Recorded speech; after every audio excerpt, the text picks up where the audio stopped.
Beep beep. Such a tough day for us shorts today. Such a really tough day. You see, the stock sold off so aggressively last week, and we were really excited. But now it is back above 15, and it got above 16, and we're just having a really tough week this week. Really, really disappointed after this big sell-off last week, and then beep beep beep boop boop.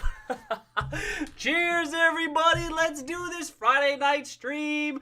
This one's gonna be funner than last Friday night stream, you would think. Hey, above 15, above 16, that's a big week. That's a big week, right? And the big thing this week, right, is as you all know, for the second quarter in a row, I was tilting bullish going into it, and this is the tilt going into earnings is important for weeks like this, right? Now, again, 1 week price action, 10-day price action. You don't want to overweight that type of stuff. But this is what I said following the earnings release last week. Let's see how it ends next week. That should sort of dictate what the sentiment is out there, whether it truly is this strong sell-off. That should be what matters. And wouldn't you know, we're back above 16. So I was glad I said that last week. And that tilt going into it, that's kind of the backdrop. And even though you get that knee-jerk sell-off, just like you did after Q2, that's important because it provides a support for it. It provides a platform to bounce off of it. And it just so happened that it did this time again for the second quarter row. We're kind of just back to where we were before. And I mean, many people were relieved by that, right? But that's important for my thesis because all else equal, I tilt bullish. I want it to be above $20. Like, you want that strong bounce off. But even if you don't get it, the important thing is, okay, whoa. Did the earnings in the conference call, did it break the thesis? It didn't. And so, okay, that's good because we were tilting bullish going into it. So now it's like, just keep it together, keep the trend, make sure everything stays intact. If we get any other news, that's great. If it's bullish news, blah, blah, blah, let's keep on reading the tea leaves, if you will. But that's it. You just keep on tracking the chart. And look at this.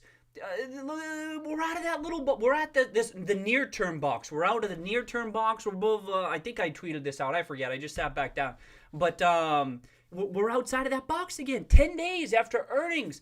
That's that. But look at this. 1, 2, 3, 4, 5, 6, 7. The 8th business day. Again, it could sell right back off next week. We'll revisit it. We'll regroup. But this is why that tilt going into it is important. And because then you just got to maintain, because then the market's like, oh shit, that didn't break the thesis. Oh shit, that bullish thesis that everyone's been talking about for months is still intact, and then you can get the bounce back. And many people were thinking that this might happen. You might get the strong sell-off and then the bounce back thereafter. I remember people talking about this. They're like, wow, a lot of people are talking about this, and it happened. I think what it might have happened, that it might have sold out because it broke through that 50-day moving average earlier this week. Some people were like, oh boy, that might be it, you know what I mean? But it's like, all right, let's just see, and then you get the strong sell. Like I said, that strengthens the chart. It's a more bullish chart. It's now it's like it digested a down move. It digested that weak Q3, the final weak Q3 before the new consoles. There'll still be disagreement about nuances moving forward, whether Q4 and everything's a beat. But it's a little bit besides the point for me, because it's almost like what's in people's minds now are like, all that shit is behind us. It is positive earnings moving forward. Then let's argue about what level of how much positive earnings in Q4 and beyond. How long will that persist? Will the company actually be able to reinvent itself? Like, that's the stuff moving forward. But that's really big. That's why it was so huge that it maintained that trend. And it's all else equal. It's great that it's right above this box. But remember, don't overweight this box. That's where it was. When was that? November 30th was when it only spent like a week above this little box here. But you don't overthink this box stuff too much. I got another chart right here where it's not above the box. Where do you want it to include the wicks? Do you want it to include the wicks or exclude the wicks? Who cares? It doesn't matter too much. It's above all that really matters for my. We all have different theses perhaps, but for my style, it just maintained the trend. It maintained that line, high or lows. It would be great if it kept on running next week. How much volume did we end up getting? 16. Oh, did that pick up? That picked up. Okay. Oh, it was like, that's a good amount of volume. That's not bad. That's good. And I saw it stuck the high 15s there for a while, and I thought, let's see if we get that late day sell off. And you saw a lot of volatility today, but it ended up 5%. It was up 10% briefly, and then people again. So there was some other stuff here too. Oh, first of all, cheers to Rod. I'm not sure I've ever heard anyone so well spoken on the stock of GameStop. Cheers, Rod. Really nice job. I mean, you were just incredibly well spoken, just truly. So if Rod did a podcast here, I'm not too familiar with the podcast, but I listened to it. And Rod's talking about GameStop and some other stuff as well, but you got to check it out. Put a voice to the name. Put a voice to the names. But real nice job, Rob. But it was again talking about what many of us consider the story that's more dialed into reality. What's really unfolding here. It still appears there's some folks out there who are kind of subscribing to the wrong story. Maybe they haven't dug in deep like some of us have. But Rod was kind of explaining what was unfolding, and it was great. So props to Rod on that one. What's this?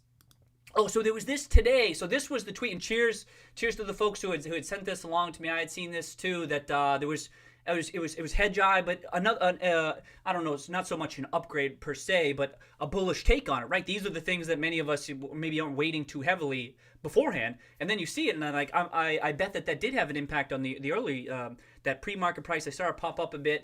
And that's good to see that there's some folks who maybe some of us aren't even too familiar with. I'm familiar with the name, but not familiar with the quality of their research. I don't know, but even still, then you have someone buying into the story. They haven't even been talking about the events. It's like, okay, people coming around to it. And again, I don't even know. I didn't see the report. I don't know if this is. I think that this account was affiliated with Hedgeye, so I assumed it was probably true, but I didn't dig in deep.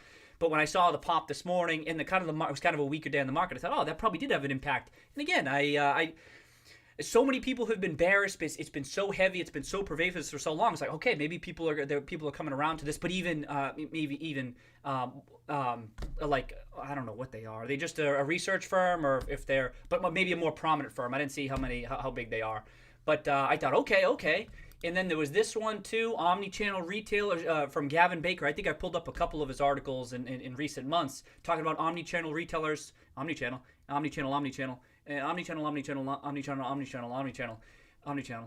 They're taking significant share from e-commerce pure plays, so it's kind of like, you know what I mean? Just another. It's not the whole thesis, but I thought, oh, that was kind of interesting. And I believe Gavin Baker has said things similar to this effect in the past. Kind of talking about how some companies can dominate moving forward from here on out because it's kind of changed the landscape a bit. I thought that was pretty cool.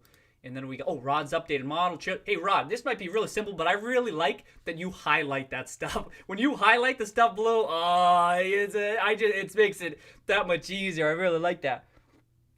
But thanks again for updating that model. You can see he's constantly tweaking it. That's always terrific. Got his base case down to around low twos for earnings for one single quarter. And many of us are thinking that because of the supply constraints, it could be that profitability could be delayed a bit and that you could get higher profits in Q1 and Q2. That's probably going to be up for debate for some folks. That's what I mean. Those are some of those nuances that people can disagree about. What really isn't up for debate is that GameStop is very likely going to be profitable moving forward, and that's going to be the story. I'm not saying the nuances aren't important; they are, but that the big story, I think, the big takeaway is going to be, oh shit, GameStop, it's console now. It's all going to be good. It's not roses moving forward, but good stuff moving forward for the next couple of quarters, and that's. Even folks who might buy into longer-term secular risk sometimes they might only be focused on the next couple of quarters, the next 12 months. And for some people, they might discount even those secular risks, even if they still think that they're legitimate. You know what I mean? But then there's, of course, the upside risk that they do announce some major transformations, or blah, blah, blah, or Ryan Cohen-related stuff. But cheers, Rod, for updating that. What was this? Oh, I thought this was a cheers to John here. I thought this was a nice graphic. Kind of talking about what did he title it? How he imagined some of the possibilities in the future GameStop ecosystem. I thought this was pretty cool. Thanks for sharing this, John. I'm not going to go through each point here, but he had posted it. I came across it on Twitter, and I like that type of stuff, right? Like you all know, I'm not an expert on this stuff, and I kind of have weekly held opinions as to maybe what they should be doing, but nothing really particularly strong. So I'm always curious, and I always appreciate everyone sharing their views on the stream too. We've gone through like here's different things GameStop could do. I personally appreciate that stuff. Also, happy Friday, everybody! Hope everyone's having a good week. And what else? Okay, so there's that chart. What was this chart? It's in the chart. Oh, let me break out the weekly. Did I do the weekly yet? So there you go. The weekly. If that's the thing is that You get a long ass rectangle. I mean, it's a box, I guess, but you kind of discount this box is from 3 years ago. You know what I mean? Like the older prices tend to be a market, in my experience, in my marginal analysis, blah blah blah. A market tends to discount the longer term about those prices, but even still, it kind of worked out to be a nice box, so I include it. But if you just use the near term box, it might be a little bit above it. But I say don't overthink it. You see me keep talking about it. I'll move on. But strong bounce off that 8-week moving average. Look at that. That was the cliffhanger one. He's hanging on by his fingertips, but it held on and then it bounced off, and it's, especially if it breaks through. That's if you're on the opposite side. If you're short, it's a bit scarier. I think that's what I mean. If I were in that position, I'd be nervous. Like I said, I felt as though it should have sold off more aggressively, and it certainly should have stuck. But when you get let's see what happens next week. But when you get that strong bounce back, it's a little bit painful because that was the final quarter before the profitable quarter's coming forward. Like, okay, I don't know. Let's see what happens. But good. This was on volume too. And the RSI kind of in decent territory. It's not even crazy overbought on the weekly. Nothing's going crazy yet. So all else equal, you like that price to be high. Sorry, I meant to check. What was the RSI on the daily? So we're right in this little range here on the RSI. Nothing crazy. This was a good day on volume and everything. A gap up, and it held. It even went up. Well, it's got a colored box there, a colored candlestick. So I suppose maybe it came down a little bit from the open. But you see the RSI, like it's still in like chill territory. What was it? Daily? Talking about just chilling at 13, 14. That's what I was thinking. It might take a couple of days anyway. Boom, right back. Great. And then okay. Okay, let's get into it. Cheers, everybody. I hope y'all having a nice week. Azul. What up, Azul? Cheers. Oh, were you in early? 1 hour 11, Hey, our coach, welcome. 6 hours ain't long enough. Yeah, you were here an hour early, too. Yeah, 6 hours ain't long enough. It's a celebratory week, right? Oh, that's good in the volume. Hold on, let me just check that volume again. 16 today.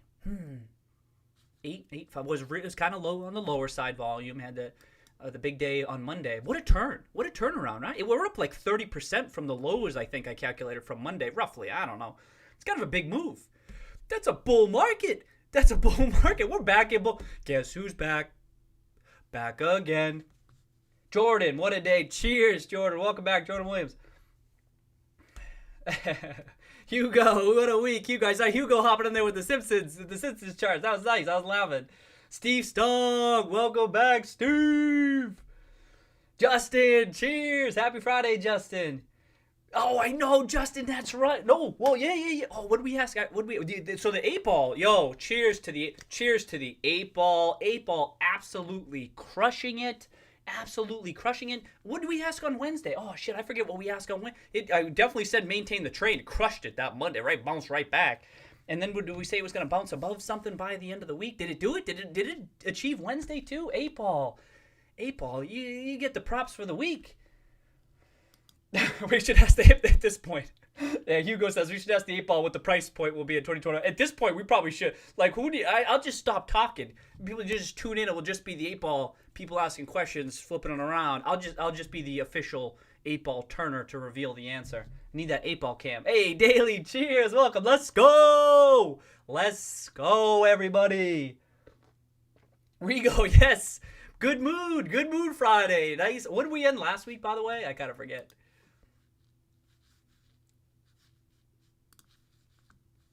What are we up on the week? You know what I mean? It's kind of what I was thinking about. Oh, look at that. Isn't that nice when you get those big, huge sell-off candlesticks and then whoop, right back. That's nice. That's nice to see. You'd be surprised, but that's nice to see. What did it close at? 1331? All right, okay. What is it? Just curious. 15. All right, so 17% on the week. Nothing crazy, but again, when you're staring down that chart, you think, well, it could have been down another 20%, because that's why I say you just keep on watching. But a good start. TM, welcome back, TM. Hope you're having a good week. Looking forward to some of the other redacted. Yeah, right, TM. Oh my God, I better get moving. Polygon. Oh, I was a little bit late. My apologies. We're playing some tunes upstairs. My daughter was dancing, and then I had to sneak that robot away. Oh shit. No, you summoned me. Yeah. Yeah, those conference calls can be. That wasn't so much. It wasn't so much. Well, I don't. Not that anyone's saying this on the chat, but I'm thinking it wasn't so much mislead. Like there were reasons to be disappointed in that conference call, as many of us know. We all know that. But what's important is what's important is did it break it? Has it really changed stuff? And now it certainly changed people's views of like management, and I get that part. But more importantly, I think many of us would agree. Like, the thesis largely intact? Management decide, especially the free cash flows that many of us are modeling. Do those remain intact? And of course, many of us think that's the case, and that's what's very important. So that's the conference call, the quarterly earnings and the conference calls. They can heavily influence that short-term knee-jerk reaction from the market. But that's why I say look out 10 days, look out 2 weeks after the market digests stuff. Let's see what it does. And we basically filled the gap, right? I mean, it depends. I guess it's a bit subjective, but as far as I'm concerned, we're right back in there. It got bid up a little bit that Monday, right, or Tuesday, whatever it was. It got bid up right before, but I mean, it's right back there. So here we go. Here we go. Yeah, pretty close. Yeah, the curtains open up on the opener. Hugo said he'll be doing a pole dance. The music. Oh damn. Oh, you talking about cover call? Talking about conference call. I see CC. I think conference call. Oh, geez. Okay. Cheers, Drasky. Welcome back. Cheers, Drasky. EO. Let's go, EO. Yeah, let's see. Let's hope. Let's hope next week. Let's hope it maintains. We're getting into what can be a quieter time too, naturally, right? Holiday season, but also sometimes some stocks can keep on running. The late December rally and some small cap type companies, that can happen. Has to do with there's a whole bunch of seasonal elements on that front. But more importantly, is what he owes. Could Cohen speak out? Could he say anything? What's his take right now? All that stuff. Polygon retail person. Oh yeah, look what I'm drinking tonight. Speaking Polygon, you summoning everybody. You summoning everyone today. It's pretty good.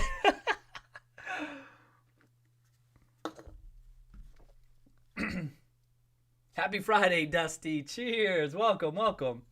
Oh, and then I got this today too, huh? We can bring this back. We can bring this shit back. Let's go. Jordan. Cheers, Jordan. Jordan, who also had tilted bullish. Nice rally. Jordan, over the past couple of quarters, we talked a bit. We were talking about how our sharing some of our views, and we kind of felt similarly about it. And same thing was like, let's just see what happens. It's that bullish tilt. Again, it doesn't necessarily have to work out like that, but that's what we're sometimes thinking about. Cheers, Jordan. What's up, Jorge? Oh, Jorge was calling for 16. Cheers, Jorge. I don't remember what day it was, but we're going to give it to you, Jorge. You got it. How high up did it get today?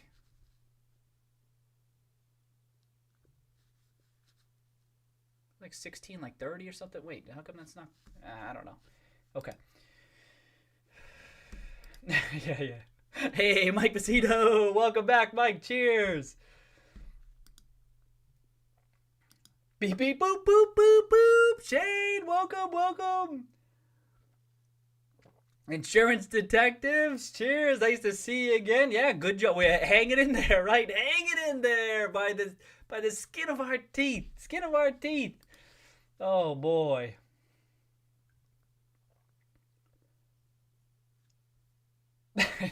Hugo. Dude, does GameStop sell them, Hugo? I should be checking out Hugo said I should be buying some of this stuff at GameStop. I should have checked. I didn't. Good call me. I'll look there first. Oh, damn. Oh, thanks, TM. Get the... You got to pump them up. Yes, you got to pump them up. Likes equal price target. Yeah, right.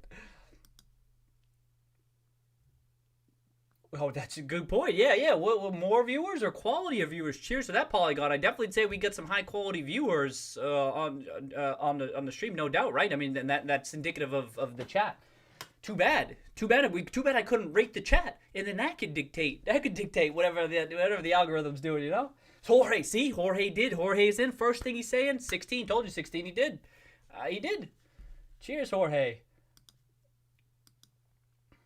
Oh, welcome Smash. Welcome Smash. Yeah, that late day drop. Do I got any is that get that 15-minute? What's this one showing? Yeah, a little bit of a late day drop. So I thought it might even come earlier. We've seen that happen before, but pure guesswork speculation. But yeah, it came down a bit at the end. Hope you had a good week, Smash. 22 scared Fox away. He may be back. He may be back. Sometime he pops in. We'll have to wait and see. Oh, Christmas sweater from G. Oh, they got some Christmas sweaters there, Rigo? Oh, thanks for the heads up. Oh, shit. Can I get it in time? Oh, if they get that same day delivery, let me scope it out. Oh, thank you, Smash. Cheers. Like that? Yeah. Man, I haven't played the original Nintendo in an ill minutes. Damn. I mean, now they got them too, where you can don't they have it so you can have all the games like right in the console itself. I forget what that version's called, but that's pretty sick. But then you miss out on. Sometimes I forget, man. Like for the longest time, like for like the past 10 years, I always thought Super Mario Brothers 3 was from Super Nintendo, like that. And they were like, no, that was from Nintendo first. And for some reason, I don't know why I'm talking about that, but whenever, like that's one thing that has confused me between Nintendo and Super Nintendo. I don't know why. Hey, cheers, Cameron. Welcome, Cameron. Welcome back. Instead of just showing on, let's take that shelf. There we go. Shelf offering, yeah. That's the thing. So I know many people were negative on the shelf offering. They were also understandably confused, right? Because they didn't provide a tremendous amount of information. But if this price were to keep on running, just hypothetically, and I don't even care what causes it, if it just did, and it went to 20, 25, whatever, I think you would be. This is the thing. Not all shelf offerings are created equal. They're not all objectively bad. I think many of us would agree with that. But some people just focus on, let's say, dilution, right? That, it's going to dilute shareholders. But it can be a good thing. It can be a good thing. And this is part of, I think, some people's issue on the conference call is like, it's not clear. Like, is this a bad thing? Is it a good thing? It's not objective. It's not completely clear. But that's the thing. There's at least a probability in my mind that it could be a good thing. So then I think it's possible. I'm Regal. That's funny. It's possible that it could be viewed differently in the future if they do indeed use it opportunistically. If it happens, you know what I mean. And then it would only be marginal dilution. It could even give them some extra cash. But we'll have to see. Too early to tell. Like if they issued shares like 13, 14, I think many of us would have been like, what the hell's going on here? That's bullshit, right? That's fair. But for like my style, I'm kind of like a wait and see type approach. But we'll see. Oh, shit.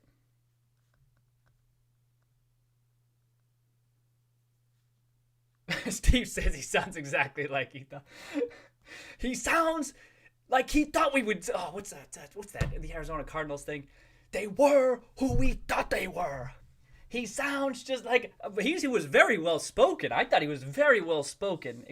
Very impressive. Is he here? I didn't see him here. Just the confirmation. Yeah, just the confirmation bias. That's what I mean. We got to be careful. You got to be careful of that confirmation bias. We do our best to be as objective as we can. That confirmation bias is still comforting, though, right? Ain't no doubt about it. Let's not kid. We get that echo chamber. You got to be careful with it, though. Keep your finger on the pulse of it. Oh, Hugo, you haven't seen. Oh shit. I think I check out Rod's Twitter. Hugo.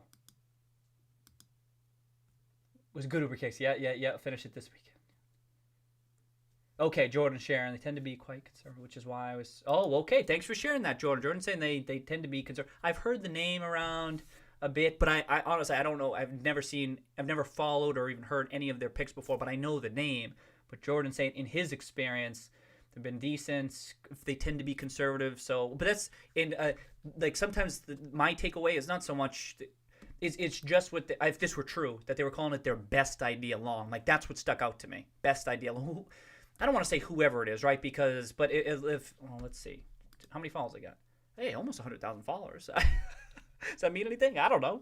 But it's not a nobody. It's not a nobody. And hey, they got a check mark too. Doesn't that count for something? I don't know.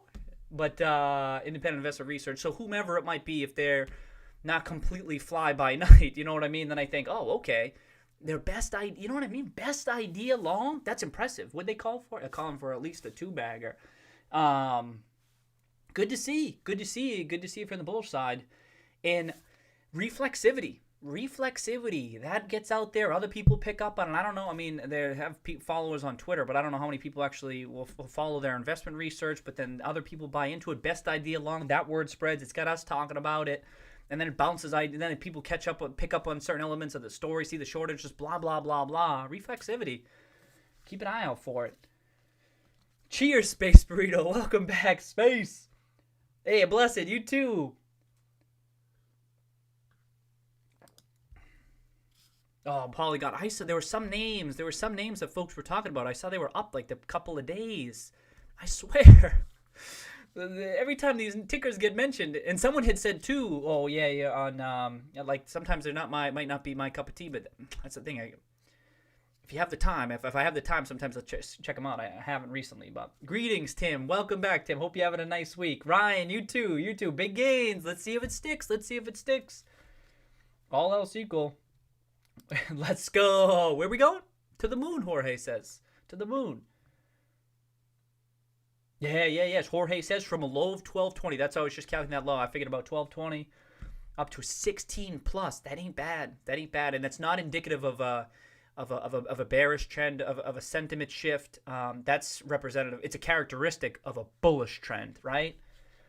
Like sometimes people are kind of homing in on like, oh, is it overbought? What? Not so much in the 15-minute, geez. But is it overbought and all this stuff and all that? But I think like the overbought and not getting oversold on the day. Like look at this daily RSI right here. Not even close to being oversold. Anywhere close to oversold in the past 4 months. The lowest it's been is to was this week. It got down to 45. That's a characteristic of an uptrend, a bullish uptrend. Because it just doesn't get sold off. It gets overbought. And it sells, and then it comes back to earth, right? And then people, some weekend of loves maybe panic or whatever, but it's just settling back down. But then it bounces back up, and it's not even over. But those are just characteristics of bullish uptrends. That's all. That they bounce off trend, that they get back above 50 days. I don't know.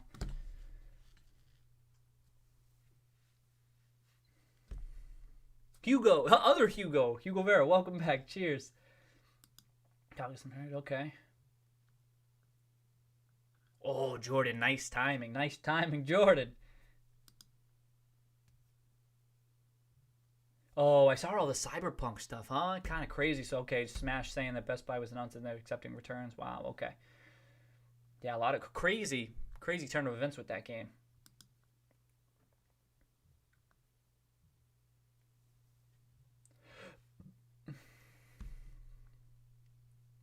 Drinking the blood of the others.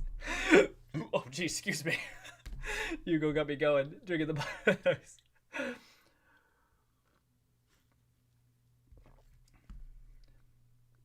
Cleese, welcome back, Cleese. Cheers, mate. Cheers, Henry. Henry, you as well. Got a good turnout. Yeah, exactly. Cleese saying for Sony to pull it from the store is a big deal. I mean, I don't follow it especially closely, but I'm like, wow, they're pulling the entire game? Has that even happened before for a major release? Wow.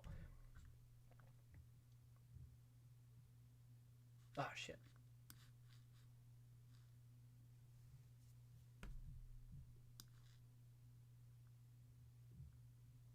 Okay.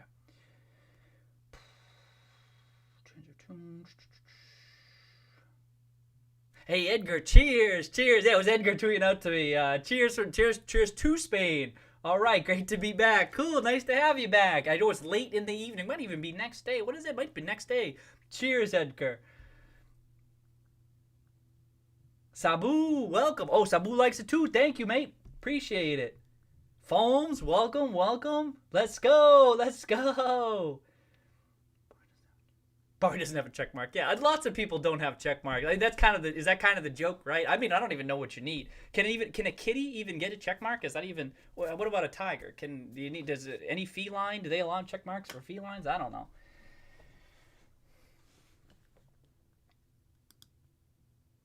Oh, is he another Canadian? Jordan and I were just talking about Canadians this week.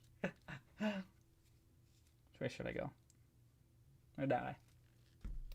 Oh, is he Canadian? From the Sunvest? Marshall from Sunvest? Oh, okay. Ryan Cohen, Canadian? Whoa, lots of Canadians. Cheers. Thanks for the heads up. Jordan's going to be happy to hear. Yeah, he is.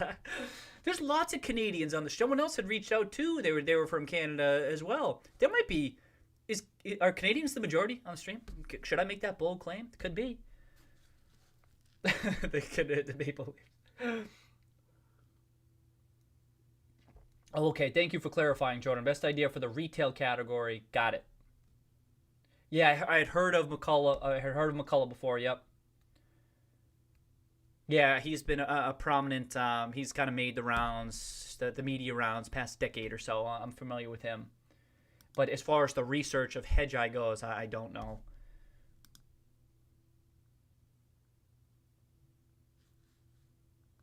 Oh, Hugo. So Hugo talk about Barr. Yeah. We talk about absolutely. Lately, Hugo Vera had been talking about most of GameStop. A lot happening to the story, a lot unfolding, but certainly, we can talk other stocks too. In fact, I believe I have some overlap with some of his existing positions. Insurance detective's not happy with the moon. He wants. What you want? Neptune.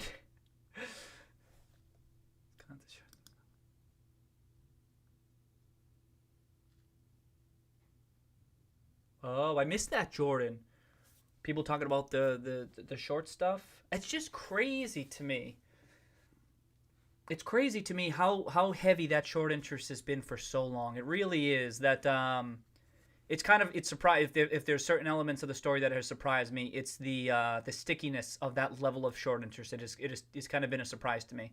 I thought there would have been more meaningful closures. That's not even to say that it would have had a dramatic impact on the stock price. It's not so much that, but it's that we're this late into 2020. I mean, we're likely going to close out 2020 with an elevated level of short interest, and that's kind of surprised me, as has the minimal transformational announcements thus far. I kind of thought there was going to be more, but the short interest stuff, you know what? It's still so. In Jordan, along those lines, I'm surprised there weren't more people talking about it, right? As I know you've noticed too, but maybe now people start to talk about it. But I just think that that's why I bring that up, because they kind of go hand in hand. Whereas part of the short thesis or the major bear thesis has been the long-term secular risk, and because there hasn't been a tremendous number of transformational announcements where people are like, oh shit, maybe they are going to stick around. You know what I mean? They kind of go hand in hand.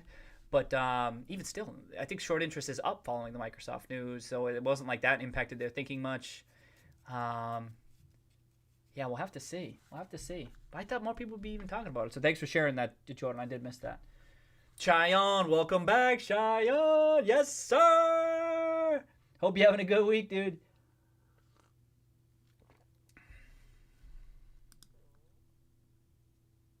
Yeah, Jordan's saying the Canadian thing too.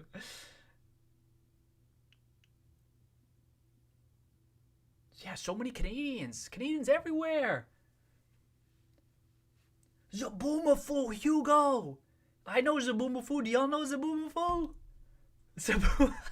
Holy shit. I haven't heard that in a long time.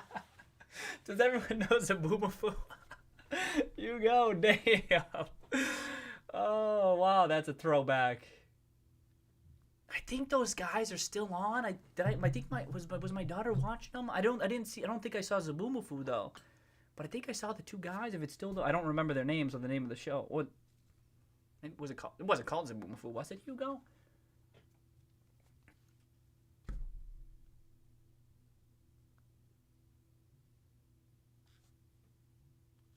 Oh, Henry, you talk. Oh, I know CPE. Oh, okay. I've looked into CPE quite a few times.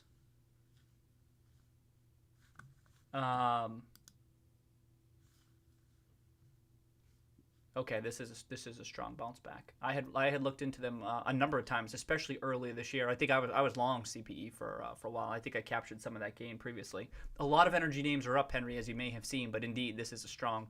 It looks like maybe something has changed in the story. I'm sure it's overbought on the daily. Let me just see. Yeah, okay.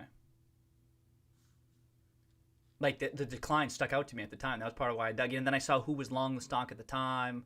If I recall correctly, I think Paulson was long the stock, and there was something else going on too.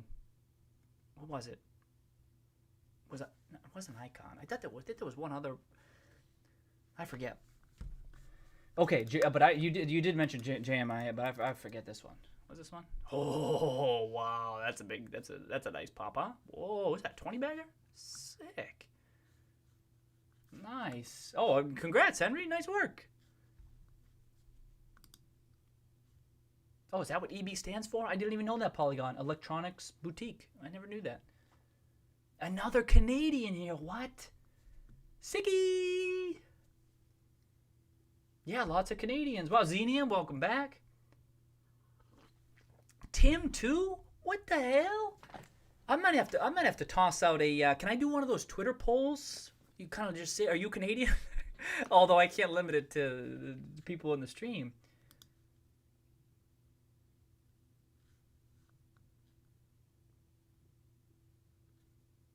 Oh, is it the president of Canada? Is it? I can't see. I can't tell Polygon. 482. Hey, Jeff Amazon, welcome back, Jeff. Welcome back. What's going on with Cohen?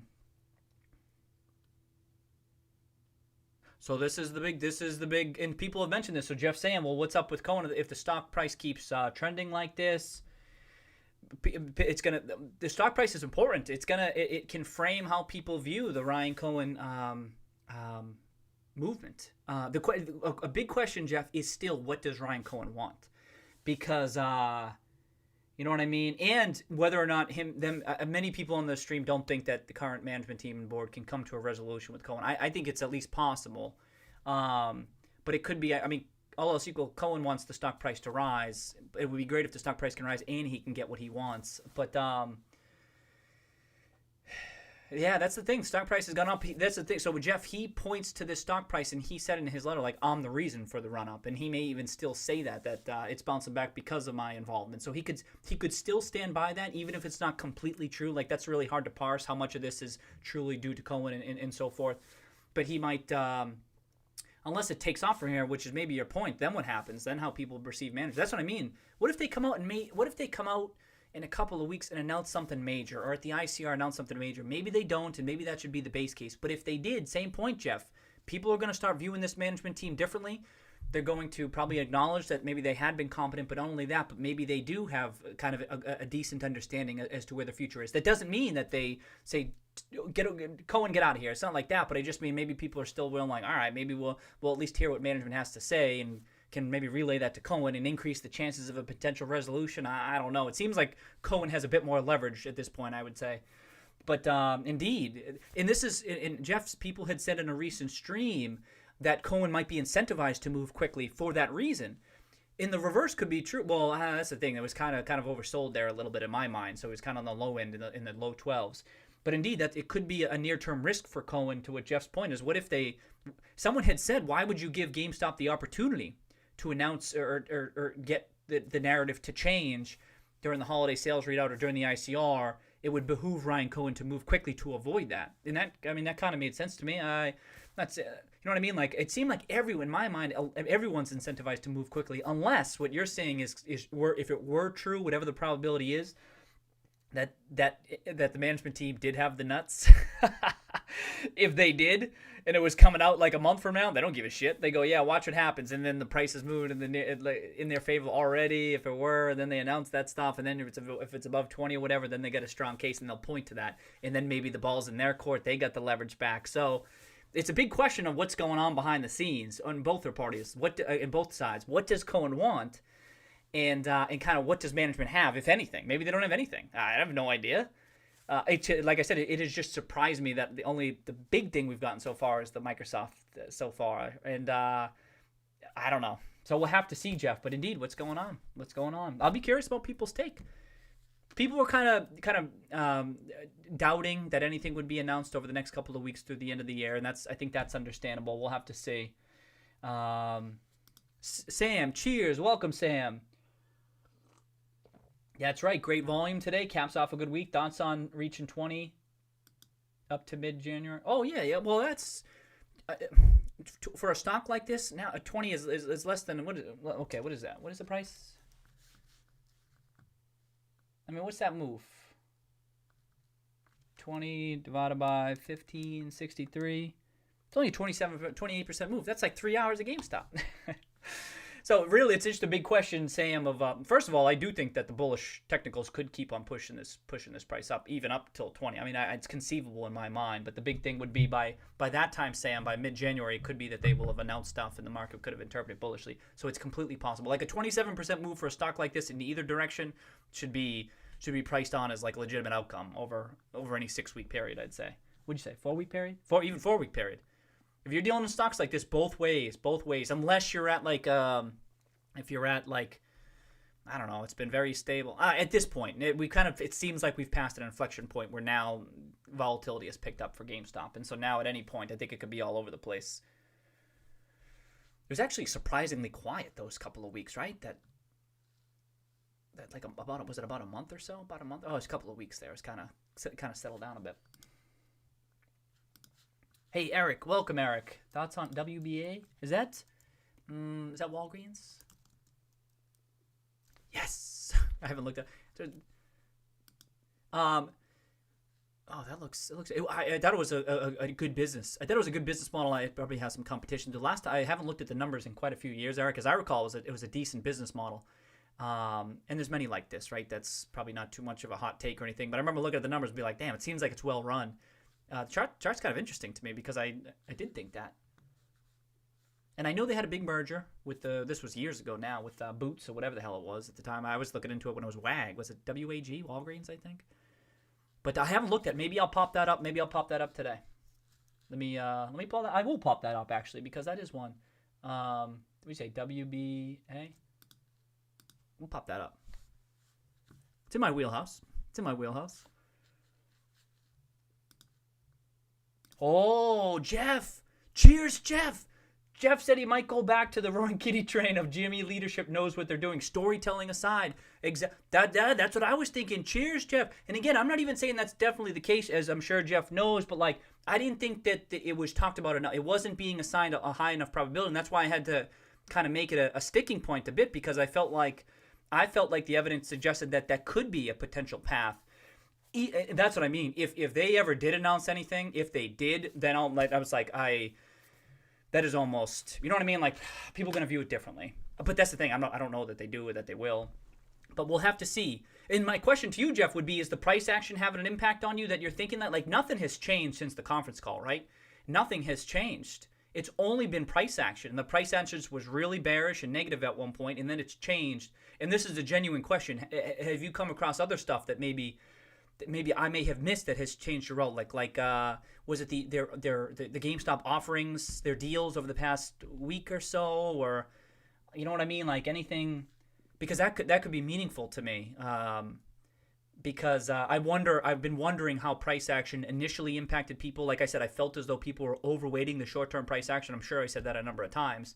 But at the same token, it could be, I wonder if people are now viewing this and they kind of think like that, Jeff, where they're like, oh, maybe there is. But that's the thing. That it was that bullish tilt going into it. So nothing has really changed, but that was the price action going into it, and the backdrop with GameStop-like stocks, value stocks, small cap stuff. The market generally was bullish. But anyway, thanks for sharing that, Jeff. It's been lonely. Hugo, me, you, and Zaboomafoo. All right. Oh, I forget the song, though. Wasn't there a song? I can't remember.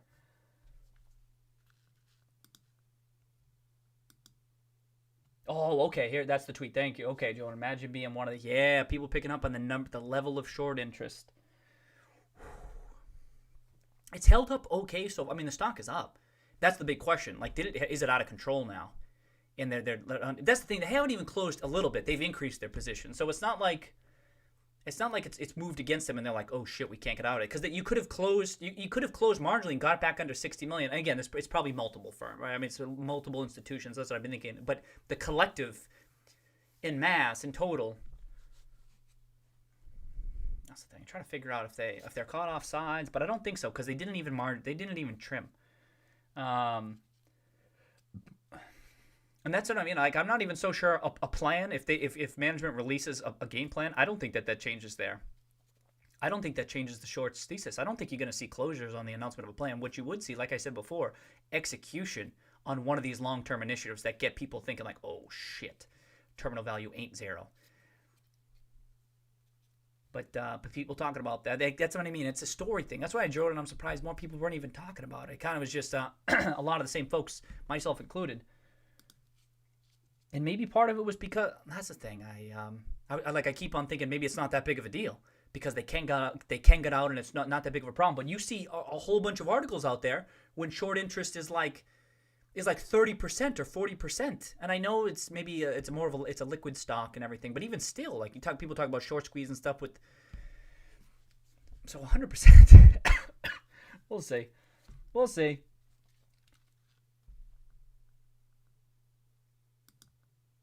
Yeah, that's the thing. The storytelling. Oh, so Jeff said that too, and I agree with that, Jeff. And the only way they get it past is so in Polygon Sharon and their storytelling ability.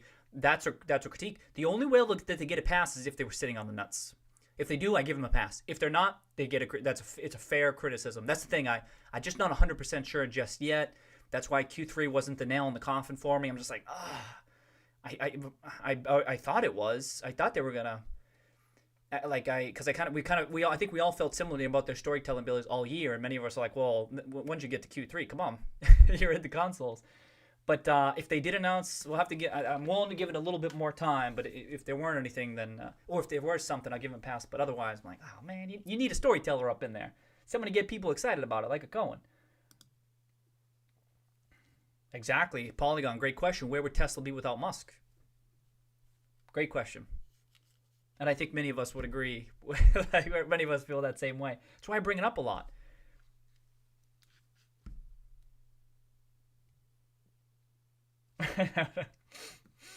It's Jorge says next week it will start. Polygon says you say that every week, but someday he may be right. Cheers, Polygon and Jorge. Oh, another EV one. Okay. Hey, Brandon Cruz, welcome back, Brandon. Welcome back. Oh, it just popped on me.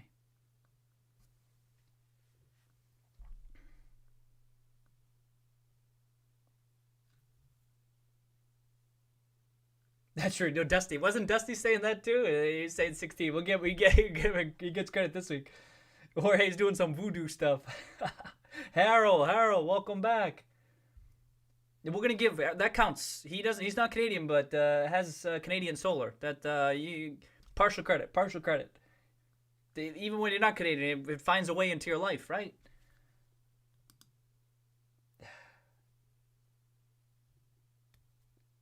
Hugo's got the Canadian stock. See, it finds its way in.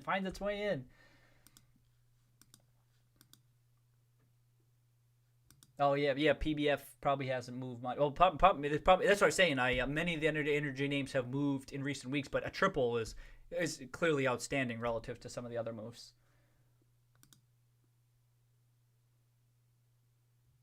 I know. EO says if price goes to 25, people might be standing by Sherman. Can you imagine? I mean, if it ever did, even if it's a low probability, but if the price did run 25, 30 bucks and they issue the shares, that's a great move. That's what I mean. I don't understand how it seemed from some of the stuff I was reading out there. Like that's a good thing. It gets close, like 15, 16, 14, 13, 14, like this range. Okay, I think we'd all have a similar take. But if you're opportunistically raising, they should get a feather in their cap for that. They should. That's right. And EO's saying that it's going to change EOS. I mean, it's still early. It just had a bit of a nice bounce back. Let's see what happens from here on out. It could be that the stock stabilizes now, kind of got back to where it was pre-earnings, and people kind of just waiting out for any potential Cohen news, like what's going to happen there. But even more, let's wait for holiday results. Let's wait for ICR. Like now that they know that there's a potential catalyst a couple weeks away. I guess it could run up ahead of it. Pure speculation. I have no strong opinion, but I could imagine it stabilizing too. So we'll have to see. But that's the thing. Is it likely for any announcement to happen 2 weeks after earnings? I don't know.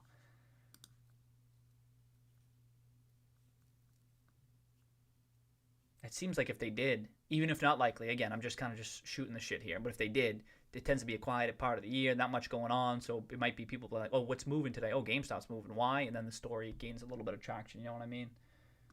Struts, welcome back, Struts. Cheers. Oh, Ryan Cohen challenge like the Jake Paul did McGregor. I did see that. Yeah. Whoa, struts. People struts. I kind of forget. I having a hard time remembering, but struts. I can't tell if you're being sarcastic or not. Struts, I can't tell if you're being sarcastic. It could go either way. Maybe you are. I'm gonna lean toward you are. I'll lean toward you are.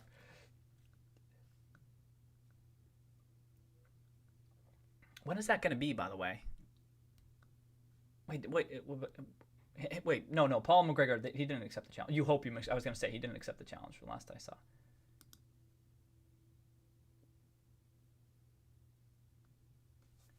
Oh, you think it's gonna happen? I don't have the latest details. Yeah. Okay, Stretch just having a laugh. Oh, thank you, Jeff. Thank you. Okay, so Jeff saying the DoorDash partnership. I did see. I think Jordan had mentioned that too. Offers free same-day delivery, continued console availability, day-to-day price action doesn't swing me that much. 5 to 30 is all the same to me. Cheers. Thank you for sharing, Jeff. I appreciate that. Okay. Yeah, so kind of execution of some holiday-related offers and just their merchandising approaches and that same-day delivery people taking advantage. Like I even talked about that earlier this stream, and that's an attention grabber. Okay. Man, they're one announcement away. From, I think, converting a lot of people, Jeff, if they had it. Like I said, I was hoping that. I still hope. This is wishful thinking. Make no mistake. I mean, I hope that they have something, right? Because, like I said, I thought that we were going to get more, and but now I think it could. Like I said, I might tilt one way going into earnings, but I also have like a level set. Like, what am I tilt? Like right now, the tilt remains bullish right now. So if you have an incremental news release, and it's bullish, right? And it's like even if it's neutral, even if it's a little bit bullish, like the market's like, whoa, that's bullish. Like maybe, hypothetically, not even to say that this is likely for a Sony announcement or something, or some other advertising relating thing. I don't care what it is. Or maybe this is all going to come at ICR, and but the market's like, oh, that's what's going on here. So we'll have to see, Jeff.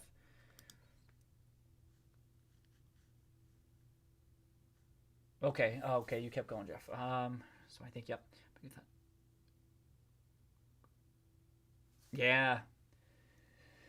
Yeah, it could be. That's what I'm. So Jeff saying my bigger thought, and echoed from the owner stream, is Cohen better do whatever he wants and fast. Otherwise, we don't need him. So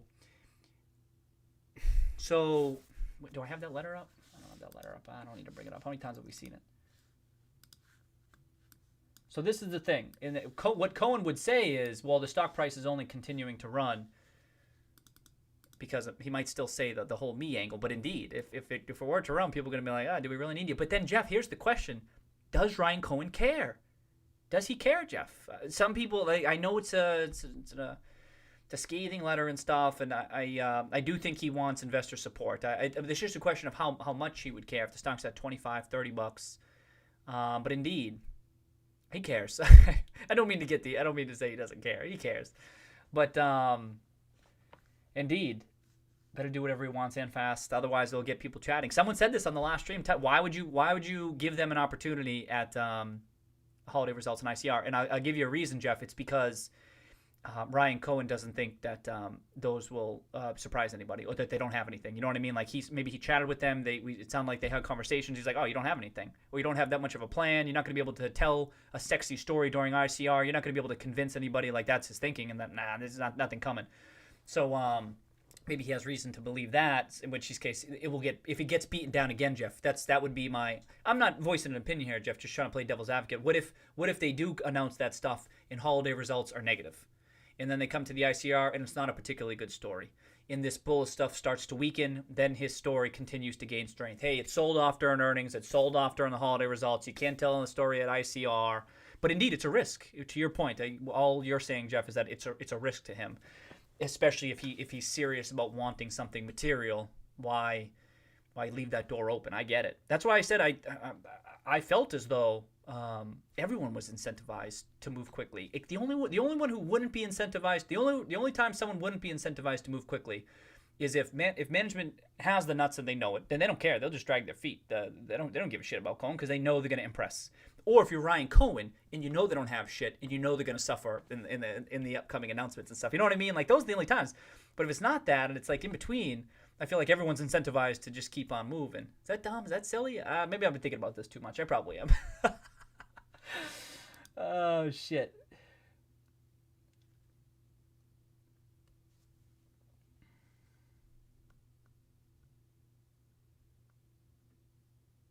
Popped on me. Okay. Omnichannel. Digital first omnichannel. Polygon saying 20 at the end of the year. It's definitely possible. This, like I said, it's a more bullish chart now, the bounce back. But man, if this bounces back and it takes out, so everyone, for good reason, many of us are fundamentals focused investors, in particular value investors. But this is why, if you're wondering why I've said this many times. I apologize, but what the hell is that? I like to keep my finger on the pulse of other. Oh, look at this chart. This is a two and a half year. It doesn't. It's adjusted. It's unadjusted for dividends.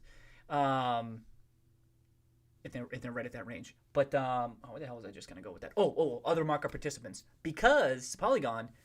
What is it? What did I say? 27% move to 20. That ain't shit. If the chart continues to run for whatever reason, I don't care if it's news, if it's got a little bit of momentum. There are other market participants who get a whiff of what's going on, right? And they're like, wait, what's going on here? Boom, boom, boom, boom, boom. That shit happens. I see it happen all the time. And many of us, like I said, are focused on what's the next fundamental driver of the price action. But sometimes the prices can just move on that. And many of us know that. You think $20 is possible. It also could have been that maybe it sells back down next week. Like 20% moves aren't that big a deal, but indeed Polygon could, in my mind, it could keep on running based on the technicals and the kind of the momentum that it has. But then people get what's the short interest? Wait, what's Ryan Cohen doing? There's something happening there. Oh shit, Q4 is going to be a huge Q4. The earnings that they're going to generate relative to the market cap is what? How much cash do they have on the balance sheet? And then then it gets bid up even on no news. So maybe a 30 or 40% move shouldn't be a base case, but it should be modeled in. I say this if you're bullish or bearish. Then what do you do? Imagine it's at $20, $22, and then they announce something. So risky. If you were an individual investor who were unhedged and betting against it, very risky.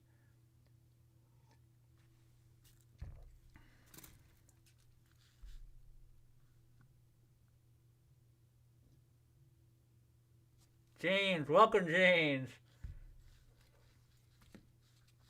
Oh yeah. You were mentioning that one, and I did see that insider buying, James, because you were talking about that too. I did see it. You know what? I didn't check the.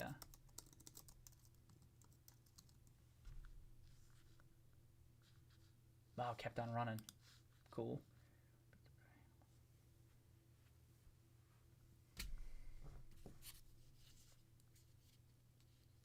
Okay, so Jordan's agreeing with Jeff. Okay. Jordan said maybe it could have made sense. But that's the thing. So Jordan, it could be Cohen kind of thinks like some of us, where you got to be careful overweighting that short-term price action, because what if he comes out and then it bounces back and he has bet, you know what I mean? Then it kind of looks kind of silly. So he could be wise, and then he knows not to come out after the short-term drop. But maybe some do. I don't know. I don't know. That's true. No, I still agree with you, Jordan, that he could have come out like a hero because he just announced that, and then it bounces back, and then what he says, Jordan, is like, well, it bounced back because I said something, right? He could have kind of maybe even taken credit for it there. Now it's bounced back, and he can't really take credit for it as much as he could prior.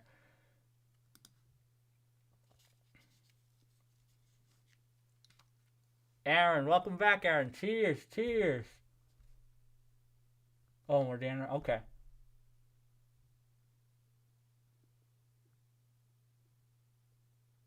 Yeah, Jeff wants to know.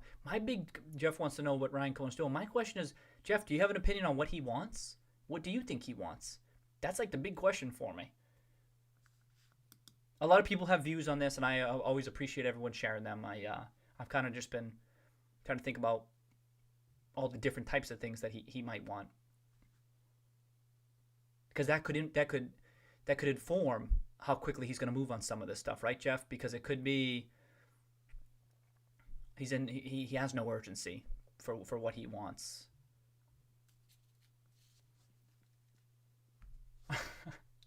Yo, if it hits 350, if we do some sort of infinity squeeze type shit, yo, I don't even know, shy 350. I'd give it about 350. I don't even know. Definitely buy him both consoles if that happens. Yeah, I know, right? Be a global financial crisis.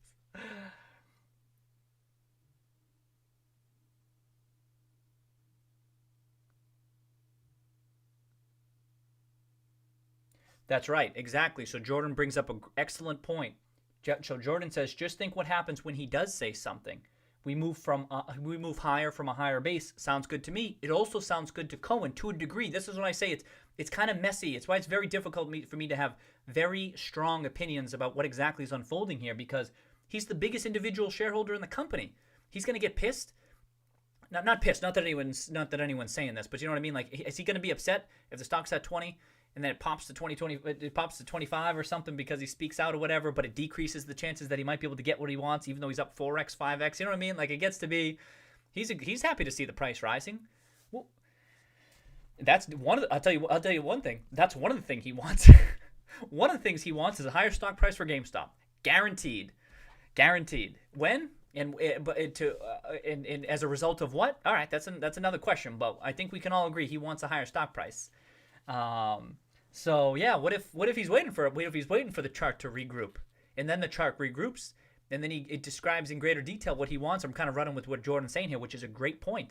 And then it pops off from there, a new level. It's at a new base. Whereas if he had said something at 12, it gets us back to 14. We're back to 16, baby. And he hasn't said shit. Now we get back. I don't know. I think it pops on any material. Certainly if they're a resolution. If they're a resolution game changer. But to Jordan's point, what if he just speaks out? At this market cap, would it have as bullish of an impact on the stock price? That's a good question. We'll have to see. But I think the market, I don't know. It could be depending on what he says, it could be interpreted neutrally. We'll have to see.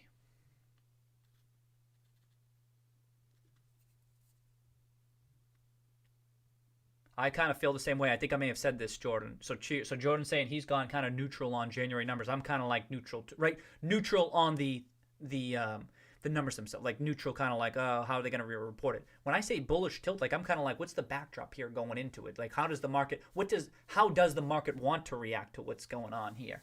But as far as like whether they beat or they don't beat, I'm kind of neutral on that stuff too, Jordan. So I think,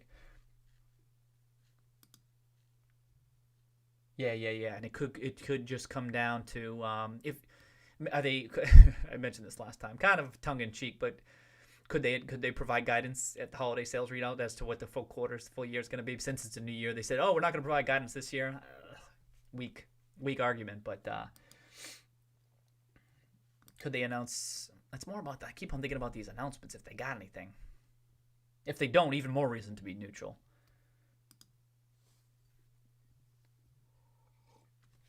And so Jordan talking about that 30% dip, it's important for all of us to remember they don't care about 30% dips, and I don't blame them. If you're running a ship, you can't care too much about these 30% dips. That's why I voiced this. I felt people were overweighting that short-term price action, because if you're management, you don't care about certain things like a very short-term price action. Boom, we're right back at it. They haven't said shit. I mean, they've done some things that has impacted Jeff's thinking about some of this stuff, but they haven't done anything material as far as like strategy-wise, high-level strategy. And then we're right back in there. And it's like they're just sticking to their game plan. That's what this management team does. And it remains to be seen whether they they're complete, they're the full execution of their transformative initiatives and all that stuff. But yeah, we'll see. Like they don't care. Yeah, I mean they're working toward their future. They don't care about that 30% dip after Q3. Like whatever. And you heard me say I'm for the storytelling stuff too. I'm not saying that stuff doesn't matter. I feel it does matter. But this management team, if they know that they're executing, they don't give a shit, and I don't blame them if they were doing it. Well, like I say, we should know soon enough. I feel as though we should know soon enough. We don't have to speculate for months on end. I don't think so.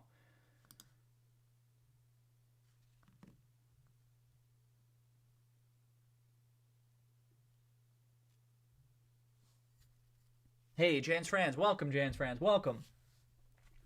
Okay, Jans, looking for another letter from Cohen too. Okay, all for Cohen from Jans Franz.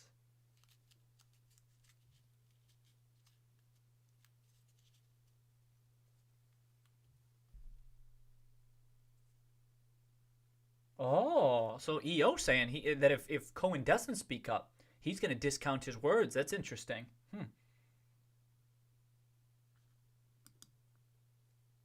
Oh, immediately conduct. Oh, you calling out the language?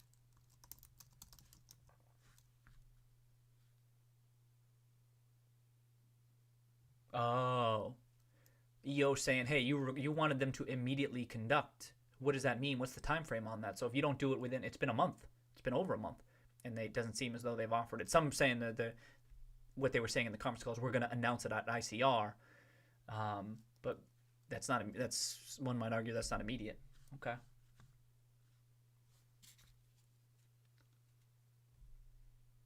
Kind of big short, yeah. Yeah. Short term stock price borderline irrelevant, or I mean for our thesis irrelevant. For other folks might be, but indeed.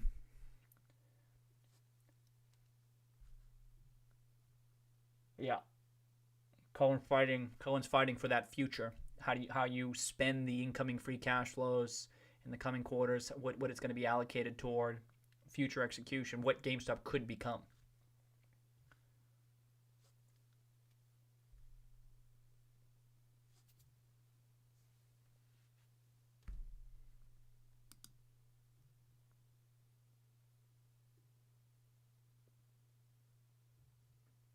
Okay, so that's pointing to the ICR.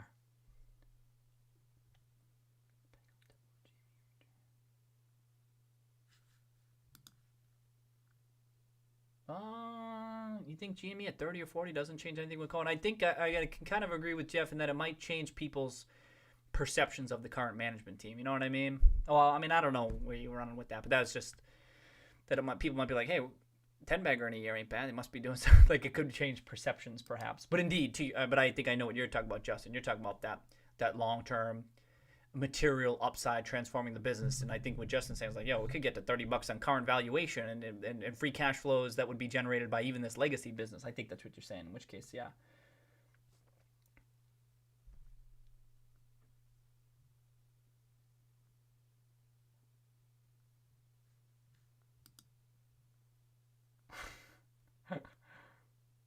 Yeah, that would be something, Polygon, if you called them out directly again. Yeah. Cramer, Sherman, Cohen, Roy, Kitty at CNBC. Viewership was yeah. CNBC calls up. Hey, do you allow a beer, cigars, and kitties? You let me know. The stipulations here. I got.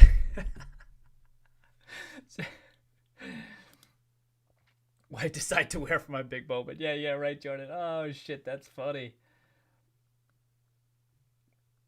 The cat mask. I know that's what I was thinking. Especially if it's remote. Then just okay. Now let's cut. To Roaring Kitty to discuss this stuff, and it's just me and the mask, Polygon. Oh shit. Tuxedo T-shirt. Very. What is it?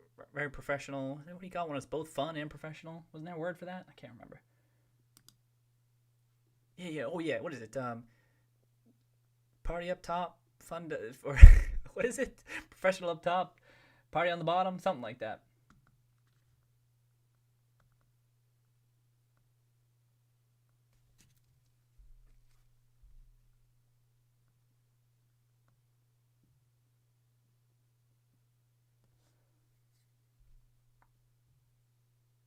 Oh, you wanted a GameStop tonight, James? It was popping. Okay. Okay, and Polygon saying even neutral numbers could be bearish for the short-term price. That's that second level. That's what's arguably more important, especially if you're trying to bet on short-term stuff, not just what happens with the release, but how the market interprets it. Polygon saying, hey, neutral could be bad. Neutral could have a negative price reaction. Indeed, it could. Sometimes, but that's why that's where that tilt comes in. That's where that tilt comes in my mind. So it could be I'm neutral in the numbers, but if I continue to tilt bullish, then yeah.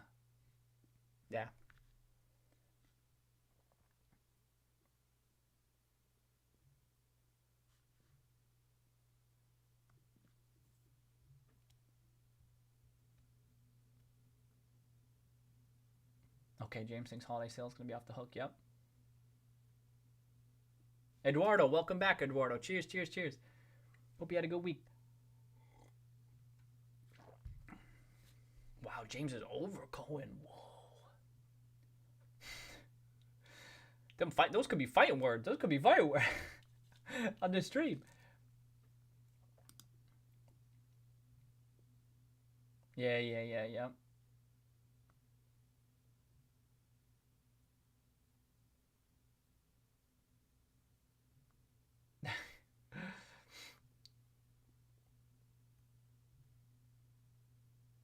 That's right. So to Justin's point, this is that second level. Justin's saying, hey, everyone's going short on January sales. Like everyone's continues to be negative, especially after the sell-off in Q3. So they go, oh, this is another opportunity for short. GameStop sells off every time. Of course, I was saying similar things going into Q3, but each time I'm like, hey, is everyone going to bet against this? And Justin's saying, if everyone bets on that, and then it could be, even if it's neutral, it's the reverse. That this is kind of countering Polygon's point where, oh shit, if they're betting on short stuff and then you don't get it, it's just the neutral stuff, then maybe shorts cover buys, and like that. This is tough analysis, but that's why you model in both these eventualities. Oh shit. Okay, I'm not too far behind.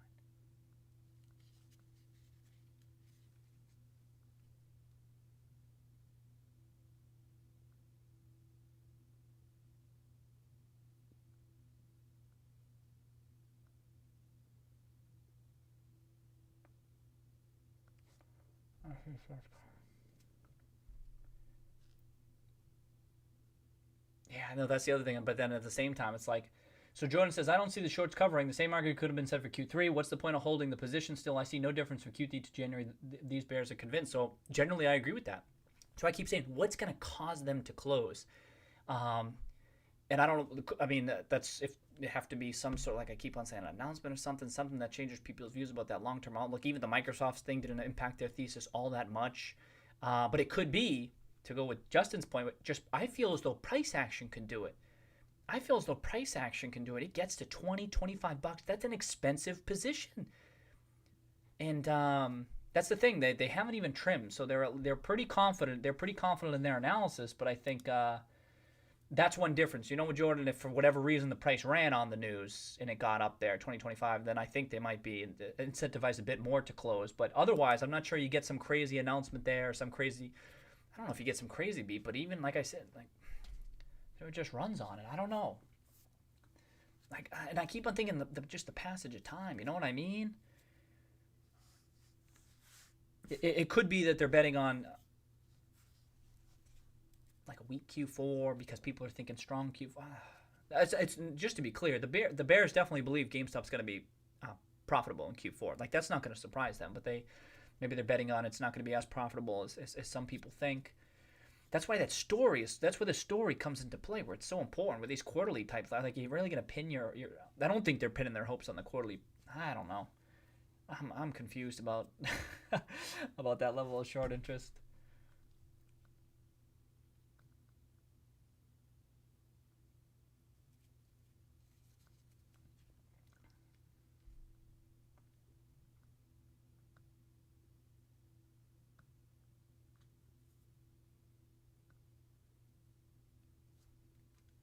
Is that it, James? Business up from party in the back. Oh, thank you. I think that's it, James. I think that's it.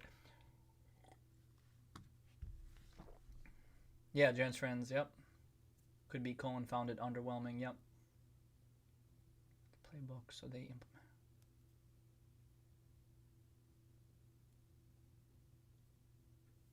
implement. Okay.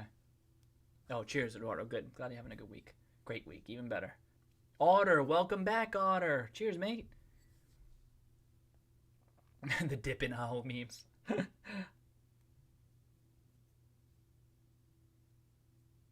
Oh, okay, yeah. It's supposed to talk about Nordstrom's went from 12 to 30. Short interest only dropped a little bit. Yeah, some shorts can. Sometimes they're right to be stubborn, right? Just like longs can be stubborn with their position that they may only trim. That it really needs to be a major change to the story. It's not all. It's not like price action can always do it. But I'm just thinking if it's, I don't know. If they're gigantic, gigantic, gigantic institutions, then maybe it's just not as big a deal. I don't know. Yeah, Polygon. I do think that their pricing and profitability in Q4, I think, I don't know what level, but I think Q4 in particular, some of them are then thinking, though, maybe GameStop doesn't continue to generate profits in Q1 and Q2. I think that might be misguided. I think some of these supply constraints and store closures that we're seeing, I think you see maybe it could be like a weaker Q4 than they would have generated otherwise. Maybe. I'm not so sure, but I think some of it might get bumped to Q1 and Q2 for that reason, which increases the chances of profitability in those ones. It just kind of gets dragged. Things get dragged out. And yeah, we'll have to see. Hey, I'm caught up. All right. Cheers, everybody. Sick. Oh, I was going to, what's that? WBA. Gee, excuse me. Let me pop this in there. Was it WBA? I think it was WBA. Oh, yeah, that was Potbelly. Oh, I'll pop up. I can pop up CPE too. I'll pop that. Yeah, I definitely looked at that one before. Oh, I got NC there. I should check that out.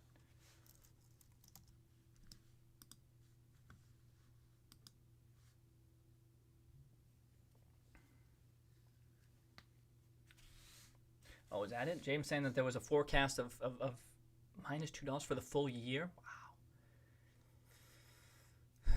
They're thinking, yeah, exactly. Okay, I don't know who that was, but I think some people are forecasting losses in 2021 and beyond. They think this is just like a couple of quarters. It's a boon for only a couple of quarters, and then that's it. Remember, they think, some bearish folks out there believe that the console cycle is a headwind. It's a headwind. Which is stunning to me,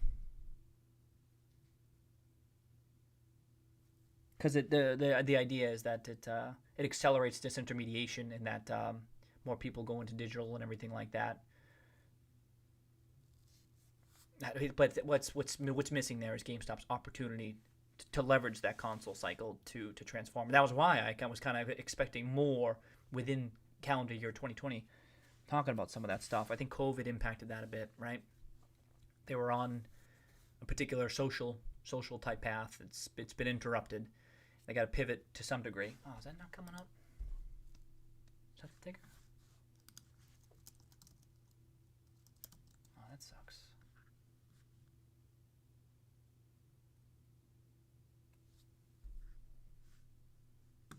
Oh, that's a pain.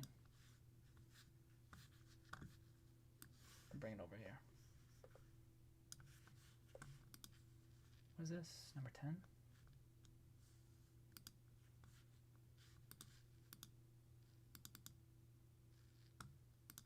Bummer. Damn.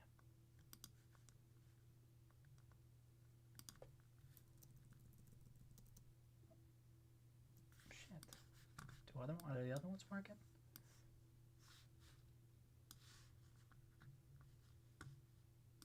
Get any? Okay. Oh. Shit.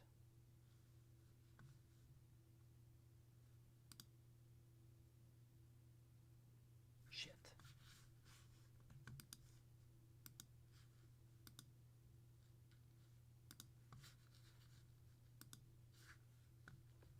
Alright, hold on. I'm just gonna test some things.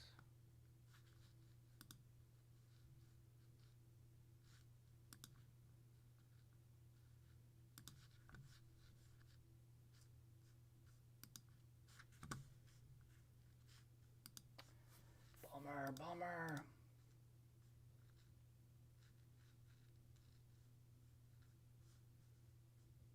Alright, let me just try to alright, let me get back to the chat. Let me just catch up. Bummer.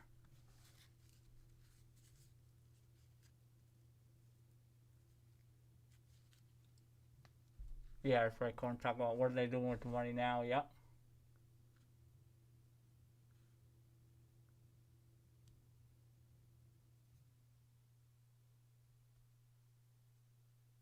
Okay. Jake's mind, the only reason for shorts to cover is Cohen taking over. Nothing else short term could be enough. And Jake, You would think that that's the legitimate risk to them, that they would trim in anticipation of that. Not even trimming. Not even like it's not even viewed. It doesn't seem to me that it's viewed as a material risk to them, which is interesting to me. Again, I don't think that they're functioning irrationally. I need to assume that they're functioning rationally, in which case I try to get to where they are, and I think there's a couple of things that doesn't worry them. The level of short interest relative to the shares outstanding, they're not concerned. The price action so far, not concerning them so far. The Microsoft stuff, not concerning them. Ryan Cohen getting involved, things heating up, it's not really concerning them. Not even trimming. Even if they did come to some sort of resolution, do they close on that? Right now, they're heavily. They're not afraid of, like they must think, and we've already talked about this on the stream. This letter validates some of their bearish views toward the GameStop business model, but at the same time, doesn't at least open up the possibility that they can transform. One would think. I don't know. I still think they could at least close on some aggressive run up in the price. But maybe not. That's speculation on my part. Make no mistake. I just think it just seems like it would be, if I were in that, it would be painful. You know what I mean? But other than that, like I said, the Microsoft thing didn't. They're like unaffected by that. So I'm not so sure there's going to be another crazy optics altering announcement that they're going to be like, shit, we got to close. So maybe they don't. And they're just saying, even if you did, we don't think you can execute on this. So they're not going to close. And in which case, yeah, maybe it's just the Cohen stuff or successful execution, which takes time. They know they have the years to close. Or price action. Hey, cheers, James. Thank you. Appreciate that. Like on the stream. Exactly, Polygon. Polygon said a price target of like in the ones or the twos, that's probably below the net present value of the Microsoft deal. Uber, we were talking about that months ago. Like, come on, it's above that. You'd have to think that GameStop can't generate any free cash flows from that part arrangement, and that seems unlikely. I thought that was, yeah, I agree with that, Polygon. I agree. What's that? $100 million? Was it 1.6?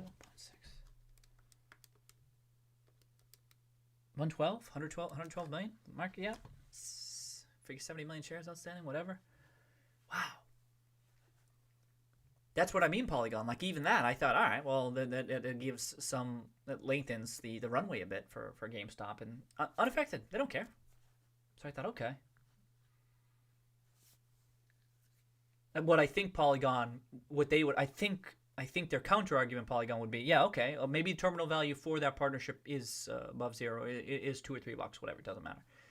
They say, oh, well, all the other cash flows that you're going to generate that make up the lion's share of the rest of the valuation is going to be burned by management. You know what I mean? Betting on obsolescence and incompetence, managerial incompetence. They're going to burn that cash, waste it, dumb acquisition, whatever, in that you're not going to execute properly. It's going to chip away at the rest of the value. I think that's what they'd say. In their attempts to transform the business, say it's going to be expensive to do that. Good luck. Yeah, okay, so Polygon run with that. Yeah, you have to have really bearish, but that's the thing. I think I'd counter with that, which is risky. Oh. So Dusty says, look at it. Dusty said, more time I spend with the Xbox X, the less I think new consoles help with the digital conversion. I am pulling out old games for the backward compatibility, including original Xbox games. Cheers, thank you for sharing that, Dusty. Okay. Wow, that's interesting. And part of that too, and we've talked about this, Dusty, is that a lot of those digital figures were skewed for late console because things tend to tilt. It appears they tend to tilt a bit more in the digital, more in favor of digital in the later years of a console cycle, and they tilt more toward physical in the early years. And so I think that's kind of skewing it. But interesting. Okay, and this helps in the resale market. Absolutely, it does. In the file size of the new games, yep.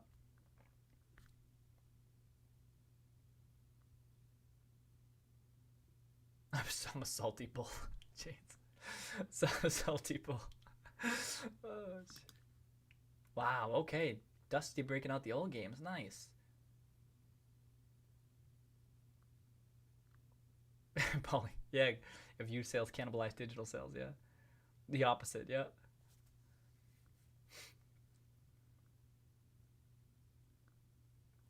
Oh.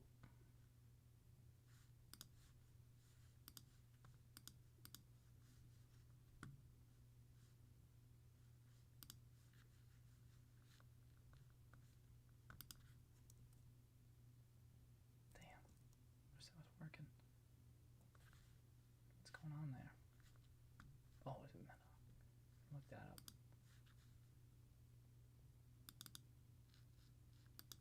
Maybe it'll work eventually. Yeah, let me check this.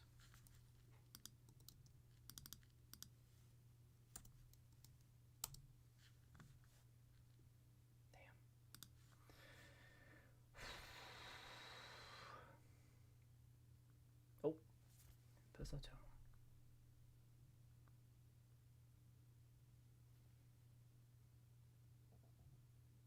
Hey, cheers, hyperbole. Welcome, welcome.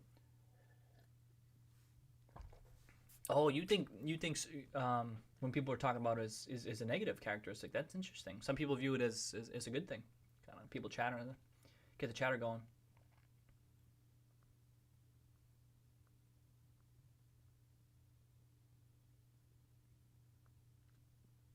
Nostradamus. Could that be a Photoshop opportunity, Hugo? Or GIMP opportunity, I should say.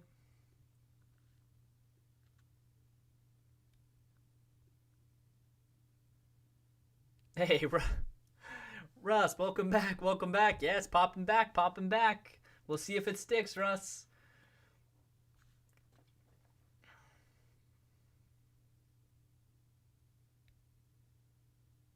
Okay, Desi's saying that the skewing of digital for physical may have to do with trade and value. It seems like the game's trading for good value on front end, but low value on back end. Yeah, yep, absolutely. Every game that they buy, it's what was it described as? $20 bill. It's a $20 bill potentially. Oh, yeah. A good value on the front end of the cycle. Gotcha.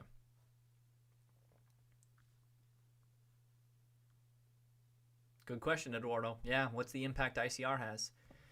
I lean toward just neutral on ICR. Unless they use that as an opportunity to get some new info out there, but usually they're just answering questions. They're telling more of a story to stuff about like they're telling more of a story, adding more color to certain things they've already talked about and announced.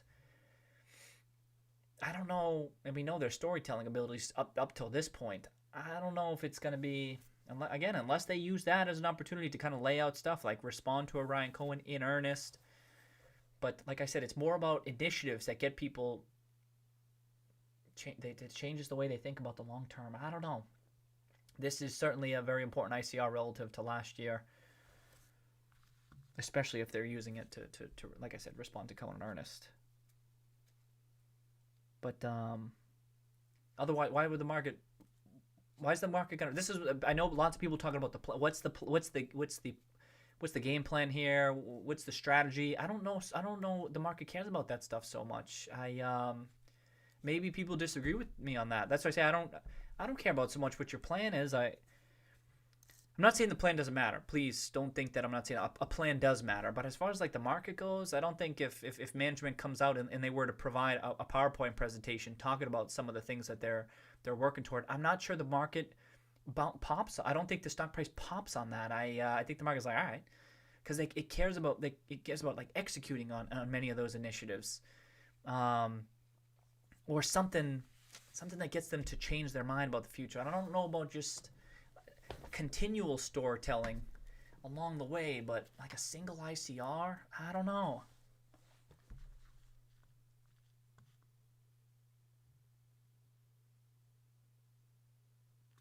Right, laying out the plan, but it could be the communication skills are lacking. That's true. That's true.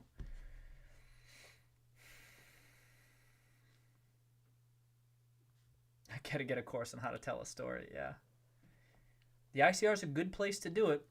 It's as good of a place to do it that's on the calendar as any. Like I said, they couldn't do it at a conference call. They can't do it at holiday readouts. Maybe they would do a separate presentation, kind of like what they did with Hestia and Permit in anticipation of that, the vote.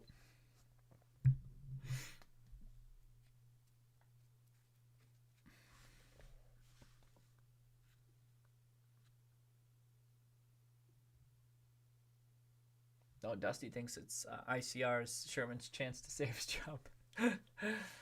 Could be. That's the thing. Yeah, I don't know.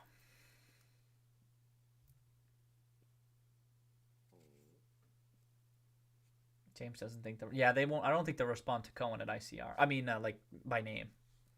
Omnichannel, yeah. Steve. You could drop the stock price by Clearstone. Hey, aloha, Search One. Welcome back, Search. Cheers. Hope you're having a nice Friday. Oh, thank you, Russ. You like that too? Sick. Thank you, dude. Thank you.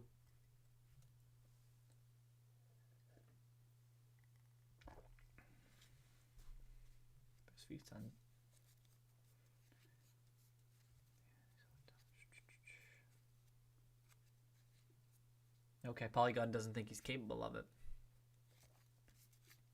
Eduardo agrees.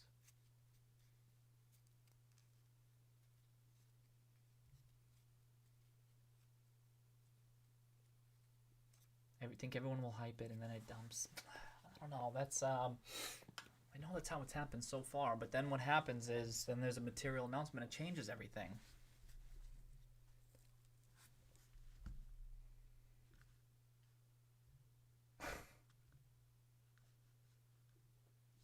Not much time at the ICR, Eduardo. Not much time. I forget how much. Is it like 15 minutes? Is it that much? It's not a long time.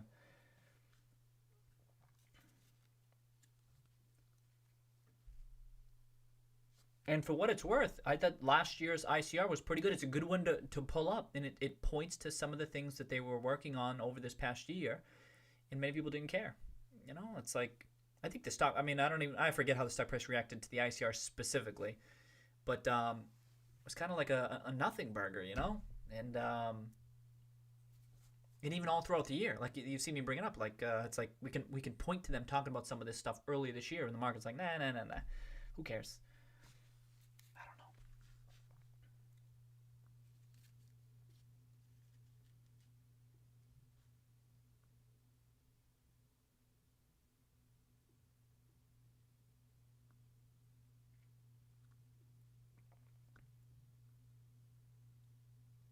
I probably would think Cohen is stock. Hey, Cohen, Ryan Cohen, cheers.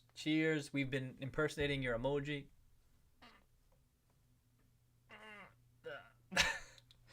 Cheers, nice work. So we're very curious to see what your next move is. We hope you enjoy the stream, educational, entertaining. We hope you're having a good time. Welcome. Feel free to, you can talk in the chat if you'd like to. Nothing, no confidential anything. We don't want any of that stuff. But just you want to shoot the shit, you can feel free to chat. It's open to anyone. I don't know if you check out these streams.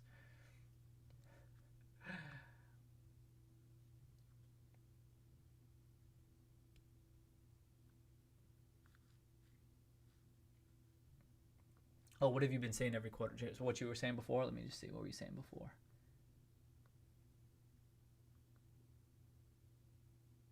Oh yeah, yeah. It's rang true. It's rang true. Every announcement, it's true.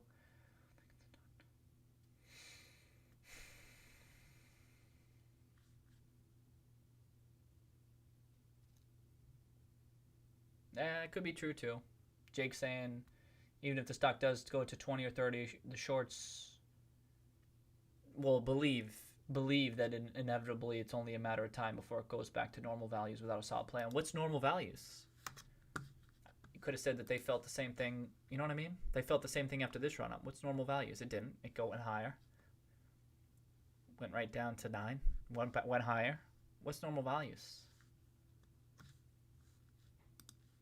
Yeah, no, that's okay. Yeah.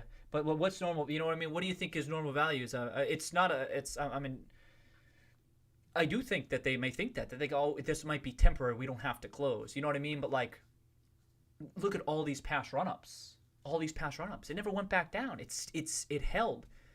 That's why I was posting that the Austin Powers one. Why won't you die? It's like it's not dying. So it gets a bit scary if it keeps on holding. But indeed, I think as far as their thesis goes, they think this is just a temporary run-up. But I just think, damn, this is kind of holding up for a while now.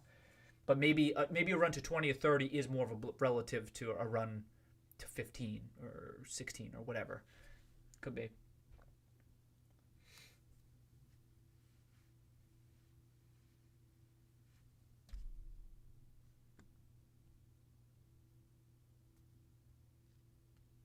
Yeah, I know. I don't know. Yeah, I don't know, Justin. They're saying it's GME reaction off ICR, the inverse of management performance.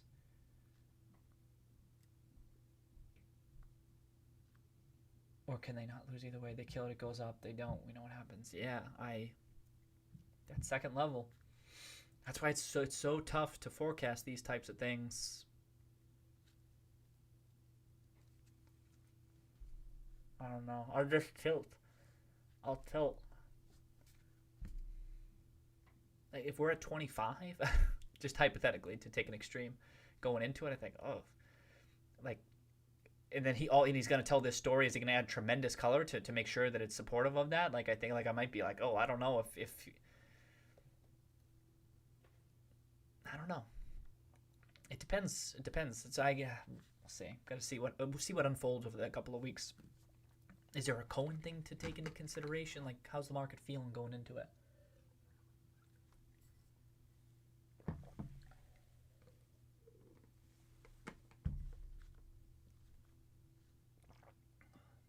Holiday numbers for hey Leo, welcome Leo. Yeah, holiday numbers just before. Oh, Jordan, did you like that one? I'm thinking that. Why won't you die? Every single run up. It's like, that's what I mean. This was another one. It could have died, and then they're like, we got him. 12:20, we got it, and then it's like, oh, son of.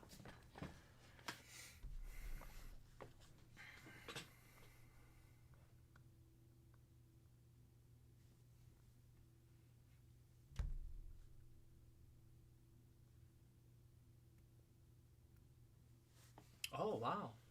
Justin, you think ICR bulls win either way? Hey, I'll take that. Cheers to that shit. That'd be nice. Holiday sales is a coin flip. Yeah, I'm kind of like, at this point, right? As all of us can always, if facts change, you can change our minds on stuff. I'm kind of like that on holiday sales. I'm like, either way, I don't know.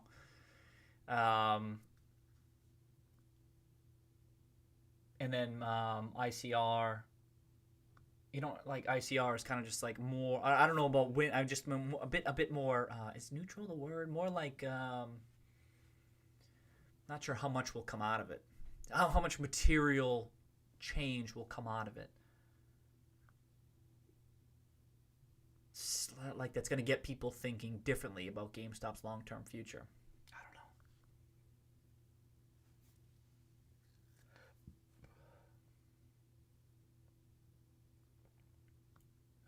You said, Jake.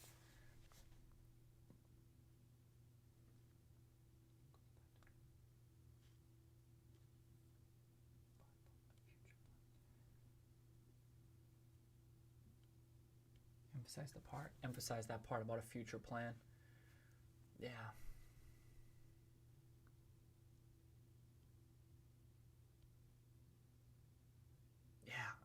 Maybe they don't care how high it gets. I don't even know. Maybe. It seems to me like I said, I thought there would be more closures already. Could be above me.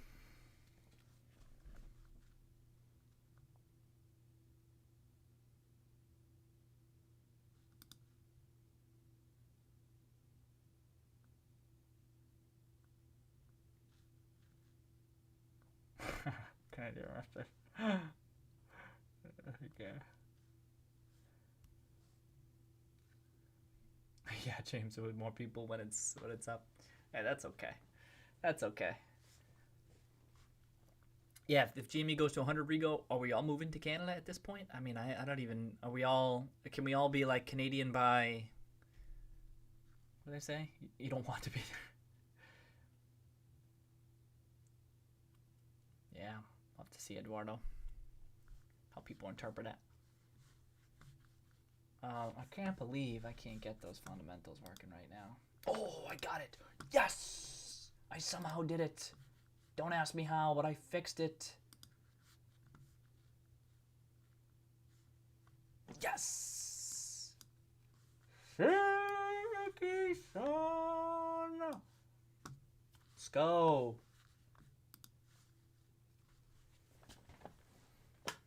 WBA. All right, they're going to have some leases now. That's probably the reason for that run up right there. See the red. But see, I haven't seen the purple and green. Purple and green, purple, green. I like that. Usually it's indicative of not all the time, generally speaking, a well-run business, a fairly competent management team. All right, so the merger must have happened around 2015. See the revenues jump. Man, 140 billion? Wow. Oh, gross margin. Ouch. Ouch. 28% down to 22%. That sucks. 20% TTM. Wow, they really got whacked. How much have the other retailers been taking it on the chin in gross margin? I'm sure significantly, but they had a decent net margin, 2, 3, 4% for that business. It's not terrible. And simple free cash flow, right in that same ballpark, roughly, which you like to see. Okay. Now, for a company like this, now it always depends on the business. There's a lot of nuance here, but for a company, what's the market cap? 35 billion, fairly stable business. I'm more willing to just use a PE multiple. Like earnings can be a fair proxy for what free cash flow is, and you can kind of lean on like earnings can be pretty decent on that front. I think there's less risk. That's why. Not no risk. Less risk. What do you see? $40.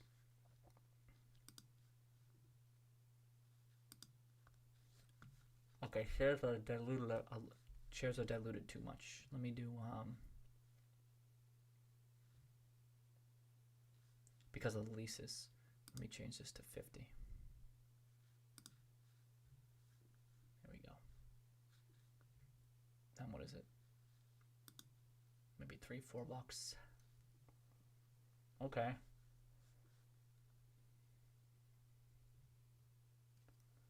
I can see some of that stuff. All right, so you're looking at a pretty solid. Say a pretty solid. Maybe $3 or $4 earnings, free cash flow per share, roughly. It's a pretty decent business too. Not bad. Still growing revenues. Nice work growing with their revenue growth. What's book? $26. They had, look at all that tangible book. They used to, before that merger, it was just solid tangible equity growth, which I like to see. $17. I thought that was sick. With minimal leverage too. Look at this. This was net common overhang. What's that? I don't even remember how I defined it. Look at this. Long-term liabilities plus short-term debt minus the excess cash, short-term investments. So it's just solid tangible equity growth, just crushing without too much leverage. You can amp up equity growth by way of increased leverage. But and then the merger, so they took on some intangibles there.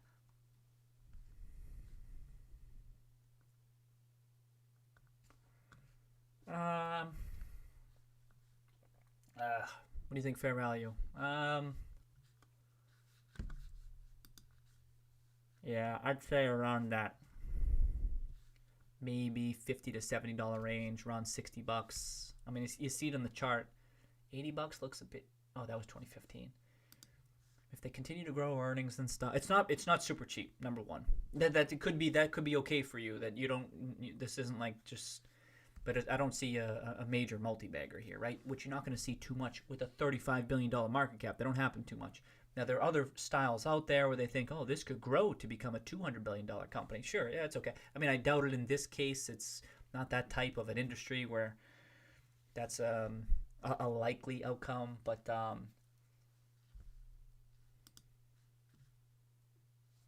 What's EBITDA? $8? $4?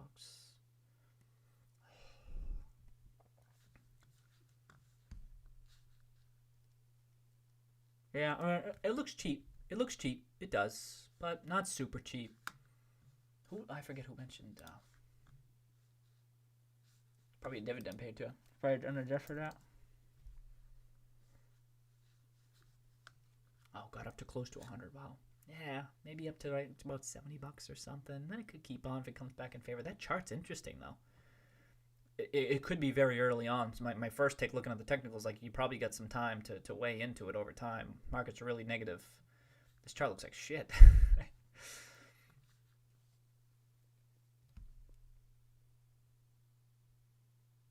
Like you might have some time to average in over time, but I doubt the business is breaking, right? I doubt it's breaking. Gross margin's kind of deteriorating, but revenues are kind of holding up, so that's good to see.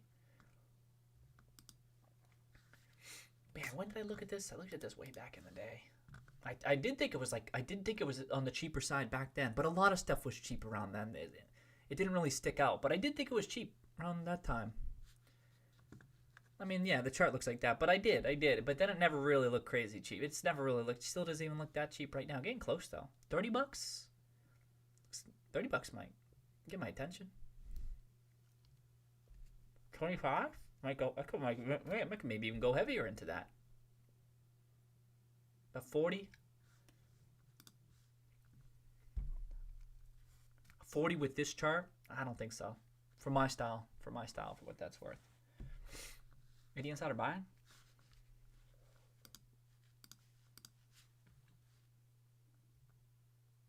Selling. Just one dude though. Yeah, some buying. Oh no, none. Nah. All right, good ticker though. I haven't looked at that one in a while. Like sometimes I'll come across some. Oh yeah, I kind of want to look at that one. They're getting hit this year. What time is it? 8:50. I'll be time for beer number 2. I think I got time tonight.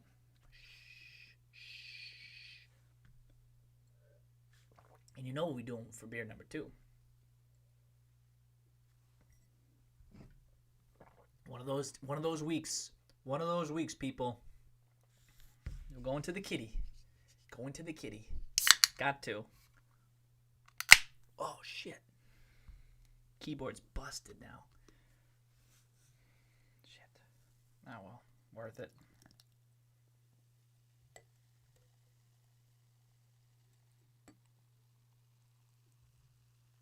There we go. Gonna mess it up with the foam. FOMO. Mess it up with the foam. FOMO. Alright, let me keep going.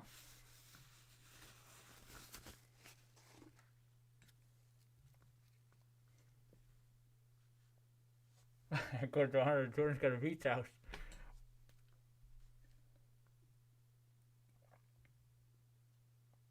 Boxel?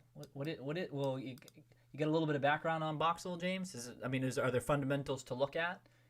Is there any characteristics of it? Possibility of a squeeze. The question, Eduardo, yeah, what's the probability of a squeeze? You know what I mean?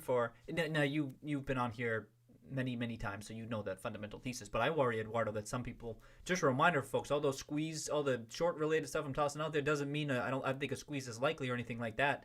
It shouldn't be a base case. There's a fundamental thesis here, but there is the potential, as Eduardo was talking about. But the big question is, what is the probability of it? Indeed. It just seems like if there were, I don't know how to analyze this type of stuff. It's above me. Oh, and Rod did a good job.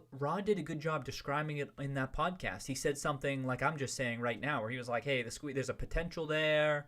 It can happen, but there's a legitimate thesis here, grounding." Like that's the way to interpret this stuff. Is like, oh, that'll be sick if it happens. And certainly we're bullish on it from a fundamental perspective. It seems like it increases the chances, right? That's how I think too.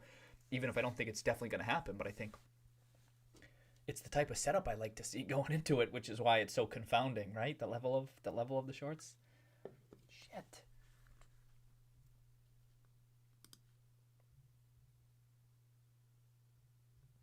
Okay, Leo has a strong fundamental outlook, yeah. Oh, Jordan, you gonna do one using Rocky? Sick! Let's go. We're ready to do a Rocky move on maybe over the holidays. Oh, sick. Do it, Jordan. Cheers. Good luck. Hey, Steven, welcome back, Steven. Oh, thank you. You like the hat too. Getting some compliments on the hat. Cheers. Thank you, mate. Oh, I saw Steven too. Is it I got the right ticker here? Hey, Steven, I saw this Sony chart. I was thinking, I'm like, yo, this shit is cranking, huh? Cheers to you, mate. Shit, kid. Oh, wow. Quite the turn. What's up? Well, I don't know how much it's up. 30. I can't do that math fast enough. Too many bears deep. But that's a good looking chart. I'll tell you that, huh? Nice pop.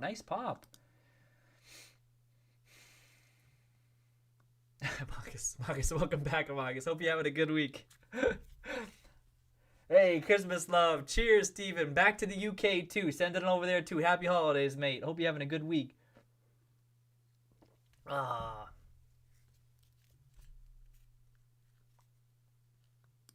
I think Blackberry. Jordan. A lot of people talk about Blackberry. Some people talk about it on the stream, too. What's a value stock? Oh, let me pop this up right now. What are you doing? Come on. We're in value mode. Hey, I'll keep an eye out, James, if you've got any characteristics. Oh, I can toss it in here, James. It's no big deal.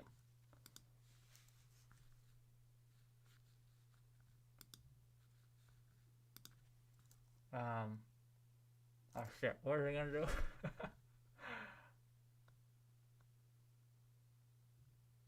Oh, wait.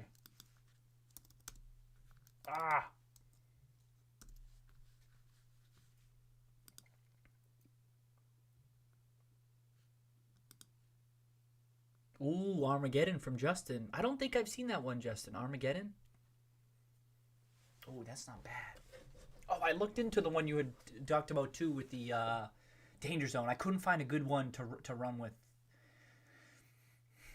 Because I don't think it was the tagline. Armageddon fans like it could be a good one. That's represent. You know, it's always good when like the title or the tagline or whatever is fitting.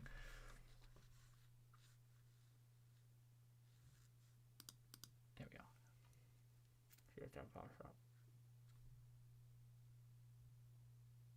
Come on. Give it a sec.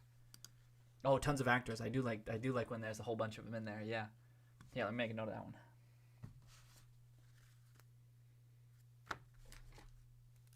You say Armageddon? I'll take another look at Top Gun. Top Gun. What was the other one someone said? Oh, just Jordan's gonna try to do that one though. Oh. Rocky. I'm not gonna do it. I'll just take a peek.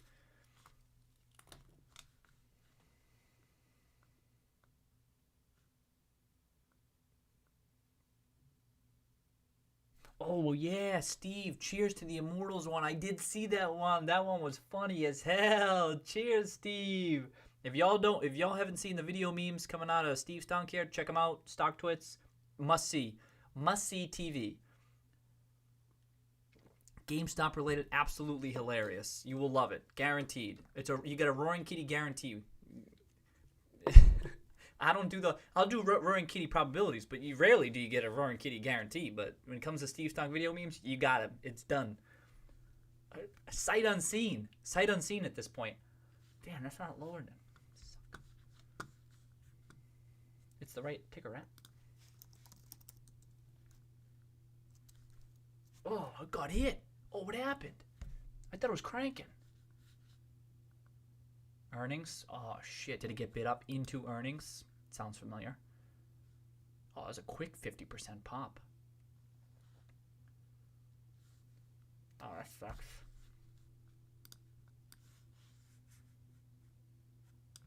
Why are you doing that?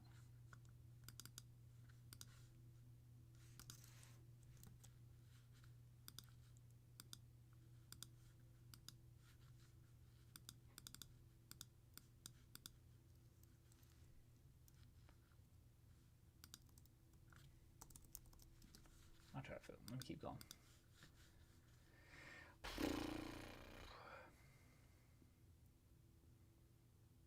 When Apollo goes down, that's the 13D. Oh, Jordan, did you see the snatch one? That reminds me of that one where it going down. I was trying to time it with what was happening with GameStop. Yeah. Oh, some Christmas movie ones. That's a good one. Who said that? Dusty. Oh, Die Hard. Yeah. Oh, wait a second. Is Die Hard a Christmas movie? Do we have any strong opinions here?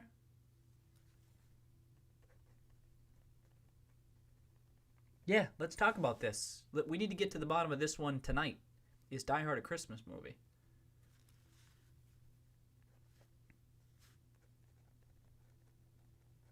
See, Die Hard right off the bat. Good name, right? Good name. You can work with that. You can work with that. Yep. Jordan likes Armageddon too. Yep. Oh, did you tweet it out too? Space meme. Oh, the the picture. Yes. I like that one, Steve. Hey, Terry, welcome back. Terry, welcome back. Okay, great question, Terry. Asking if I feel that Sherman and team, they've been doing what they said they would. They were who we thought they were. I would say yes. I would say yes that they have been doing what they said they were doing.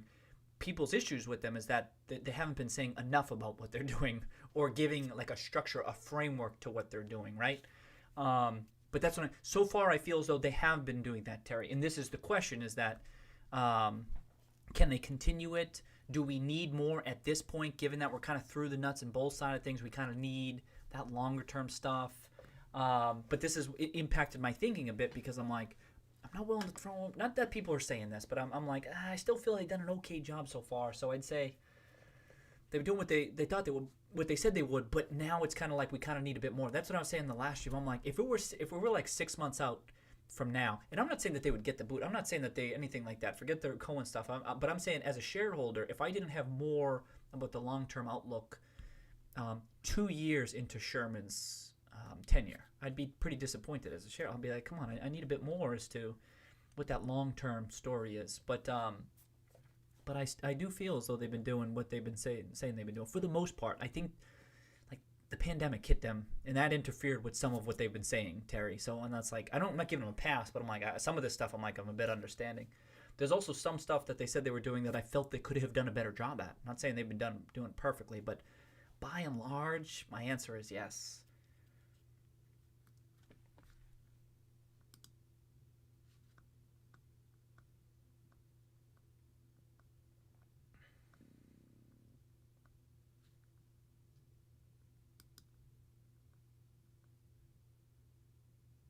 Oh yeah, Jordan, I missed this, but Jordan, you just said, did I just see this movie too? That's what I was thinking. That looks familiar with BB.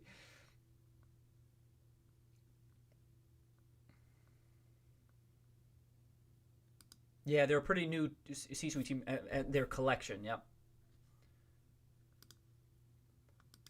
Let's get to come out a little bit more. January news will help as Q4 numbers will be good. Yeah, we'll have to see. What the question is, what will be priced in, Terry? But indeed, at least the shit quarters. This is exciting because the shit quarters are behind us. Take that however you want. I don't care. That's a fact, and that's kind of exciting as a shareholder. We made it. Cheers to us. Cheers.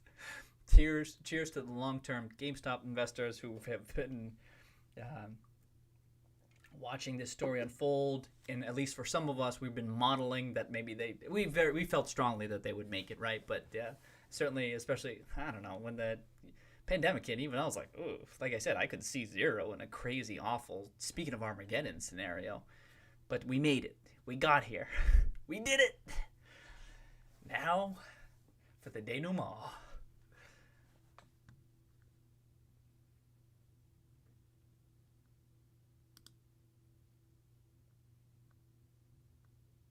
Oh, you're out, James? Peace out, James. Peace out. Nice having you back. Oh, I meant to pop in box. I forgot to do it. Already got it over here. All right, James. You have a nice weekend. Let's type that in. You might be gone, but I'll still type it in. Okay. You go with the Nostradamus quote.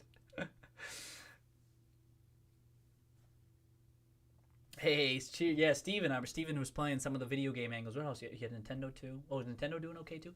What is it? NT Doi? NT Doi? Let me see. Did I get Sony up? Let me see if I can get this. NT Doi? Yes. Oh, they're all running. Nice, nice. Happy for you, Steve. Okay. Nicely so far. And GME the biggest winner. All right. Let's hope it can keep going. Oh, it's Jordan's get pumped one. Oh, that's sick. Then it's a buy. Oh, okay, Jordan. Yeah, it could be. Yep, we just did the same sort with GME. Yep, I don't know the story. Oh shit. I don't know the story all that well, but the chart gives me that. Okay, and you know I appreciate that quick take on the chart. I do. Oh, okay. Let me back out. In fact.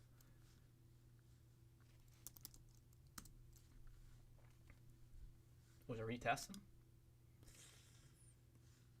Okay. Okay. Bit of a breakout, no doubt. Anyone buying? It'd be nice if the insiders are buying right now. It's a clean breakout. It's a gap up too. Is this weekly? 1, 2, almost 3 years. Nice.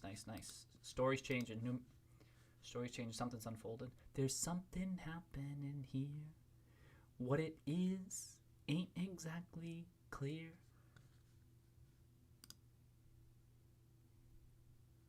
This is a 3-year weekly. Wow. Yeah, I agree with you, Jordan. This sticks out to me.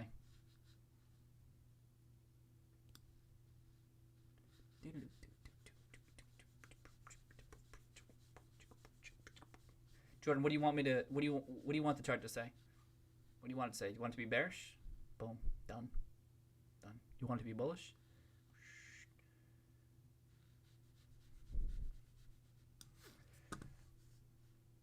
It does seem like it's coming back down. It'd be nice if let me just get it down to like maybe just a 2-year just to see some stuff.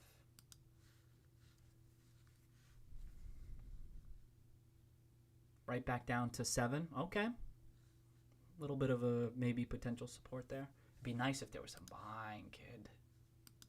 Come on. November 3rd.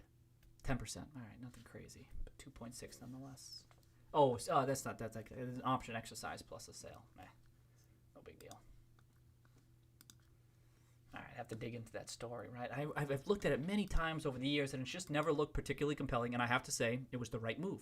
Not always. I don't always make the right move, but in this particular case, I've never thought it was particularly cheap. And then I probably the chart too. I can't remember. I was definitely. I think I got a double on it back here, and I had lucky timing with everything. I got a double, and I've never touched it since. I felt like I got a little bit lucky on that. I remember. Then it just never got that. I'm like, it like never sold off that much. It was like sticking at 7 forever, and I never saw the tremendous upside. I didn't get that one, but boy, down at sub 3, it could have been good. But the question here, Jordan, would be like I haven't thought it was cheap, particularly cheap at 7 in the past. Oh, did I get it up? That would be my question now. Is it cheap now, or has the story like is there reason to believe there's tremendous? Oh yes. Why do I got to keep doing this?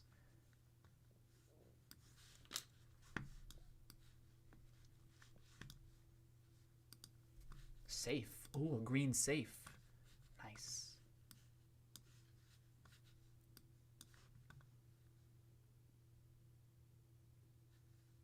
Look at how big they were. I mean, maybe they had some asset sales and stuff. I can't remember. They must have, right? This is just a huge drop-off. But, geez, 20 billion? What? What? Talk about an Apple disruptor, right? Whew. Yeah, did you see Burry tweet out that Nokia, was it Forbes? The cover of Forbes? I was laughing at that.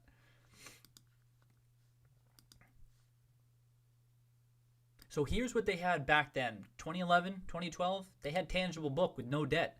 It was trading at half of tangible book.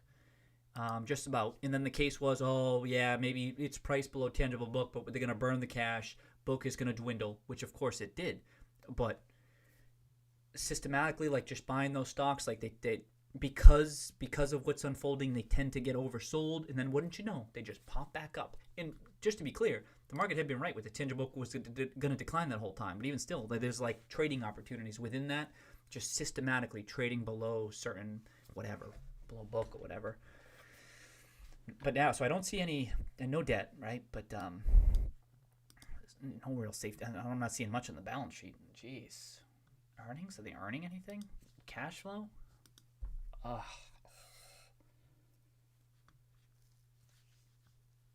What the hell's going on here? They ain't earning anything. And even when they did peak earnings the past 10 years, 70 cents? Could have been a gain on an asset sale for all I know. I don't know, but I just think that ain't that much. And there's not much safety on the assets, from what I can tell. So it's a story stock. It's a what is the story of Blackberry? What are they doing? Sub $1 billion revenues. Look at this, sub $1 billion, which I'm okay with. But then you think of GameStop like $5 billion. You think, wow, it's not nothing. I always thought it was silly when people say people don't shop there anymore. I'm like, ugh, I don't see anything here. It's a story. There's no reason to think with a stock like this, and I even thought this back in the day, that they're going to get back to where they were. There's no way I would assign a high probability to that anywhere close to where they were doing that the second half of the 2010s there, right? I mean, nowhere. It's a different ball game today than it was back then. So the question is, they got a name. And again, I don't know. I'm not dialed into the story. I don't know what's happening, but maybe they got some different ways to monetize that name brand. I recall too, wasn't Watson involved with Blackberry, which caught my attention? I don't know if he was involved back in 2011, 2012, but pretty sure he was involved a couple of years ago. Was it Watson? Prem Watson? They called. Oh, speaking of Canadians, they called him the Warren Buffett of Canada. And I've had quite a bit of overlap. Not quite a bit. I've had some overlap with him. Come on, let's look this up. What are we doing? Why are we talking about this? Let's just do it. What the hell? Whatever. Yeah, that's not going to come up because the ticker's changed a bit. It used to be RI. Remember Research in Motion? You all remember that?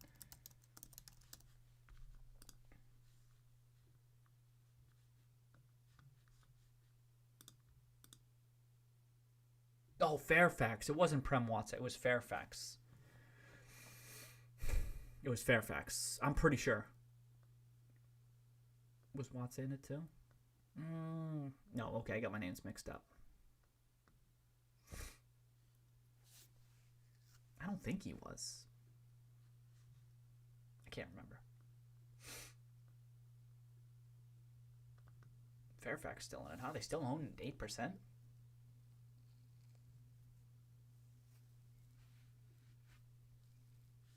I don't know prime cap. Ontario Teachers. There you go. Ontario Teachers. Okay. Yeah. All right. I don't know the story all that well, but the chart. Okay. So from a technical perspective, to Jordan's point, I agree with that. The chart is the one thing that sticks out to me, and that can be a trade. Know the trade. Is the trade just a technical type play? No problem with that. But you're unlikely. And I know Jordan knows this. I'm kind of just speaking. Just running with it here. Just know the trade. You're probably not going to go super heavy into it if you're not dialed into the story per se. But you just say, oh, it's a technical trade. The odds might be in favor of a continued breakout here, so long as whatever that thesis might be isn't. There's something there. If there's something to that. Yeah, there can be chart plays. Hell, what's Bitcoin doing, by the way?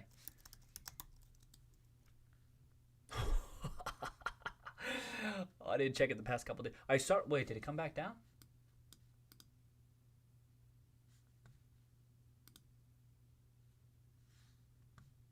Okay, it's about flat. Look at that. It's at 23,000 to end the week. Oh, shit.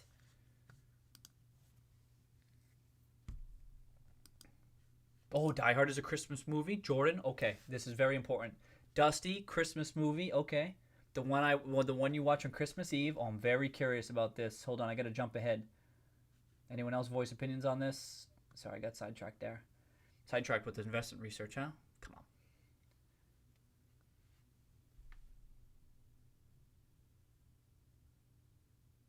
That's it? Only two? Okay.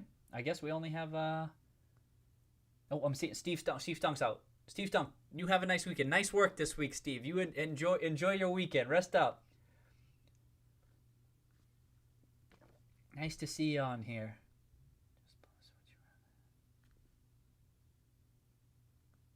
Okay. Well, let me just say, it's Dusty and Jordan. Cheers to the two of you, because hell yes, it's a Christmas movie. Can you believe people don't think it's a Christmas movie?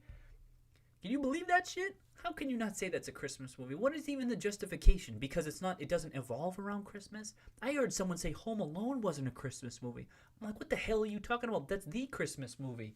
Some of this stuff, I don't know. And then, then you got Trading Places. Is Trading Places? There's a lot of good Christmas movies. You know what I mean? I just find it's a funny. I'm kind of like surprised when people don't think that. Yeah, it's all subjective, right? It's not right or wrong. We're just having a laugh. But cheers to y'all, though.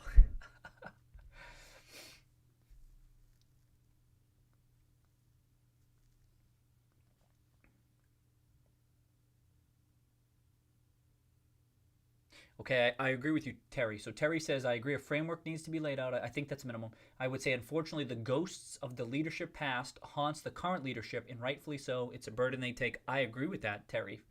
I think, for better or worse, I agree with that. I think for worse, I think that that's a mistake that folks are saying that this management team is just like the other ones, right? But even still, I think your point still stands that people judge them based on kind of the mistakes of the past management teams, and they say, well, the odds of you making those same mistakes are high. And you've heard Fox say too in the chat when I pull up some of the PowerPoint, management's PowerPoint of the different initiatives that they're pursuing, being like he says that sounds familiar. It sounds like some of the past initiatives of past management teams, which is a fair not critiques, just a fair call out to say, hey, other teams have kind of spoken or talked up a particular game and then they haven't been able to execute. It's possible. I'm not saying they definitely execute, certainly not. But I think you're right, Terry, that I think what people are doing, I'm not so much saying that it's this management team is just like other past bad management teams. What they're saying is that it's a sinking ship and no management team can save it. I think that's what people are thinking.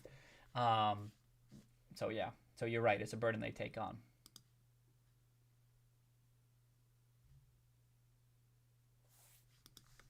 Oh, yeah. What's talking about Cameco, Jordan? It's holding up okay. It's holding that move, Jordan. It's holding that move, huh? I know you saw. Let's. I'm watching that closely. GME the red-nosed reindeer. All the bears laugh and call him names. Oh, I think I might be able to work. That context helps me.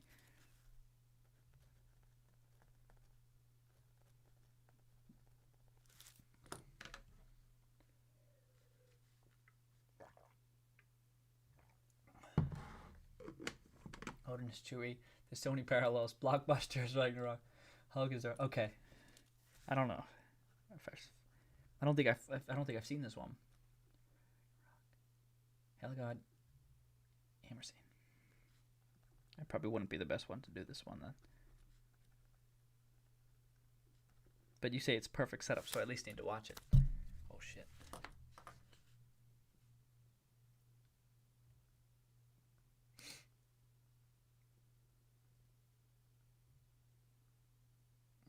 Just looks like a higher high, one buy here. Okay, you're just watching it. Okay. You should dig into that story. Save me the trouble. Jordan. Jesus. Oh, shit. Oh, Jordan. Oh, Jordan. Raw Medical. What's the market cap on this? Oh, Jordan. Save you the trouble.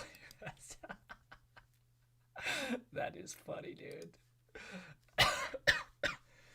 22 million? No, I can't. I'm not. I mean, I've invested in companies this small, but with a chart like this, moving on.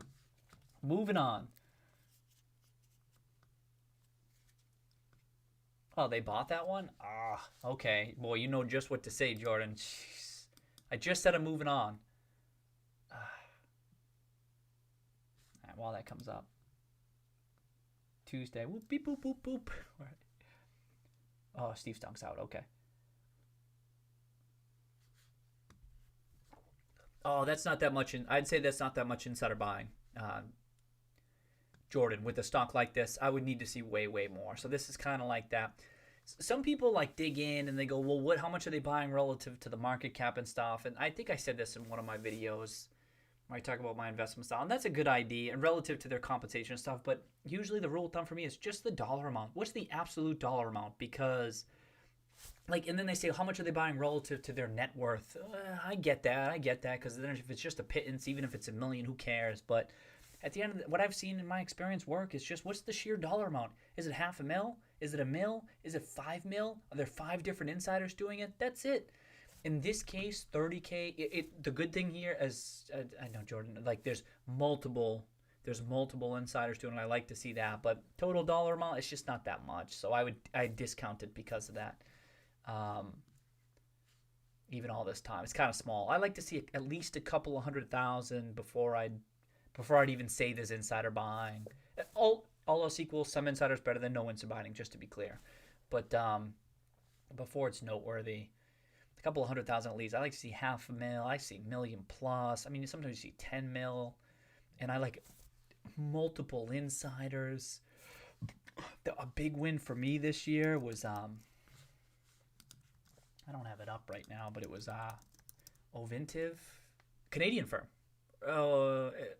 They changed to be a U.S. firm, but this thing was a 10, was not quite a 10 bagger, a solid 6-7 bagger, and there were tons of insiders buying, tons of them, and in bulk too. They did this was like a classic Roaring Kitty play for it. It was like. Also, they had a name change. It used to be Encana. I talked about this many times in the stream a couple of months ago, but it used to be Encana. And part of my thesis was people like don't know what this company is, even though they changed it years ago. But like people kind of lost track of it. Oh, I can, because they're American, because they're on. I can look it up. You can look up the insider buying. It used to be they were just Canadians, but now because they changed it, you can see the insider buying. Look at this. Look at March, 200K. Look at this. Look at their February. There was just a ton and a whole bunch of them. And, yeah, anyway. But that's just the number of insiders buying, right? Because it's like they're all getting together like, this is ridiculous. Like, look at this efficient market, my ass. And then they go, all right, let's buy this shit. Man, I could have sworn there's even more than this. What you can do, can I do this? This doesn't look like it captures all of them. Why is that? I think. When did they change their name? Maybe some of it was from the Canadian Cedar. Maybe some of it was from Cedar. Maybe it was. This doesn't look like it captures all of it. I could have sworn it was like 7 million or something absurd. This doesn't look like it captures all of it. Anyway.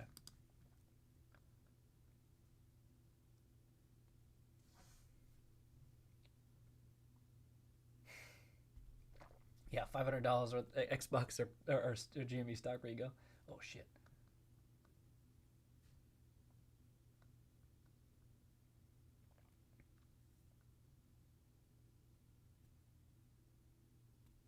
Oh, Jorge seeing Jorge, are you seeing 18 on Tuesday? All right, we'll take that shit. So that's the thing, that this could keep on running. In fact, just a couple of weeks ago, if you recall, there was that Friday.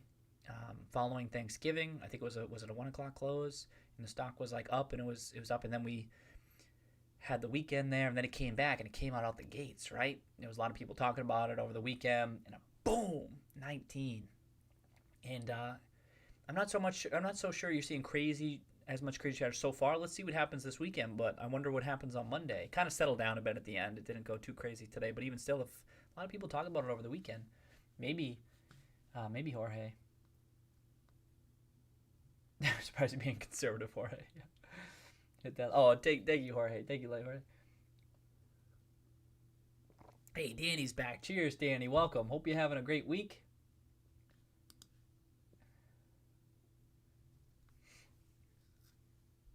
Oh, okay. Talking holiday movies. Home Alone during Thanksgiving and Christmas Vacation / Die Hard during Christmas. Okay, I like that. For a while, I was going through. I would watch all the Christmas movies. Like, oh, I mean, I guess when I was younger, when you just have more time to do that stuff and watch all of them. What were there? There were a whole bunch. There's just a ton of classics out there. What was one that I had? I hadn't seen. Was it Scrooge or something with Bill Murray? Like that was an one I didn't even know existed a couple of years ago.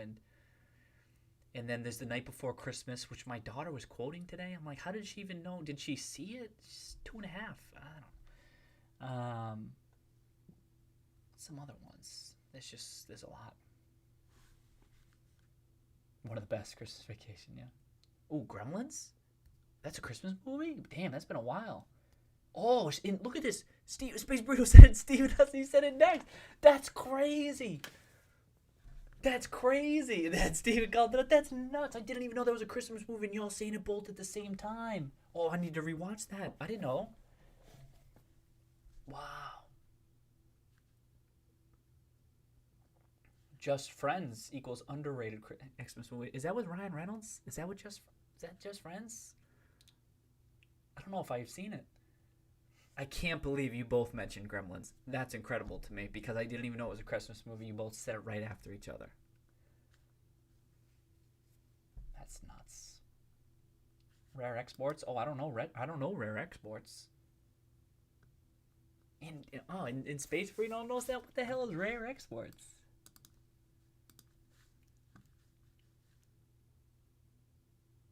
From 2010? Wow. Don't know it. Knows it, let alone... Yeah, exactly. Someone who knows it, let alone appreciates it. Oh, Jorge's going for squeeze now.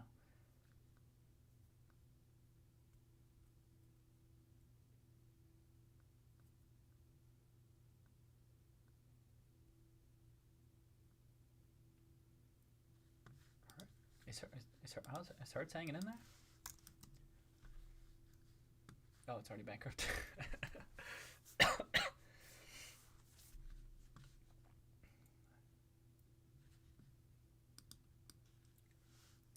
You know how I know it's a Hugo ticker? I know it's a Hugo ticker depending on how many letters are in the ticker. Hugo's ticker's got like 8 letters in it, and I'm like, wow. Oh, good looking chart, Hugo. Oh, let me back this shit out. Oh, really good chart. EV. Ooh, materials.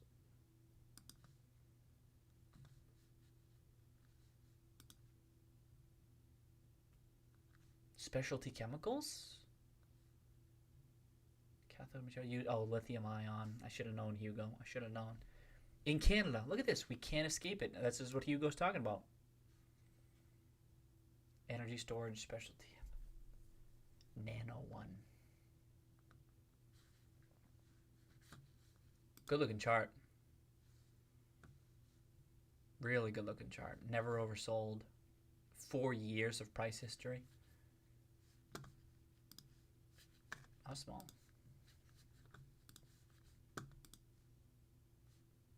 $300 million market cap.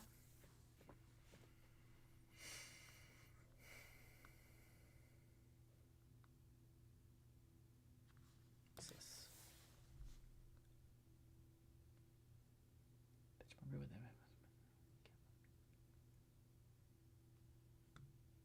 I can't pull up fundamentals for this. That's the drag. I mean, that's if not a recommendation, right? I mean, I don't know that I would take a position, but chart-wise, that looks good in a chart perspective. I mean, Jordan and I were just talking about Blackberry. This is even more bullish because it's like, who knows how high this could go. My question, Hugo, is it an EV play? And that's kind of a big driving force behind some of this? I'm not so sure it totally is. Kind of did nothing there, which I like. It kind of did nothing for 2 years. Now it's breaking out.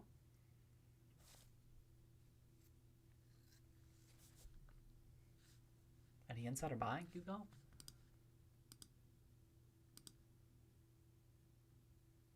It's GM or check out. It's GM or Tesla, but surely is one of both. But it's a multi-bagger after they announce who is. Oh, after they announce this?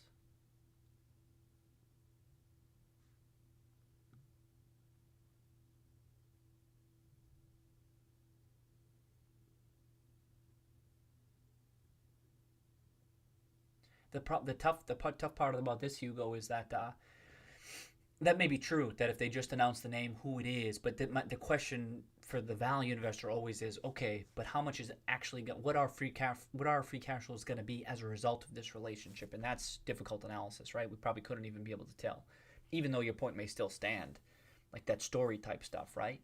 But combined with the chart and everything. But if they do announce that, how long did it?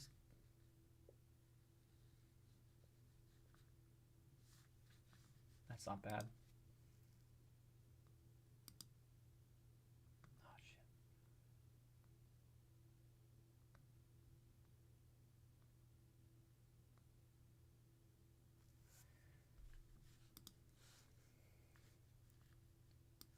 Oh, shit. Not this one. Please, Hugo. Don't tell me this one kept running. Okay.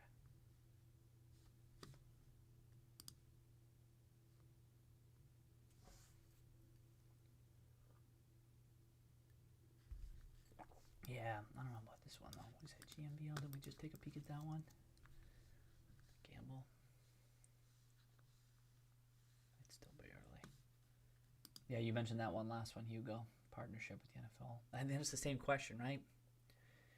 That's not to say that's a prerequisite for me. I know you know that, Hugo, that I need to know what the impact is going to, like Bitcoin. I have no idea. But for a play, sometimes it can just be the technicals. Sometimes.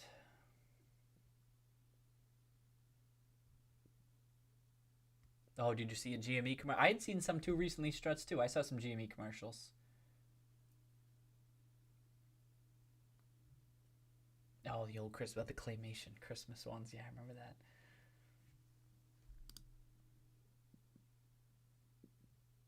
Yeah, Jeff, as far as, in fact, we just brought this up. Let me pop it up over here. As far as the holiday readout goes, I suspect it's going to be in line with what we've historically seen with holiday readouts, which is not all that much. But I'm just going to pull up what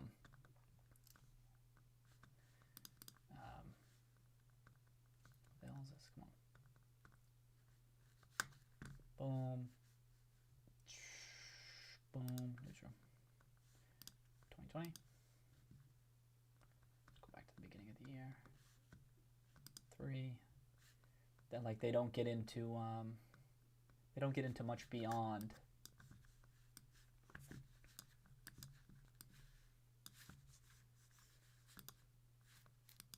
Like sales. 9-week holiday period ended January 4th, so it goes in.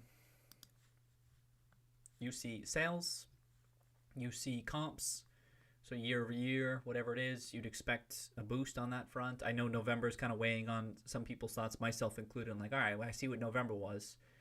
There's only a couple extra weeks in addition to that for the holiday season. But even still, positive comps, almost certainly. It'll be what people are modeling, what they get versus what their models are.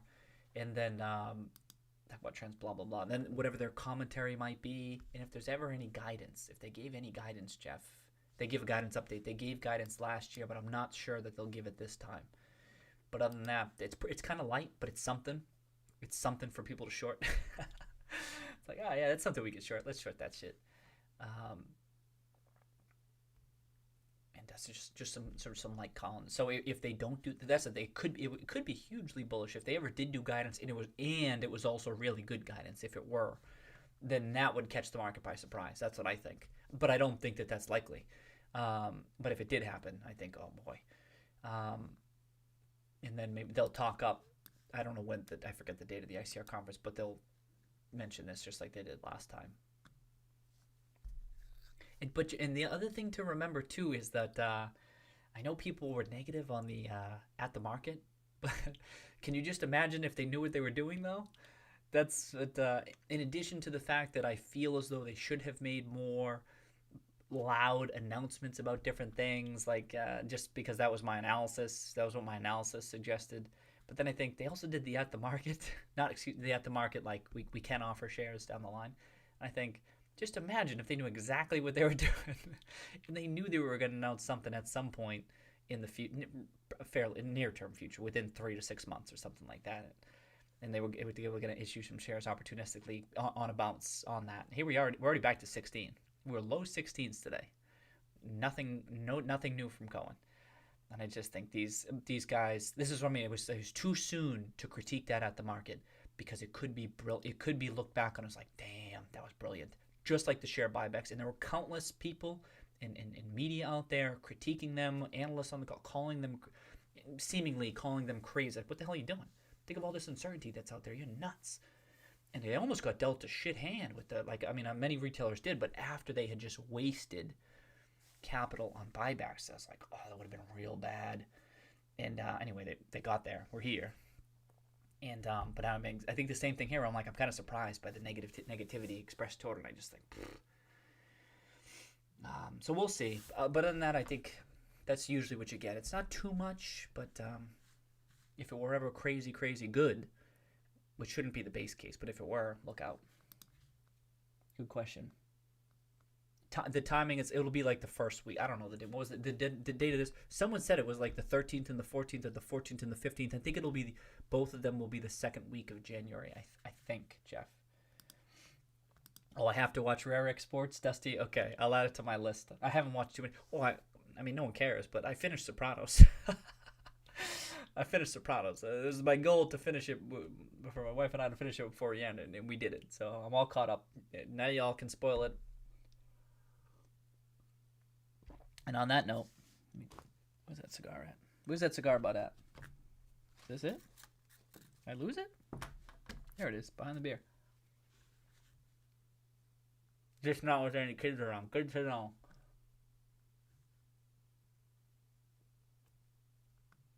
Oh, you think it's GM or Tesla, Hugo? Okay.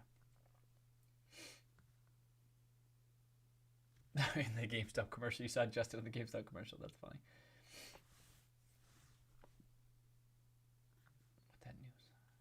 Okay. Thanks for pulling that up. Got pulled into work, didn't see. Okay, no problem, Jeff. Cheers. Yeah, what are the big variable for me is guidance.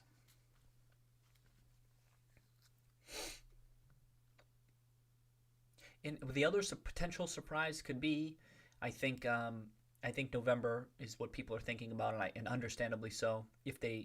If December were much better than November, and people are kind of the comps catch people by surprise, because they're like, oh shit, I thought it was going to be on the weaker side based on November. It wasn't quite as strong as I was thinking it could be.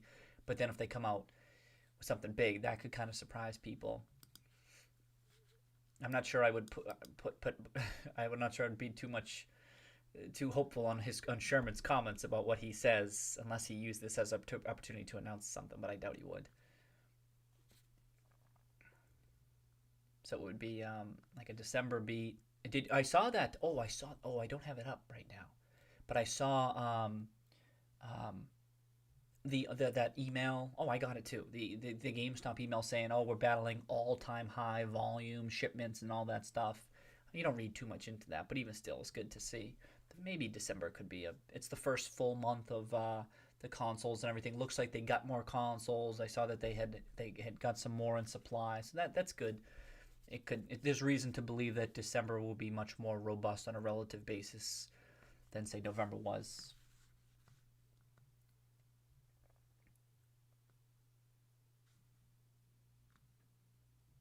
Oh, they got a couple of partnerships. Okay, Hugo. Chart looks good. You're just playing the EV FOMO, and that's a real thing. I know value investors might critique what Hugo's saying, but I'm on board with that type of stuff. And I think I already said this, but the time that I feel as though I missed out was like late last year. What was clear, like market was kind of like, we're doing this EV type stuff, and now it has come to fruition this year in a big way. For that, it's a particular type of analysis, and it could be soft analysis where you can't go heavy into those types of positions. But why? I don't know. I think I don't know. I like to keep my universe broad. That's it. I mean, I don't have too many plays on that.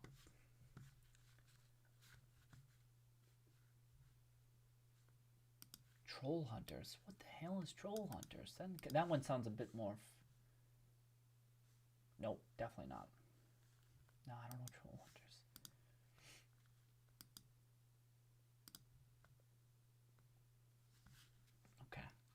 caught up. All right. Why did I finish this?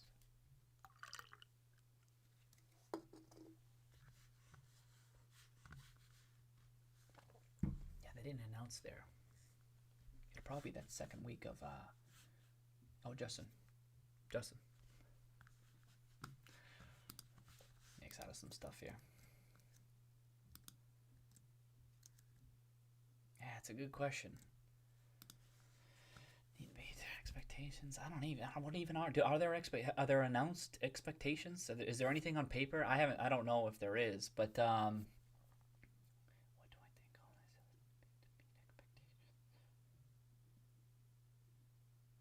Yeah, I don't know. I don't even have a strong opinion. Legit.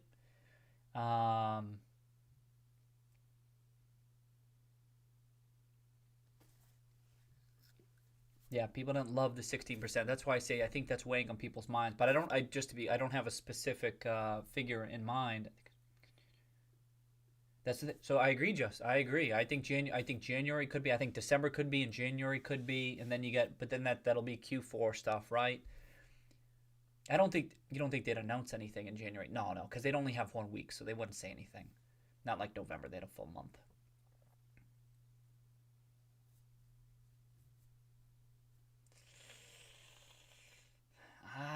Would it be bad? Well, that's the thing, Justin. So some people were saying, I think so. I think if it's above, yeah, I think 20-30%. I think it could, Justin. I do, and I think you might get it. But damn.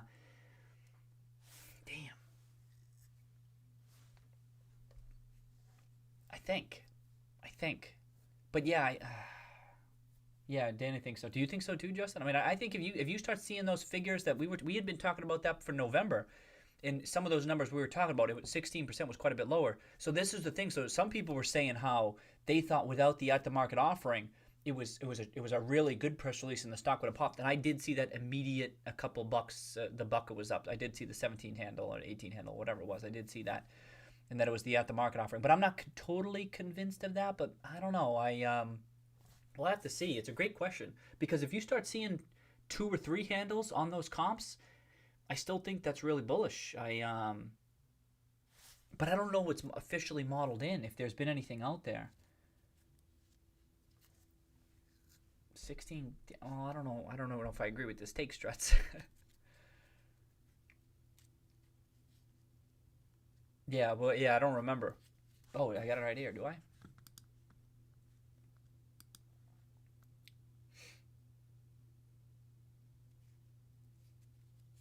Oh, you get the breakdown. Oh, okay, that's sick. Thank you.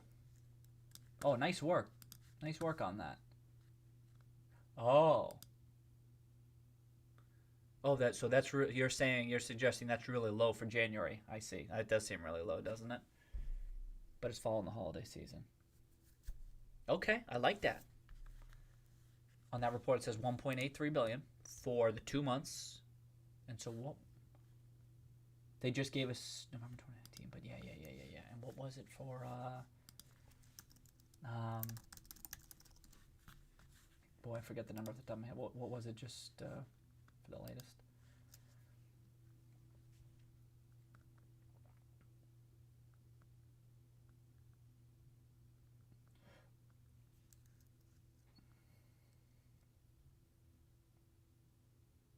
$791. Okay. So we got $791 for November. 745. Okay. So 1097. So $1 billion, and then 351. Total Q4 was 2.2. What was Rod's base? 2.5.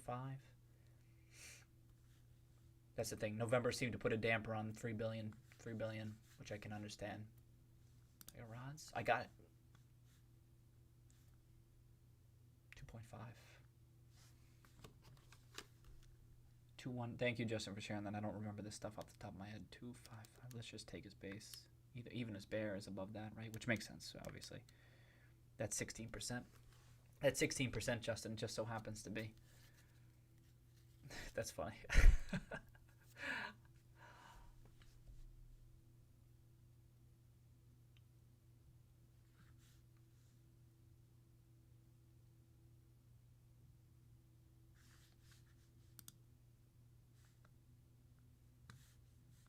That's the thing. I agree. January could be, especially because of these supply constraints, right? I'm talking about Q1, Q2, but even within Q4 itself, these things could be bumped a little bit.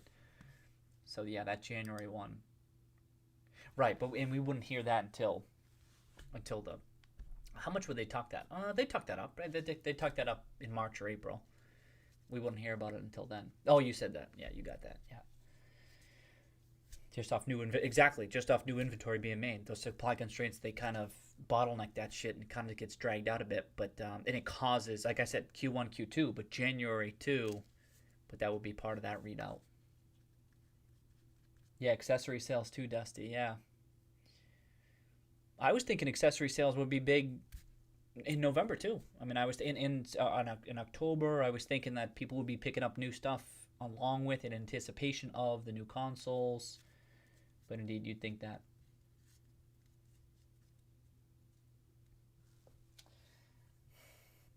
Yeah, I don't know. Yeah, I don't have any strong opinions on that. I'm kind of with you. Would you say coin flip? Yeah. I'm kind of with you on that.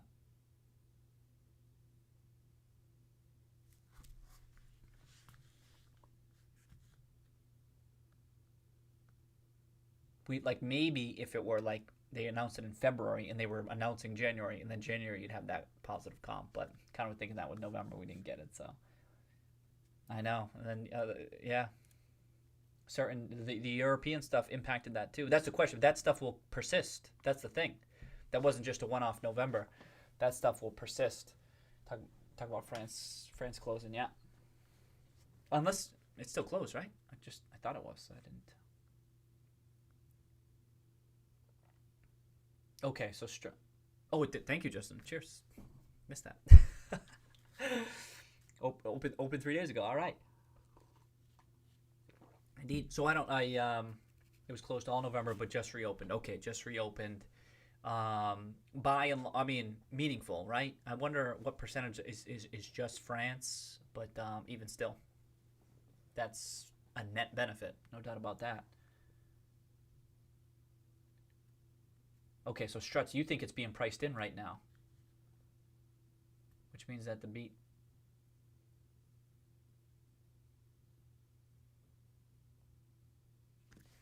You think new inventory is being made available is getting priced into the stock now, which means the fact that the inventory is being priced into the stock, doesn't that suggest that a beat is more likely? No? Because if it were being priced in, then the market is kind of getting wind of the fact that that they could beat. No, I'm blaming a physical store. That's right. This is true, Danny. Danny's saying blaming a physical store closure just strengthens the bear case that GameStop relies on an outdated business model. That's true. That's what I say. It's true. I have nothing. I don't even know how to counter that, except for this is why these forward-thinking, transformative partnerships and announcements, whatever form they take on, I don't care. But be nice to counter these types of things that are announced during the conference call.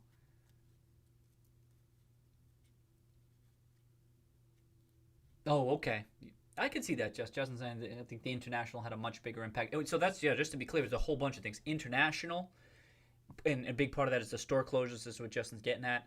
And, of course, supply constraints. I mean, those are two very big things. I don't know what the breakdown is. I just know, I feel like there was one more. There was one more?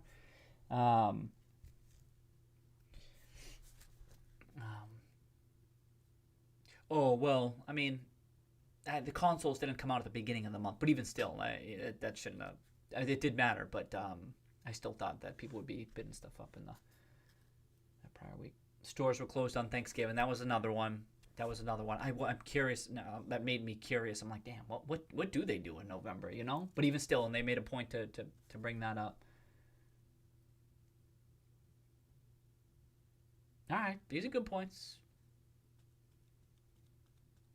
And I'm with you. I mean, if it is much higher, I mean, I still lean toward, could be either way, but I'm with you. If it's much higher than 16%, this is tough. This is tough analysis because it's like, how does the market react to that stuff? But even still, I want to see the higher ones, no doubt.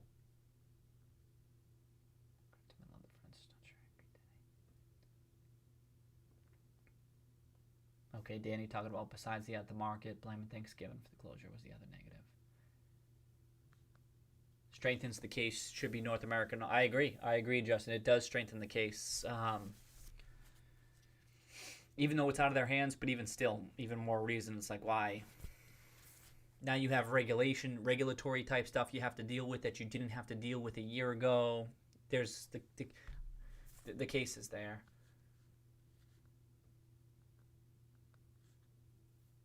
And stores show positive. It just shows that the thought process may be overweighted because people still want to shop physical. Well, that's true too, Dusty. Dusty's saying, hey, even if it's positive at all, people are still shopping there, which is true. But then even the bearish folks are still pricing that type of stuff in. Even those folks who think this console cycle is going to accelerate disintermediation, they're still pricing in the comps, but your point's still valid. People are still shopping there. I think they'll continue to shop there for a while. Could be much higher than 60%. Inventory released today seemed like a decent sized chunk of inventory. Okay.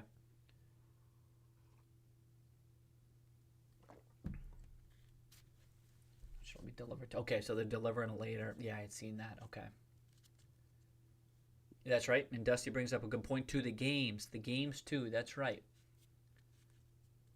That's right. That was the other thing. There were a handful of things, and they were legitimate things. But even with those things, even I think some folks were like, it could still be higher, which I can understand. But legitimate things.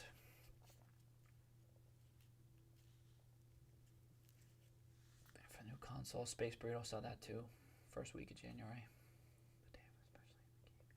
Wasn't under the tree with it. Yep.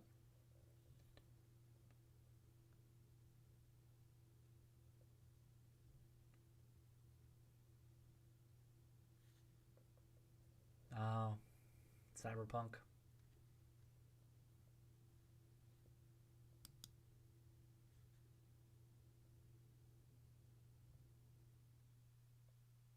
Oh, you're saying it was strategic. Even the 16%. I was just thinking it's because they give November every year, but it did seem like it was out there. It's like, well, it's not as impressive. Unless the bear cases, they did think it was impressive, but that's what I'm saying. So if you're running with where I think you're running, can you imagine exactly? Can you imagine if it were strategic?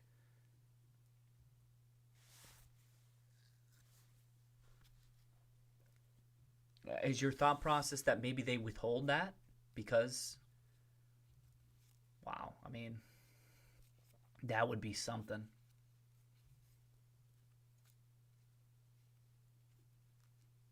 Well, that's my point, Justin. Well, not so much. I mean, I'm picking up what you're putting down. Exactly. Or anything else. Can you imagine if it's in tandem with something else? Can you imagine? It would be huge. I don't even want to pin. I don't even want to pin it on one thing in particular. I don't really care. I don't care what it is. If it's their early January, if it's their December comps, I don't care if it's another announcement or their game plan on ICR, whatever it is. If they knew and they were like, yeah, let's get this out there. Yeah, not particularly compelling. Go ahead, sell us off. I mean, now it's bounced back, so no big deal. But that's what I was wondering.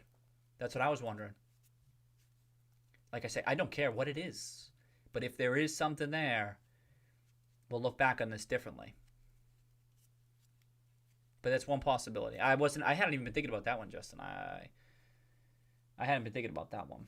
You know what I mean? Like a strategic release of what some consider the weaker. And they did give the reasons as to why it would have been weaker, but they're like, yeah, still do it anyway. It's possible. I mean, that's like 60 chess.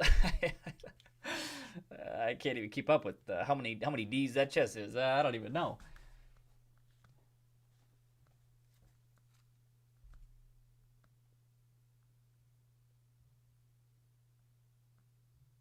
Well, Stretch, just to be clear, it wasn't a full quarter. It was 1 month. It wasn't a full quarter that they were They weren't, and it could be Thanksgiving's I don't know the figures, Stretch, but it could be Thanksgiving's a meaningful day for a GameStop, and it was just 1 month, but that was 1 day out of a new console cycle, which is even more meaningful. But and they weren't blaming everything. I'm okay with mentioning that you're closed on Thanksgiving if you're not usually. They weren't blaming everything on that.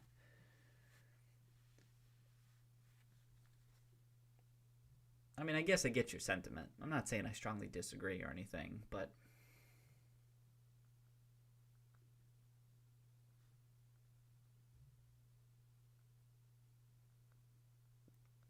because they want to beat, Hugo says, because they want to beat expectations. That's why they're giving the low numbers.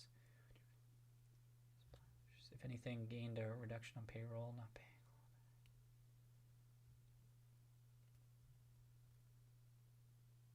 No, fair point. Dusty's saying, yeah, if you had the store closed, but you had supply issues, so what? They had supply issues for the console specifically, but would people have been buying other stuff if the stores were open? I don't know. But the big driver would have been that, so I get your point.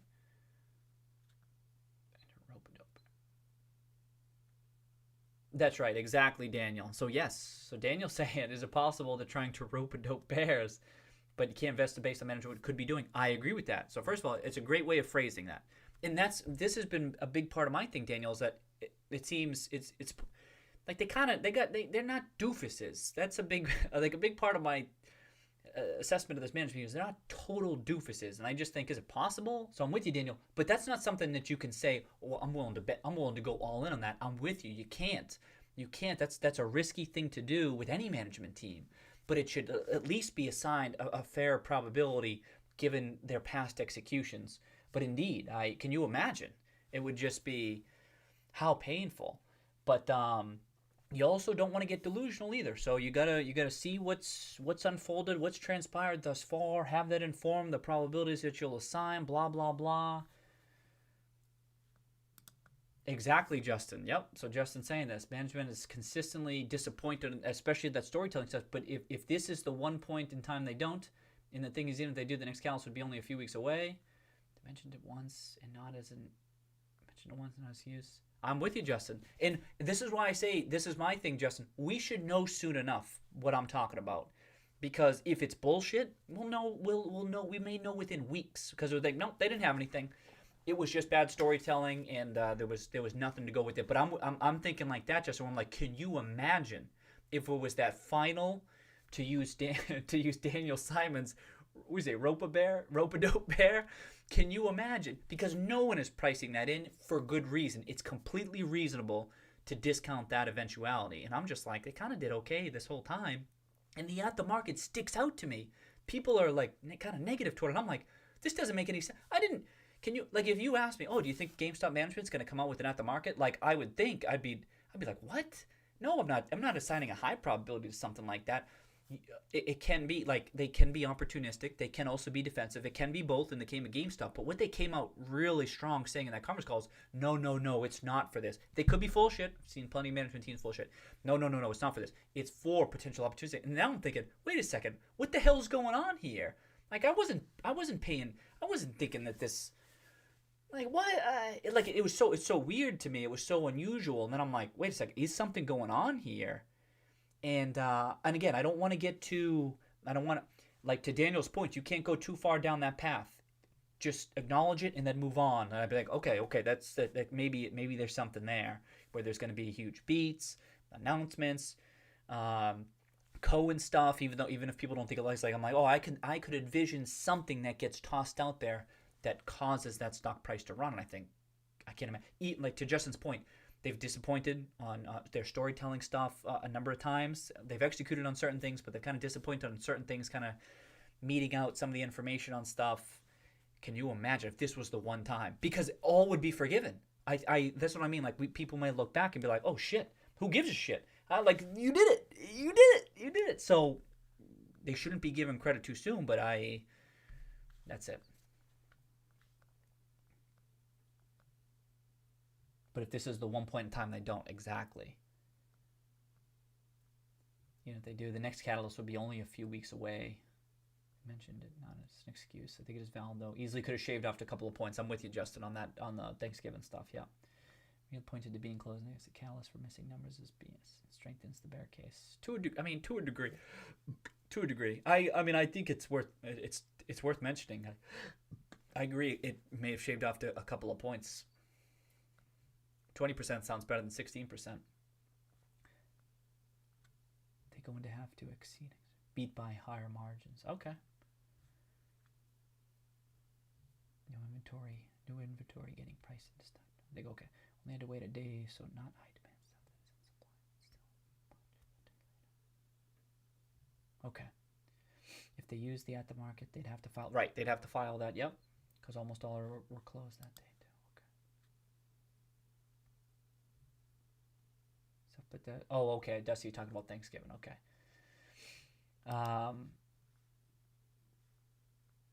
Okay, squeeze only. Oh, that define squeeze. I mean, I'm joking here, tongue in cheek. Justin, the squeeze has already happened according to so many people. Well, this is the thing. I don't want to limit it to the squeeze, Justin, because you may even. I mean, I think you would agree with this. This stock could be at 30 without a squeeze, right? Without any crazy. I mean, I know you agree with that, but like, and then the question is, Justin, it seems to me it could be worthwhile to issue shares at $25-$30, even if there's been no squeeze. I'm just trying to put myself in their shoes, like a quick $100 million at $30. Xbox is still available. Oh, it's still available. The digital. Okay. Oh, I refuse. No way. I'm doing digital.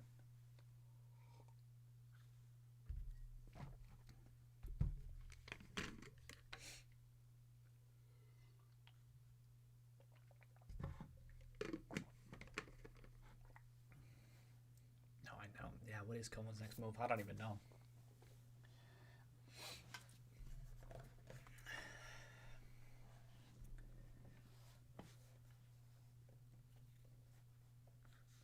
You don't want to ascribe too high of a probability to that stuff. You just want to not completely discount it. It's a mistake, I think.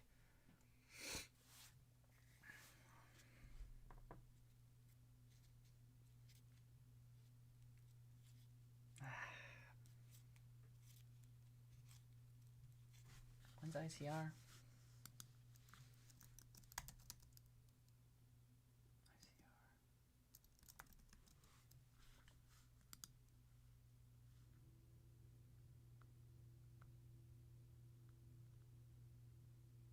11th, 12th, 13th. Okay.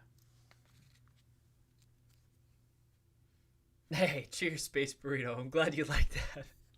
I had to do it. So many people short squeeze this, short squeeze that. I'm like, I don't think that means what you think it means. Cheers, Space Burrito. I was hoping some people had seen that. Seen the movie. I mean, it's a classic, but I feel like now it's. I mean, now maybe some of the younger folks haven't seen it. I actually didn't grow up with it, which I mean, it's too bad because I probably would have loved it, but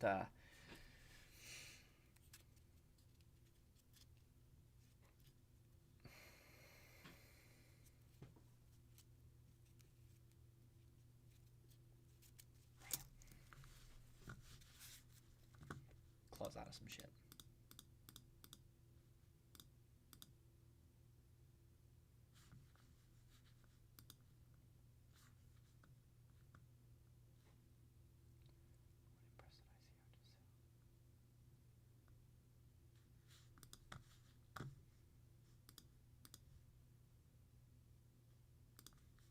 What was this? I didn't pick that one apart, but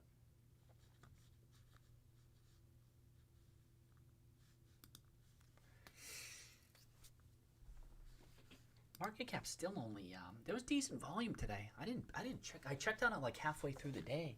I didn't come back to it. 16. Yo, that's the biggest day besides earnings day since, and then November 30th there was a good amount. Wow, that's volume, and it held. It held pretty well. It kind of ended up closing right where it opened.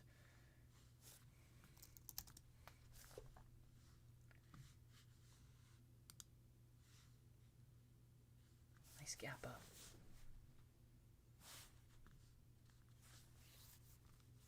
Really good if it holds. If it holds too.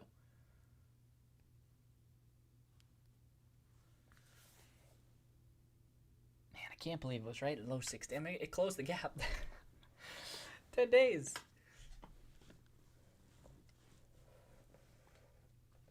And the chart is stronger. The chart is stronger.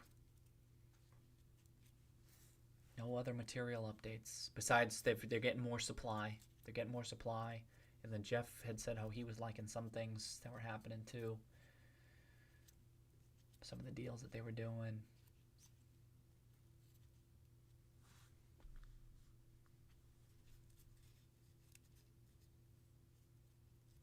nowhere close to being overbought or anything like that. If people were starting to get excited about it, it's got some legs if they wanted to. I'm not saying that they will, but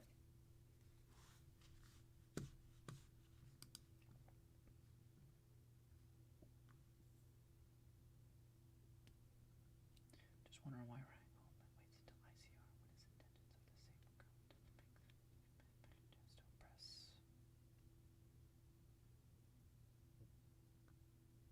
I mentioned this earlier, Danny. What if? Well, that's the thing. The ICR specifically, it's unlikely to disappoint. That's true.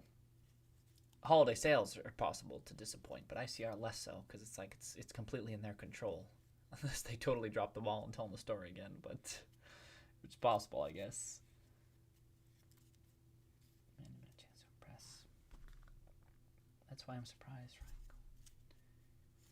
Why allow management to get anything right? Yeah. And he mentioned 2022, and someone who was it, Danny called that out too, immediately conduct, or was it TM?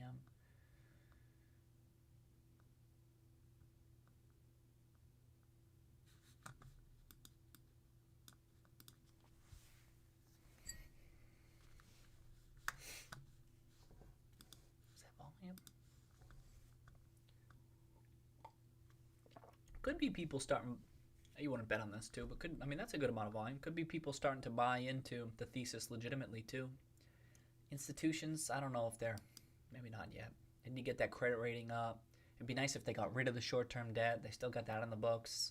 That's another potential announcement now. Hey, we're paying off the debt. That's one more additional possible announcement, but not that's not anything crazy or anything like that, but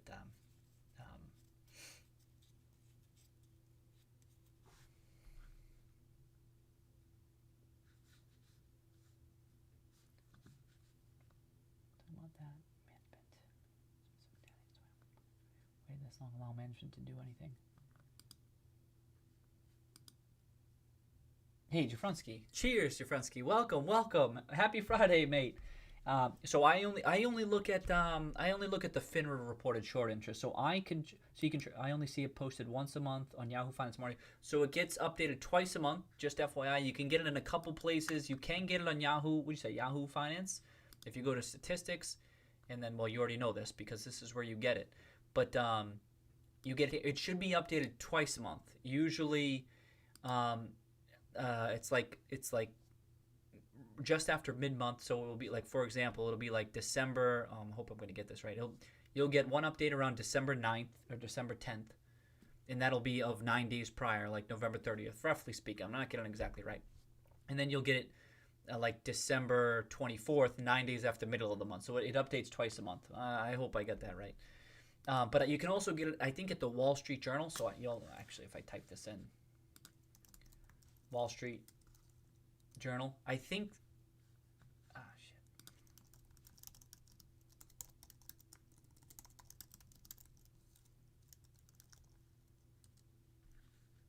If you go here and you type, I think that they update it first. I think Justin had mentioned that, I think Wall Street Journal updates it first.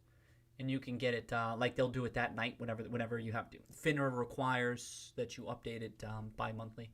And I think I'll usually get it here, and that's the one I'm usually tweeting out. And you can see it here as of November 29th. There's the shares sold short. But yeah, 2 times. Of course. Cheers. No problem. Great question.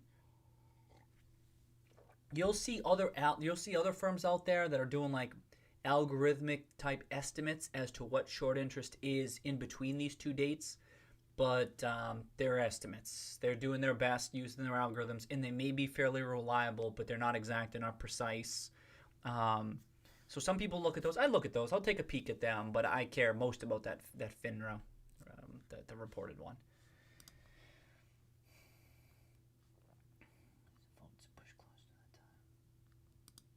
Okay, so Daniel checks it on Wall Street Journal too. I used to get Yahoo, and then I think Justin has said Wall Street Journal updates like that night or something as soon as they get it. So now I've been going there. Okay, Justin's out. Cheers, Justin.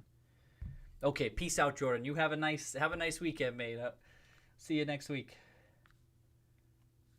Yeah, nice to end on a high note, especially after last week. Did you see that tweet? GME longs this week. It's okay. It's okay. It's okay. It's fine. It's okay. Oh, you know what? I didn't check today. I didn't check the tracker. Oh, do I get the fundamentals up? Was there something else I was gonna look? Oh, voxel. I know James left, but let me pop that up. I like that extra space.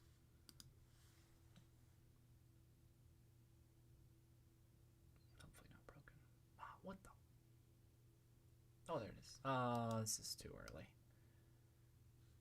It's a story stock. Nothing here to analyze.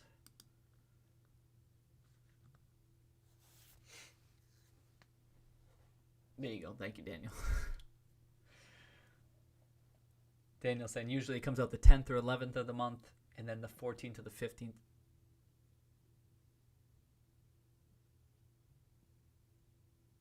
'24th or 25th, right? Okay. You updated it as soon as I said that. Thank you. That's a much clearer, concise way, Daniel. I didn't check in on what was happening today. Natural gas moving, circ. Oh, whoa, what's this sort by? Sort by, wait, what, that, it's kind of a, okay, oh, energy sold off today, okay. Okay, hard assets down a bit. Was the US dollar up? That's flat.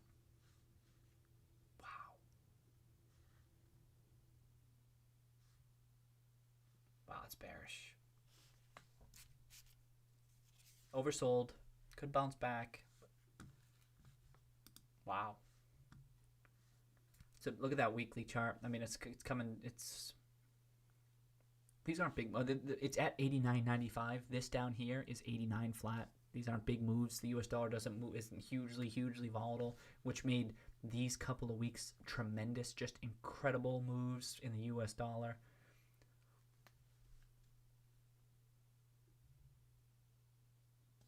But it's a driving force behind a lot of what you're seeing in the market right now.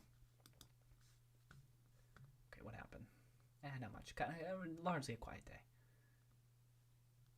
Energy, good year. Bitcoin, man, Bitcoin's still cranking. It's at 29. Good thing I didn't trim out of laziness, really. Wow.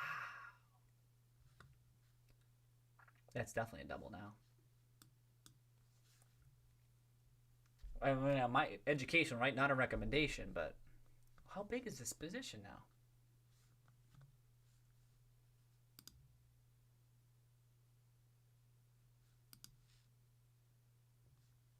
It's number 9. Oh, shit, kid.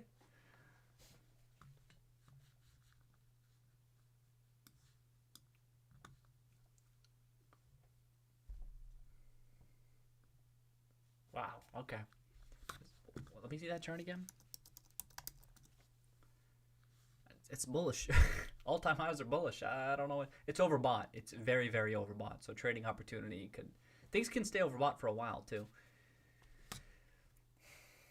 What could happen is it could keep on going, then retest, and then take off. But one would think, if I had to guess, and this is speculation. This ain't high conviction value investing fundamental analysis, but that there's probably way more upside. Not a recommendation, but just trying to read the tea leaves about like the sentiment out there, and you're at all-time highs right now. Who knows how high it could go? A gazillion? Could it go to a gazillion? I have no idea. But when you get this speculative fervor out there, those are the types of bubblicious characteristics I was talking about that make me think that it could keep on running. Then people try to institutions maybe even try to catch up. They go, holy shit, this thing didn't break down. That's painful. Like everyone calling bubble, and you can at least understand why they were calling this a bubble, right? And then it sells off, and everyone's taking their victory laps. We were right. It was a bubble. You look like idiots. And this is coming from a value investor. I like free cash flow, blah blah blah. But I'm like, good luck fighting with this. Good luck fighting with this, because now that looks like a bad take. And then it bounces back. Painful. Never breaks off. Never even retests the lows of the previous pullback. Goes bigger and bigger. This is why this was... I'm sure I mentioned, we talked about it during the stream as to when I finally said, okay, time to take the position. When everyone was saying it wasn't even a hot take. No hot take. I got no hot takes on Bitcoin. Right there. As soon as this happened. Boom, boom, boom, boom, boom. And everyone was doing it. That's why I look at the charts. Everyone's looking at that same stuff. And then I'm like, all right, keep on going. But now I'm like, now it's gotten to the... It broke through that resistance. Now I'm like, wow, that thing could keep on running. Not every day. You're going to have pullbacks, and Bitcoin's volatile all over the place. You think GameStop's volatile. You check out Bitcoin. But one would think that it's going to crush the previous highs. I don't know how high it could go, but I did see a lot of people kind of talking about it on social media. Seems the story's picking up, but I remember the 2017 holiday season where everyone was kind of like voicing an opinion on it as to where it was headed. I don't know. 29 on that down? A full double in like a month or two? Seems a bit overbought. Probably a time to trim. I mean, that looks like really overbought, right? But it's a bullish chart. I definitely wouldn't... Educational channel. Not a recommendation, but for managing that Roaring Kitty model portfolio, wouldn't sell out because,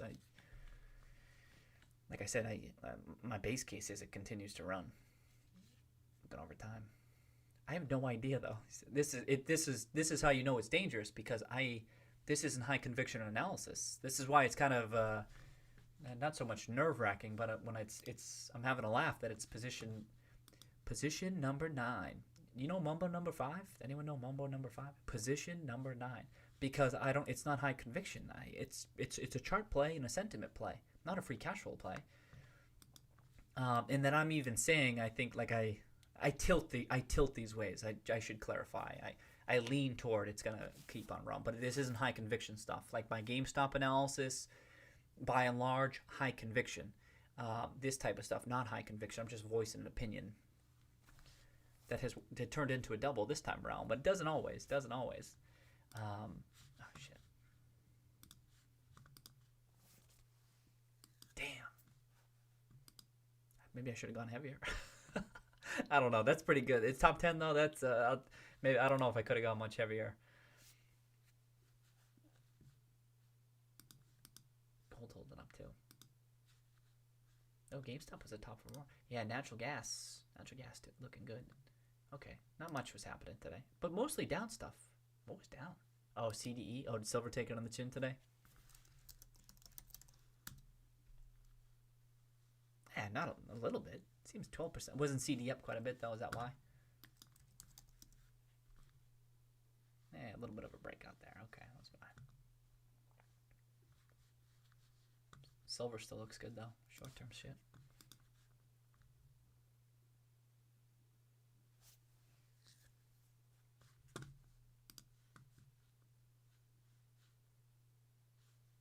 Could check out the daily movers here too. Yeah, thank you, Daniel, for giving that. Wanted just one Bitcoin, there wouldn't be enough to go, and that is when it's fully minted. Yeah, exactly, Dusty. Hey, Philly Steaks. Cheers, Philly. Happy Friday. I hope you're having a good week. Nice to end on a happy note, huh? Just checking out what was moving today, you know? Some stuff was. A lot of green, some biotech stuff. Oh, I saw people talking about FireEye. And the light green is just tech.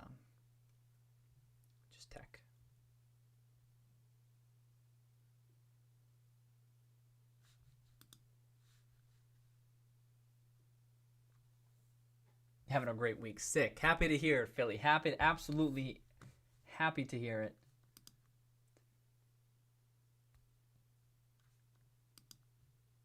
Yeah, but Dusty, would they ever buy it? Would they ever all buy it? If just the miners in the US bought 2 each, that would be. But even still, I mean, I kind of agree with your sentiment where, as people buy into it like in mass, this is And we've talked about this a little bit with GameStop because, as you know, everything ties back to GameStop. Don't you dare think that I'm going to start talking about other stocks for more than 3 minutes at a time without somehow tying it back to GameStop, my life tie back to GameStop. You know what I mean? Like, everything ties back. Like, that goes without saying. But I talked about this where at some point GameStop reaches like a $1 billion market cap. The chart's looking good. If they can pay off that short-term debt, get their credit rating up, like, institutions will buy into this. Take this to Bitcoin, where everyone's really they're of oh, this is a bubble. This is a bubble. There's nothing really happening here. No one's gonna buy into this. And then what happens is it doesn't. I mean, it breaks down for 3 years, and then it breaks through, and then they go, oh shit, oh damn. Now we need to play this. We need to be a part of this. I was kind of saying that with GameStop. People wanted to play the console cycle. People want to play Bitcoin. And I get you're not saying that they're all the millionaires going to buy a plate. But if big money wants to participate, and there's even more reason to participate now because this is a stronger chart. This is a stronger chart now than it was in 2017. There was a terrific opportunity for this bubble to pop. Terrific opportunity. This chart went from, what did this do? Look at this. Well, if we go back even further, 230 August 2015, and then it went to 10 bagger in a couple of years. I mean, that happens with stocks all the time, just to be clear. But terrific opportunity. Oh, that was clearly a bubble. Look at this, up. Everyone was talking about December 2017, and then it doesn't. Painful, and then it's a stronger chart. Hands are tied. I don't make the rules, but let's see. Everything's a test. This isn't like I'll die on this hill, but that's what the books would say. This is a stronger chart. And for that reason, that's why I think there could be some more upside, but we'll see. But then institutions, because it's a stronger chart, more people will buy into it. It's making all-time highs. Sentiment starts to pick up again, and I need to play this, and blah, blah, blah, blah, blah, just to run with what you were saying, Dusty. Oh, PBF, Philly.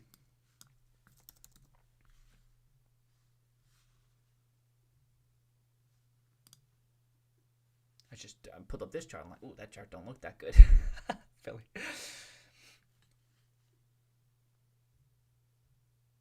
Oh.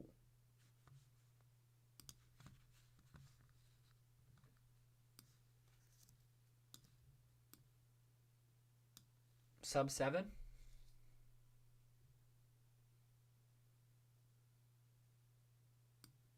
Oh, I like how it's bouncing right off of that too. Check those wicks. I can't really see them. I'm not zoomed in enough.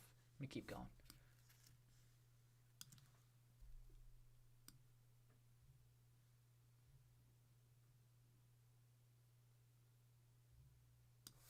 Yeah, that looks good.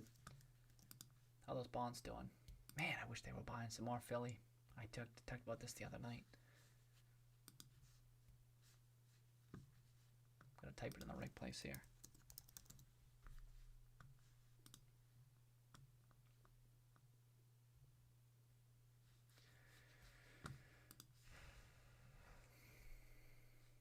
Couple of days holding up there. Energy was down today too, and it held. Did we just see energy was down today? Everything was kind of selling off, right?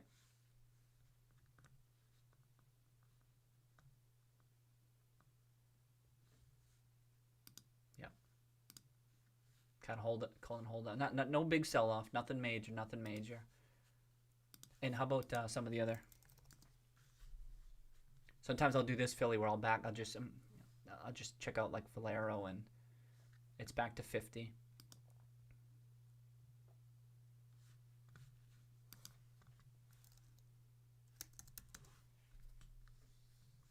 We're all kind of telling the same story, kind of pulling back, kind of settling down a bit. The one thing I've been thinking about too, Philly, is that the market generally has been and I think if it pulls back, it's going to drag down energy with it. I think the put-call to ratio has been like at extremes too. It's just like an added risk, and this goes for pretty much any speculative thing. Just do I have put-call ratio up here somewhere?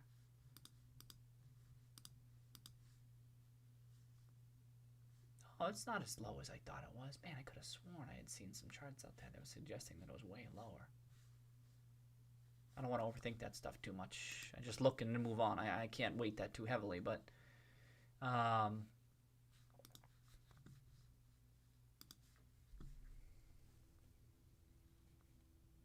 what's oil doing? Whoa. It's their inputs. It's their input.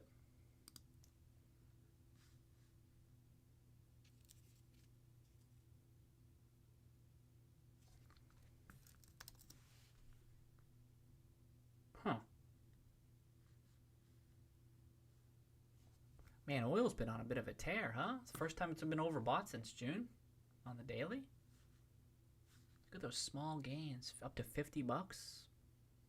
This is the thing. Crude oil is, of course, an input for a refiner, but when oil sells off, like, market doesn't give a shit. It kind of sells off everything indiscriminately, and probably PBF will go with it.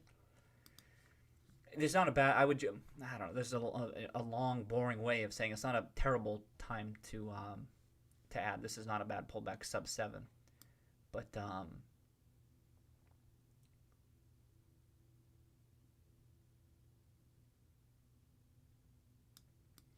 I don't know if it's could keep coming too. Could keep coming. I think things have kind of been like a bit on a bullish tilt, everything. So I don't know. Maybe are some of these things leading? They're kind of leading things down. I don't know. But you know PBF is. I know you're a value investor too. Tremendous stuff. I mean, if it works out and does it, and they don't run into liquidity issues, it's a good opportunity to buy. I'm kind of just doing marginal type analysis, like where I might tilt 52% confident that that it's going to keep on going. I don't know, but certainly sub 7 is better than 9. I don't want to overthink that too much. Man, it kind of an odd pullback. Couple of days. I guess I'd like a little bit. I guess I'd like a couple more days of this. That's kind of what I'm getting at. I kind of like a couple more days. I think that's what I'd say. Oh, okay. Sorry, I think it goes lower first, but who knows? Could slow. Yeah, that's kind of what I was leaning toward too, Philly. But not so much that. More just it's just only a couple of days since it's found this new. And oil's been going up this whole time. Kind of sticks out to me. You know what I mean? Oil's been going up those 3 days, and the refiner's coming off. What if oil starts selling off, Philly? You know, I'm not so sure that they trade as they should, correlation-wise. We'll see. Let's test.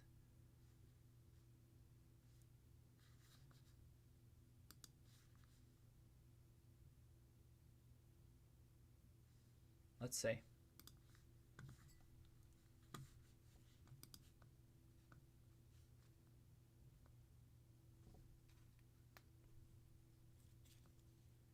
Hey, Ash Ketchum. Welcome, Ash Ketchum. Oh, UVXY. Well, there's a ticker I haven't heard in a while. Oh, I'm not gonna have any valuable thoughts on this one, but the ultra short. Yeah, no thoughts. I mean, I don't even understand how these things work completely. I've read the prospectus, not of just this one, but of many of these, and I mean, I understand how they function, but precisely function. Ugh.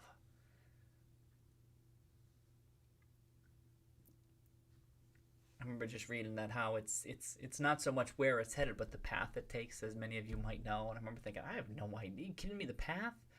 Can you imagine being bullish on GameStop but having to forecast what the path looks like? Nah, kid. No.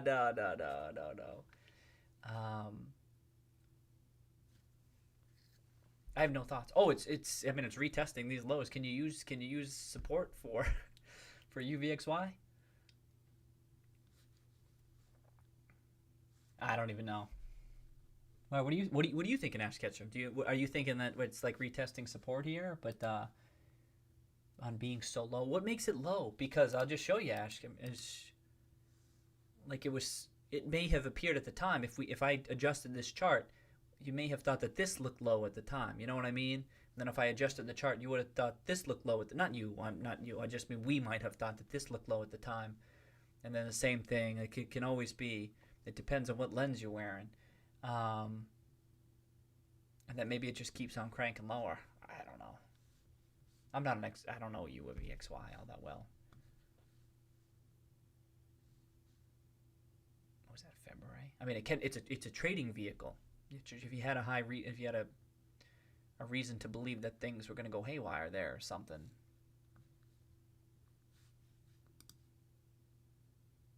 But that's tough. I'm sure there might be people out there who are super profitable at this type of approach, but not me. I don't know how to do that. I don't have that the data or the insights. And I mean, I guess it kind of ties in, Ash, what I was just saying. Like the market's kind of like kind of heavily tilting bullish right now, and so it's extra low. Yeah, I don't want to read too much into it that things are necessarily going to revert or anything, but supply issue nexus of the universe having benefit of saying got my first Bitcoin. All right, you got your first Bitcoin at was it 30 cents a Bitcoin? You got a Bitcoin, Dusty, that you got for 30 cents? No way. You still got them? Yeah, Space Burrito saying nice too. If only held most until today. Oh shit, that's okay. You still got a story at least. You got a sick Bitcoin story. You got some at 30 cents, dude? How the hell did you even do that?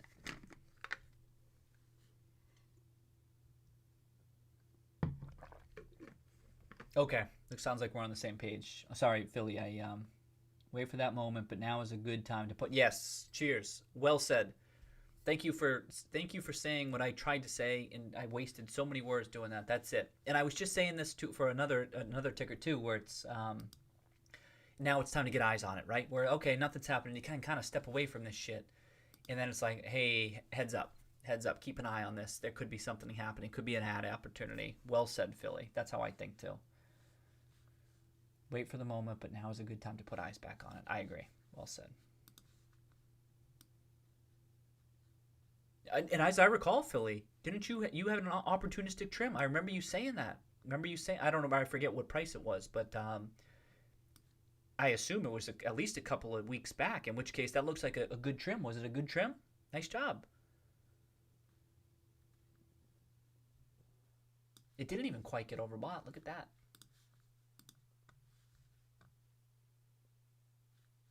Which is not a great sign. Overbought is bullish. Overbought is bullish. Did any of the refiners get overbought? Valero a little bit. Kissing it. Yikes. Oh, none of them got overbought. At least part of the reason. But plenty of energy names I'm sure have, right? Pump? Okay. Part of the reason is because oil prices are rising, and they think, and people are like, I don't know, should I buy this? It's their input costs.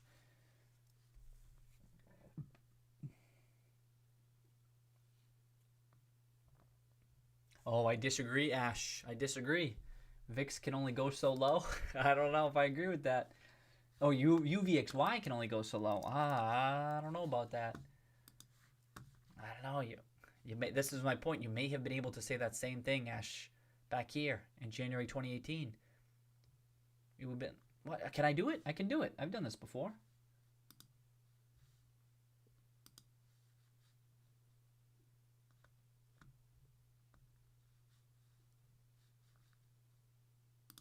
Watch this.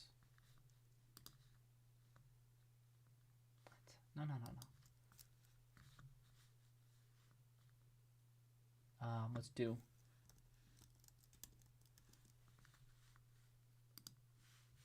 Look at this, Ash. Like if we were streaming back then, we may have been saying the same thing. It can only go so low, but they just keep on going. This was as of December 2017. It's tough analysis.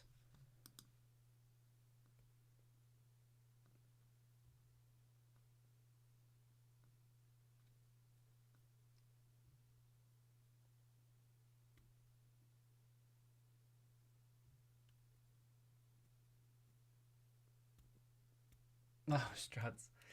Yeah, no, I don't. I mean, I don't think that a buyout. I mean, I think you're just having a laugh, but I don't think a buyout is likely, personally. But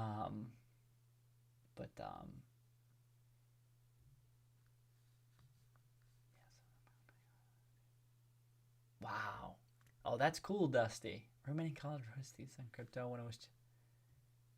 You mind? What year was that, Dusty? What year was that? We mined it on old converted original Xbox.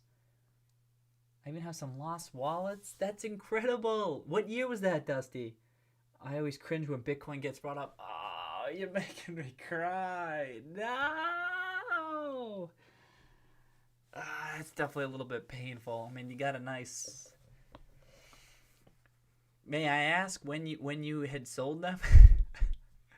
If it's not too painful to answer, if it is, we can move on. I understand. But damn. I mean, you were one of those early. You're one of those early folks. I don't know anybody. I don't know anyone. You're it, Dusty. You're it.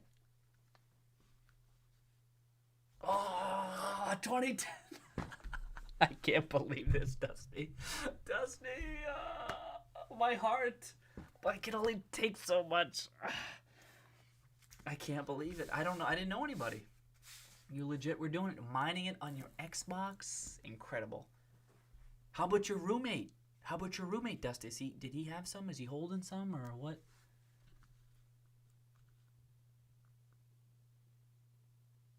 When the mining rewards went from 50 to 25 coins, and I felt as though I had missed the boat. Really, Britain? So Britain's in the same boat. Holy shit. Hey, is that a kitty? I think that's a kitty. Yo, cheers, Britain.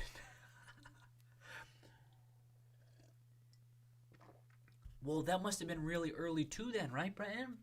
The mining rewards went from 50 to 25 coins. Just incredible. I mean, I was nowhere close to... Wait a second. When did I first... I should look into that when I first heard that. But I remember thinking, could it have been 2013? In which case, I missed it too. So here's if it were people talking about Bitcoin in 2013? Because if it was, it might be me. But me too. Bitcoin Fossil was giving out a few coins to whoever wanted some. Just nuts, Breton. Thinking it was a waste of time and money. I would go back and slap myself. So what I'd say, Dusty. So I remember people talking about Bitcoin like back in the day. I want to say it was 2013, but I can't remember. He mostly sold out around 2,500 levels like me. He still has some though. Wow. Oh, Chris. Cheers, Chris. Welcome, Chris. I managed to trade crypto to the height of the 2017 realm. Watched it fall all the way to 3,000. Then literally thousands lost. Thousands of Bitcoin. That is my. Oh man. On Slashdot. First on Slashdot. Oh wow. What a story. What asset has outperformed? What? Oh, as in over the whole time period? Oh, that's a good question. I don't know. Monster? Monster beverage? No.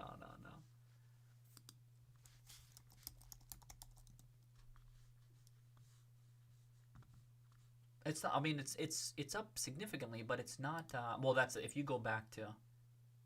Well, this is so Bitcoin goes back even further to Dusty's point. So he was mining it in 2010. This chart only goes to 2014, in which case this isn't that crazy of a run up. It's big, but it's not even 10x. But if you go back to them, I mean, it's not infinite returns, but significant, right? Just huge.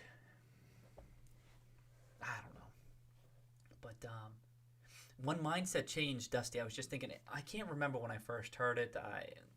I'm just gonna say 2013 because I can't remember. But I remember people talking about it. I remember thinking.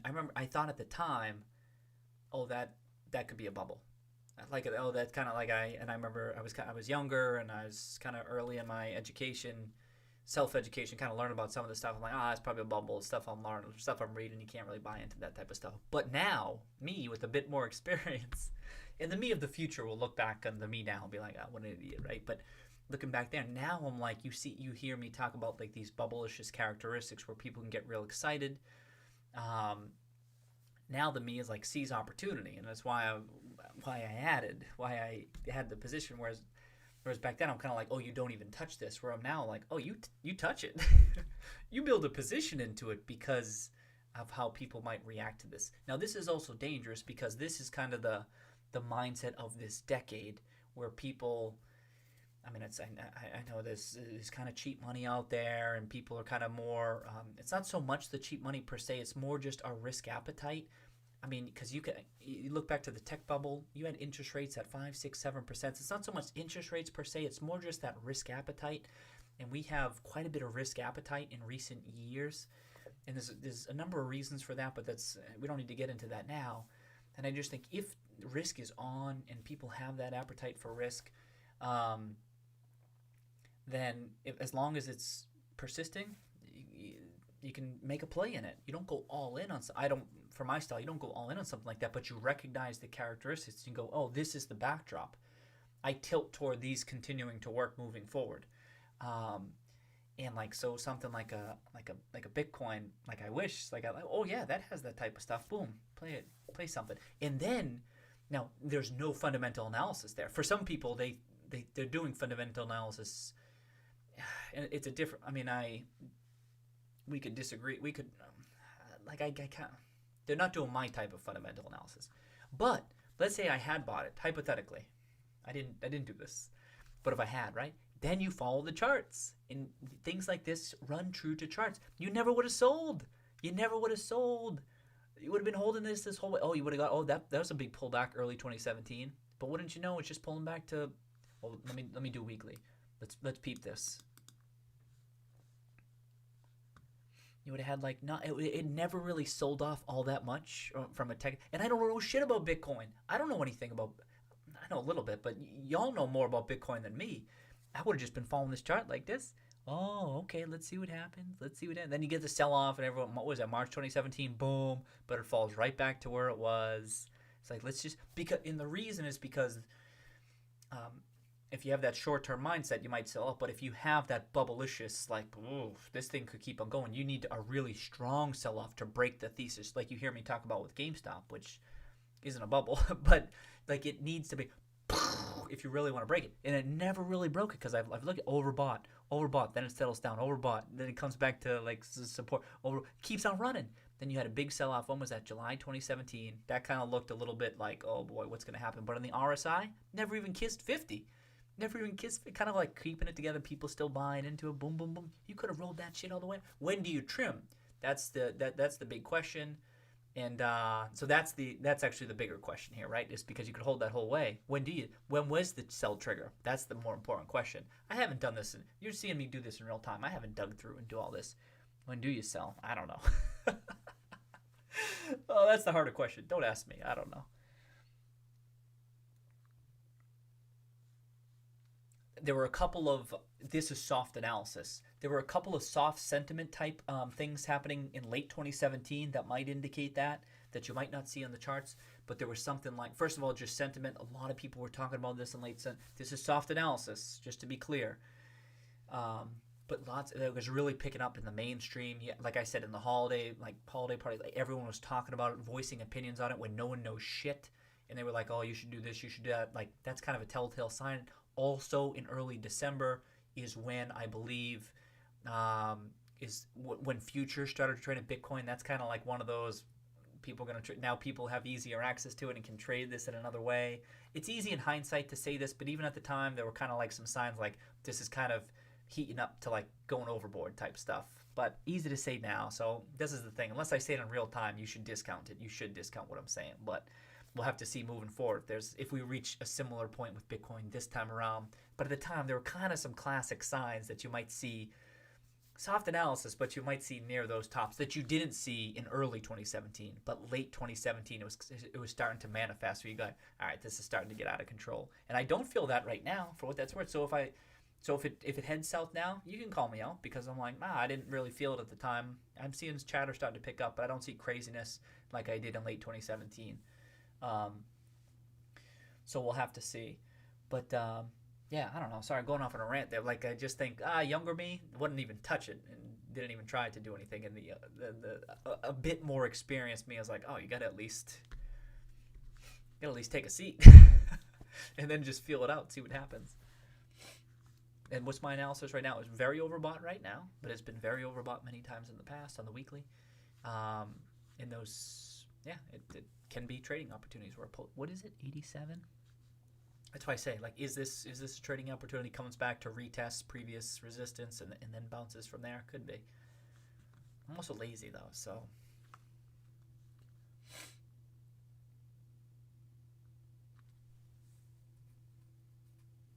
Oh shit! You had the hard drive, but you think it's gone? Okay, Dusty.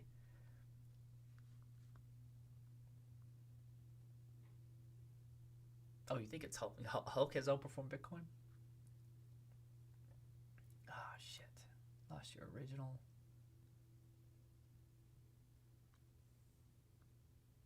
Coins with the whole. Oh, shit. Sorry about that, Breton. The monk. Was it Monk Gox? Was that the name? I remember that fiasco. Yep. Oh, that sucks. You got screwed.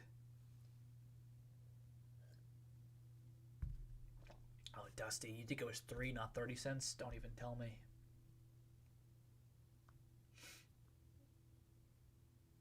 Oh, exactly. Yeah. College students, even a couple of bucks. Of course. You can't hold. You can't be. It doesn't sound like you are, but you can't be upset with yourself about that, right? I mean, just like you, like story-wise, you're like, oh shit, but you can't be upset with you. How could you have known? You couldn't have known. And of course, different life back then. No, yeah, you certainly shouldn't feel bad about that.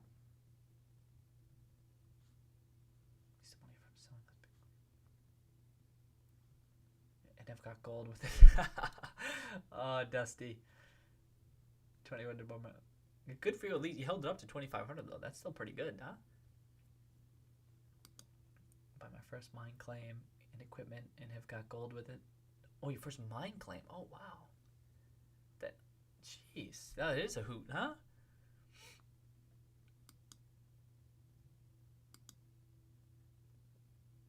Shift this week to more mainstream support matters. Oh yeah, on the Bitcoin. Yep, that matters. I agree, Dusty. Wait, Ash.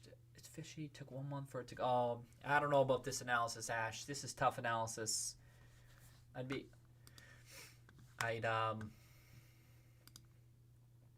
1 month for it to go from. Yeah, this is. It's hard to weigh that type of stuff heavily, like what it did, how long it took in the past. That's not a strong indication as to what could happen moving forward. That's what I'd say, Ash. We say it took 1 month for it to go from the level it is now to 80. Sure, no, they could be. Here's the thing, though, Ash. What are you saying? From 1 to 80, from this level, a lot happened in that month, though, right? I mean, this was the pandemic. Those were crazy months. Risk was off the charts. So, I mean, to even expect a meaningful rise akin to this type of jump, you would need to think, just generally speaking, that there'd be some crazy catalyst that would incite that type of run. You know what I mean? And that was an exceptional move earlier this year. I think that would be it's just risky to bet on, just because we're back to that level. It's just a different ball game back then. But if volatility does pick up, which it could, things have kind of been like tilting bullish, all this stuff, and sometimes those things keep on running, but sometimes things settle down a bit. But this could rise, but rise substantially. You need probably something to happen. That's right, Dusty. That's all you can do. Just got to be zen about that shit. That's all you can do, right? You kill yourself over some of this. I mean, just thinking about some of this stuff, you just think about it too much. You're just kind of like, with my mindset. Same thing with me. Like, oh yeah, I wish I did that, but I didn't. It's just like, all right, well, I understand why. Like you said, college student, kind of minding that shit. But you already did a terrific job holding until 2,500, right? I mean, that's already incredible, because I think there was many people who they'd already lost their disk drive before that point. But even still, you got a hell of a story out of it. The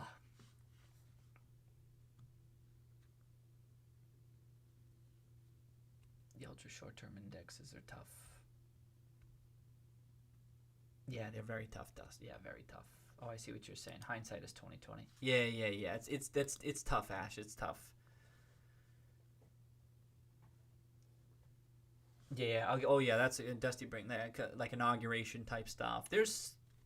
like, I don't know what's going to happen in January with all that. I have no idea. So it couldn't be. It could pick up. I doubt it picks up to the level it did earlier this year, Ash. Like, that was just unheard of. Like, that what happened there. You saw that volatility in the U.S. dollar. I brought it up. You just don't see this. This is incredible. And that speaks to how nuts it was. It went from, was it 90? It was down at 94 up to 103. Those are huge moves for the U.S. dollar, and that's the type of market that was. I don't know that whatever can happen in January gets to that level, but it could. I didn't foresee that, so don't ask me.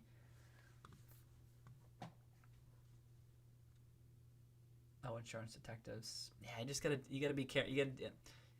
These can be plays. They can be plays, and I'm not an expert on it. There's people who probably know more about this who can kind of see these opportunities infinitely better than I can, but you got to be careful with the analysis. Just make sure you discount the level of analysis unless you have tremendous experience trying to play these types of things. They're usually short-term, very short-term trading vehicles.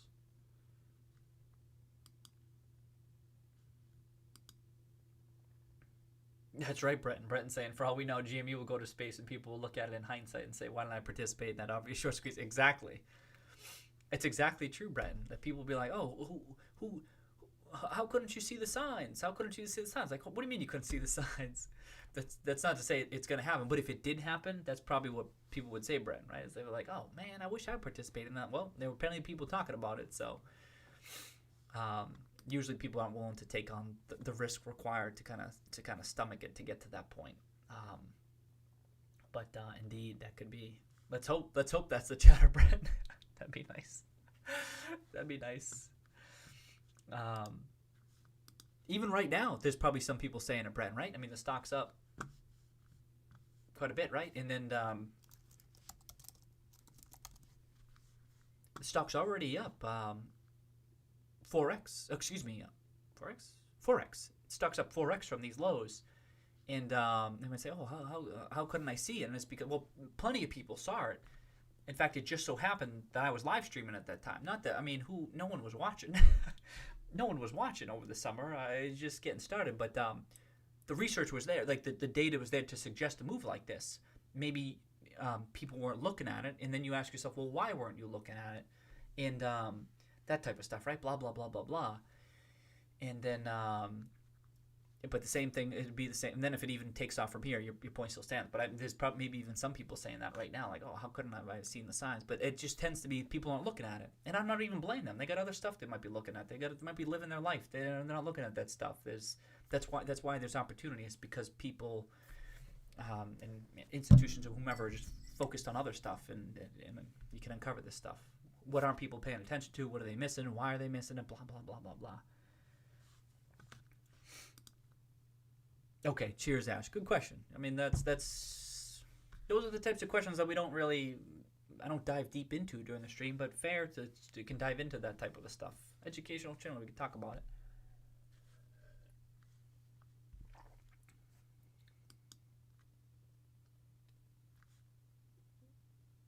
Yeah, exactly, Dusty. Well, let's make up for it on GME. Let's do it, Dusty. Let's make up for it here. Collectively. Close out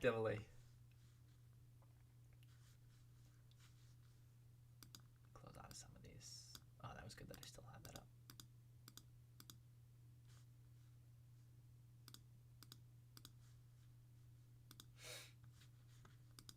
Did I? Oh, CPE, I was going to check.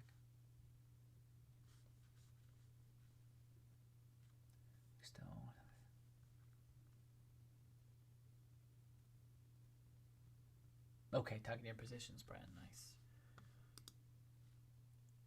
Oh, that CPE. Henry's probably going. I don't know if Henry's still here, but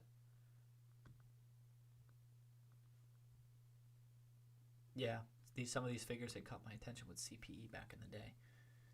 But then I mean, you can already see my energy positions. I got a ton, so I kind of just diversified into other ones, so I didn't end up. Could have sworn this might be. Is this not in the portfolio? Let me just check. I remember thinking like maybe it wasn't going to make it. I wasn't sure. And I thought there were just so many tremendous opportunities. There was no reason to mess with it. All right. Or to hold it. I feel like I did have it.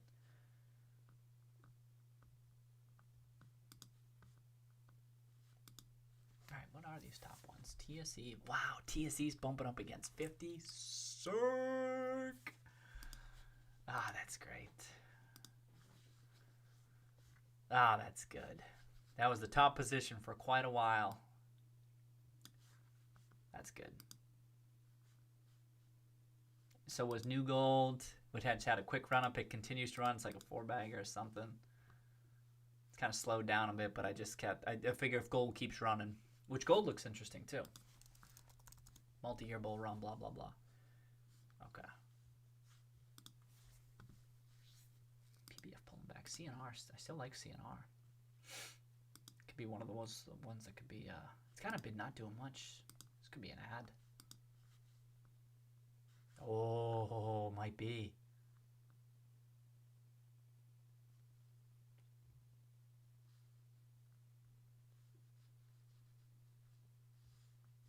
They're not buying though, are they? I would have seen it.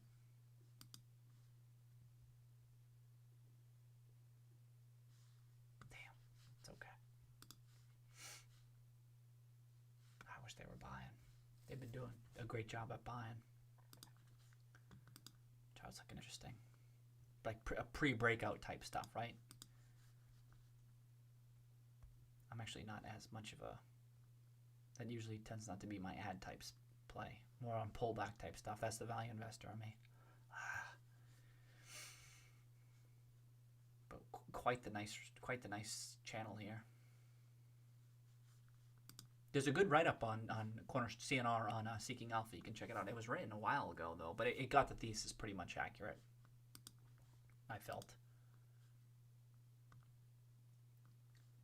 This was one I'm pretty sure I mentioned it. Like we were talking about like potential 10-baggers. We'll see if this keeps running very, very early. But I remember thinking, I think I said it. I can't remember that Sandridge could be one of those ones that if things turn in a big way, it could go up and keep on running. And the chart looks nice. Small on the small side too. If energy comes back in a big way, that could be the biggest of the profit-wise. Could be the biggest energy winner. Man, this one I've trimmed this too. This one's been a hell of a. I've trimmed this along the way, and it is still a top 10 position. Wow. I didn't even know this company before this year. I do my best to track as many, but this one had fallen to the wayside. It had never been cheap enough, right? That was why. Yeah, it was never all that cheap. Past like 4 years. I got a little bit cheap. There was other things that were way, way cheaper in 2015, 2016. This never got even close to being that cheap. And then this year, when I got down here, I'm like, what the hell? Let me dive back deeper. And I was like, oh, this looks interesting. They're like a decent industry leader, too. And I'm like, oh, shit, yes. And then, look, I'm just a crazy run-up. I couldn't have forecasted that. Getting lucky. 50K, that's been holding up well. Antero's been really turning around, another natural gas play. Western Digital's been bounced back ridiculously strong. That's a $16 billion market cap too. I kind of prefer those smaller ones, right? Those tend to be the big upsides, but man, sometimes for these like trading type things, you can do this with like not super high conviction, but like 60s, 65%, 70% sure that your downside's fairly limited, and then it could come back move in your favor and you get a quick 50%er. Shit, do I already have it? I might already have it. I could probably trim here. It might keep on running. Could go back up to, look at this. 80, 90 wouldn't be crazy. It could take time. That's the thing. Sometimes you'll just trim, just let things die back down a bit, and then you can get back in. It's not like you're out. You can just trim, settle down, and then you can get back in later. And then you feel, it's good to be like emotionally neutral if you can. Not always. I actually rarely am. But if you can, then you feel okay with no matter what happens. If it keeps on running, if it pulls back, because you're like, oh, I already took some gains. Now I can buy some more. It kind of just, that's why I say it's generally good advice to average into a position and to average out of a position over time, just to maintain your sanity. Like you go crazy up in here just thinking about that stuff. It's like, don't just remove the decision. Be like, all right, I'll just go into it over time, take some off over time, blah blah blah.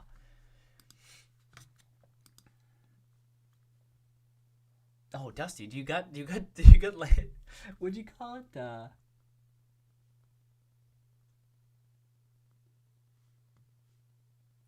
Where is it?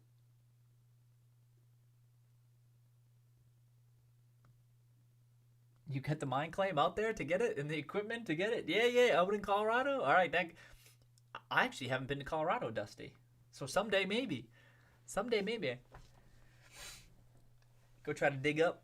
I'll bring my shovel.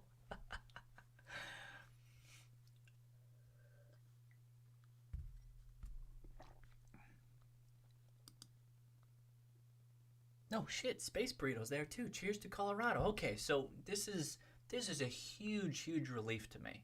Huge relief to me. I can't even stress this enough.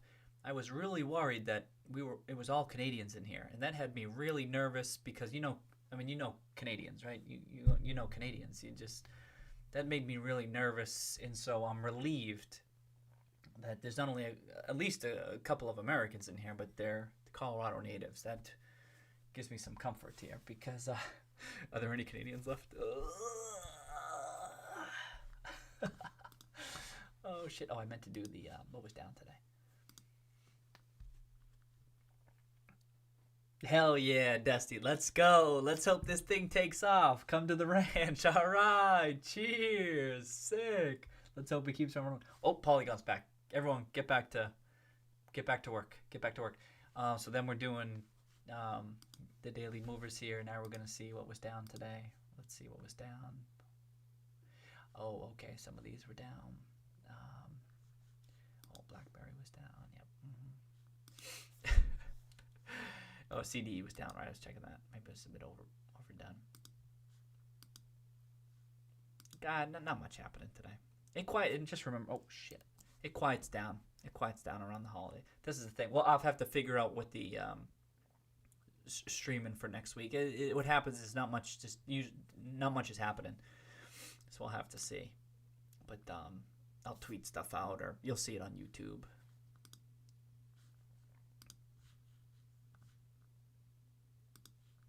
Oh damn! It was a 400% mover this week. Yikes!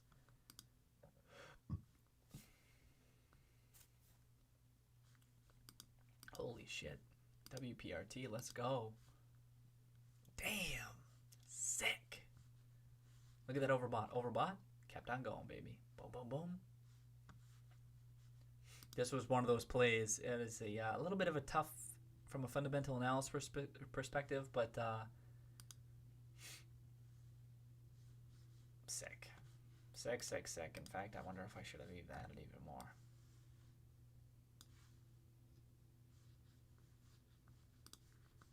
I added it just the right time. That was good. I almost should have added more though. Shit. 1.2? How big is that? Wow, it's a top 20. Things really running. Some of these I'm surprised by how high they've moved up. Position-wise, ranking-wise. Wow, that's one of them. Pump. Oh, I did good with Pump. I'm pretty sure we've done analysis. Excuse me, not Pump. I mean Party on the stream. Very simple, very basic, embarrassingly basic analysis that can... Oh, sorry, not Pump. Oh, it's not at 7. Okay. Well, Pump's still good, too. Party's not quite as high as I thought. Embarrassingly simple analysis, though. If it does work out, we'll have to see. Let's see. Damn, it's not quite as high. I guess I didn't go as heavy enough.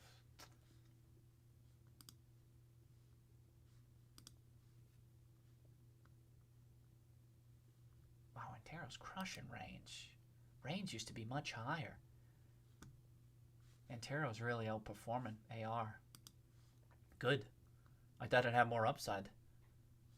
I thought range was a bit of a safer play. Not a risky play, but safer relative to some of the other natural gas plays. Sandridge and Antero.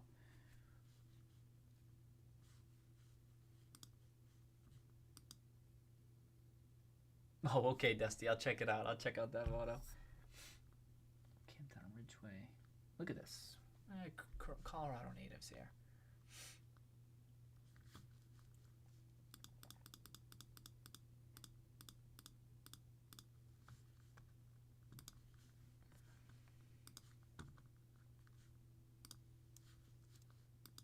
Got me thinking about Western Digital just to pull up.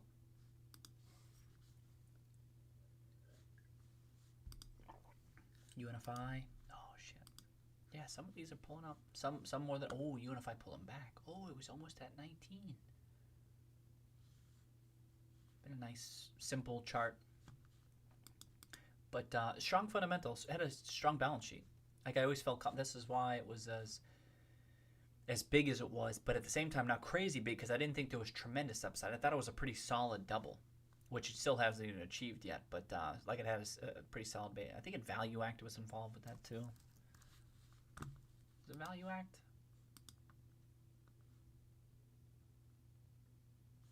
Sure. And Kenneth Langone. I don't know how to pronounce his name. He'd been buying a shit ton, which I liked. At a higher price too, much higher price. They had been, including Value Act, they were going ham in the 20s. I'm thinking, damn, it didn't even look that cheap to me in the 20s though. That's the thing. Everyone has different styles. It's like it shouldn't be same thing with the shorts in GameStop. To tie everything back to GameStop, like they have a particular style of investing, of analysis, and blah blah blah. I mean, I was gonna say innocent until proven guilty, but they're partly. But like with Value Act, they have a particular investment style. It's not my investment style. I'm trying to go for the deep value type stuff. I want them to be really sold off.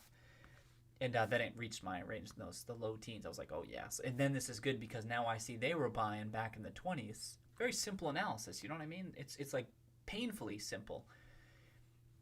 And that's what I mean. Some of those, the Roaring Kitty corner videos, spin those up. They might only take a minute or two, but and then you can test yourself if they're worthwhile. But and then I think, okay, they were buying up in this range back in the day, and then everything sold off earlier this year. But it was just like it was a higher conviction deep value play because I'm like, I got some support here on the balance sheet, support from past buyers at a much higher price. Might be struggling a bit here to turn things around given the environment, but they probably will. What you can do too is like try to Google around, see if you can find their thesis, if they publicly wrote about it, if they wrote a letter. Sometimes you'll come across some activist letters. That's helpful. And especially if it was from a couple of years ago, I love that. Because then I think, oh shit, they were seeing value years ago at a much higher price point. Now things have sold off and now it's much more attractive.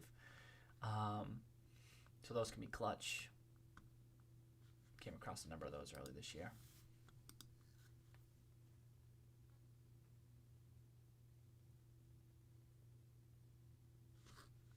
Any buy? Not much.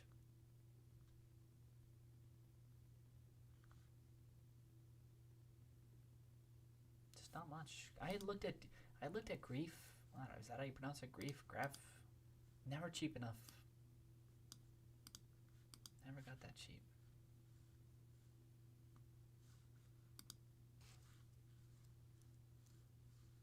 Yeah. Good move. How big is it? It's not even that big. Some of them just don't sell off. I don't know why that is. Some of it's the ownership structure, who owns it, who's involved with it.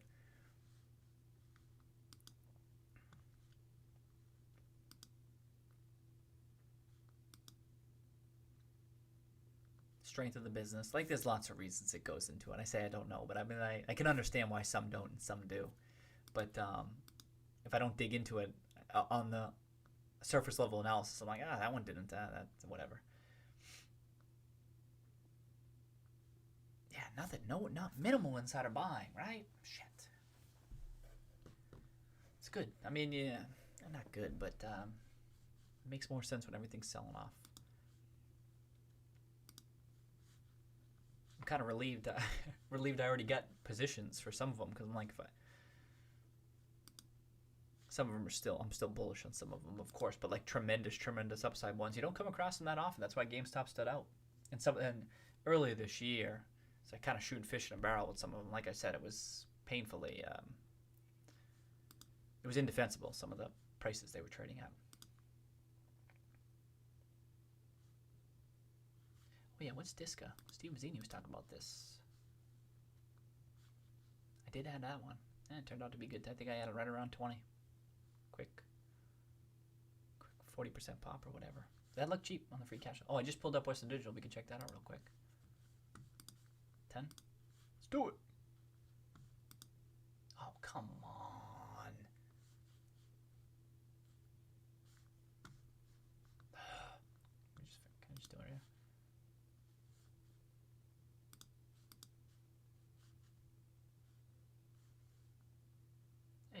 It's there.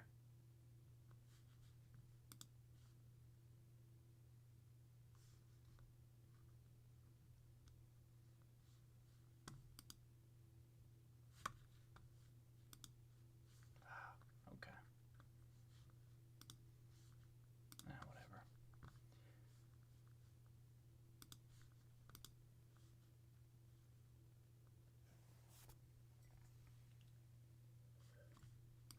Man, this thing's been a tank. Can't believe I didn't go in heavier. That was speculative. What am I going to do? Quick 5-bagger. I liked it too. I didn't think there was too much downside risk at 20 cents. I was just diversified. What am I going to do? Modern day. Anything around this?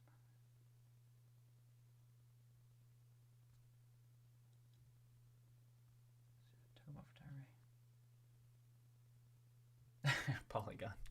Hey, appreciate you sharing, huh? I wouldn't say I was so much spooked. I've talked about this in my spreadsheet video that I uploaded to the YouTube channel. But it's right. I've said it's in the middle of the video. You would never come across it unless you watch the full video. But I wouldn't say I got particularly spooked, but I was very bullish on a whole bunch of names. Like I said, some of the names were some of the prices they were trading at were indefensible, and I was excited about it because I had never seen true panic like I had seen, especially on the morning of March 18th. I hadn't seen anything like that to that degree. It was pretty crazy. That's the thing, spooked. I mean, you're sort of the bottom. I had some shorts on too that I put on in tandem too, just to test out the waters, that I had just had some quick stops on just in case, and everything got closed. But as far as buying goes, I was as long as I could be right around those. I got really lucky on the timing, Polygon. I got really lucky, and I just attributed to I had a good idea as to what fair value was for a whole bunch of these stocks, and I just went in heavy. And it could have been, I guess part of me was spooked by the fact that it could persist for much longer. It could have persisted for a much longer time period, in which case I would have been like, all right. But I knew that I was okay with that because I knew I was buying at a discount price. And I'm like, well, if this takes 6 months, if it takes 2 years, whatever, because these are good prices. I knew that objectively. It would have to be true Armageddon, which I knew was possible too. And I thought if that happens, well, I got bigger things to worry about than some of these investments. Like, that's how it is. You got other shit to worry about. If these turn out not to be discount prices, we got other shit to deal with. And I thought, but if not even if things bounce back imminently, it bounced back quicker than I was expecting. But so long as we get back to some sense of normalcy, which I thought we were going to get back to like a normal type of environment. I didn't think like shortly, not within a couple of months, but I thought fairly soon. And because of that, I thought the risks were overblown. I thought they were overblown, but not having seen anything to that degree, Polygon. I guess I was still like, I hope all my lessons, I hope everything I've learned comes to fruition here, and I'm not overconfident or anything like that. But it was a crazy time, Polygon. So you can't. I mean, just similar to what we talked about, Dusty. You just like, how can you prepare for something like that? Generally speaking, even the market was totally like, I don't know how to deal with this. Boom, boom, boom. And I said this in one of the videos, like, I wish, it's too bad I wasn't streaming at that time. That would have been terrific education to stream during that time, to see what I was doing, what I was looking at, the analysis I was doing, mistakes I was making, what I was buying, the characteristics that I was looking for. That would have been the best. So I mean, I hope for people's sake that it doesn't happen again, but for educational reasons, that was kind of like really good from an educational standpoint, if only for that reason. Because many times there's just not much going on. You dial into a couple of stocks and track everything that's going on, but like that, and that's important stuff. Because how you act at those times, it's tremendous. It can be tremendous returns to be made, and I feel like that type of a pullback that we saw was kind of made for people like like me and Bari. As I saw Bari's holdings as of June 30th, I thought he did the same thing. And it was kind of like built for some people like that. And I thought, yeah, nice. And I didn't know exactly how it was going to unfold. I don't mean to. I was a value investor and I had a good handle as to what the value of some of those stocks were. And as it turned out, it bounced back smartly. I didn't know that for sure, but I was like, is it a probabilistic bet that on some of these things. And in particular, you can play some options at that point too. Liquidity dries up, and I say this in one of those videos too, in one of my investment style videos. You kind of need to make the market, but there's tremendous opportunities at times like that because everyone starts to price in like Armageddon and continued downside. They struggle to envision a reversion to normalcy, and you can see it in stock prices and in option prices, and you can see it all over, and people overdo it, and it's just anyway.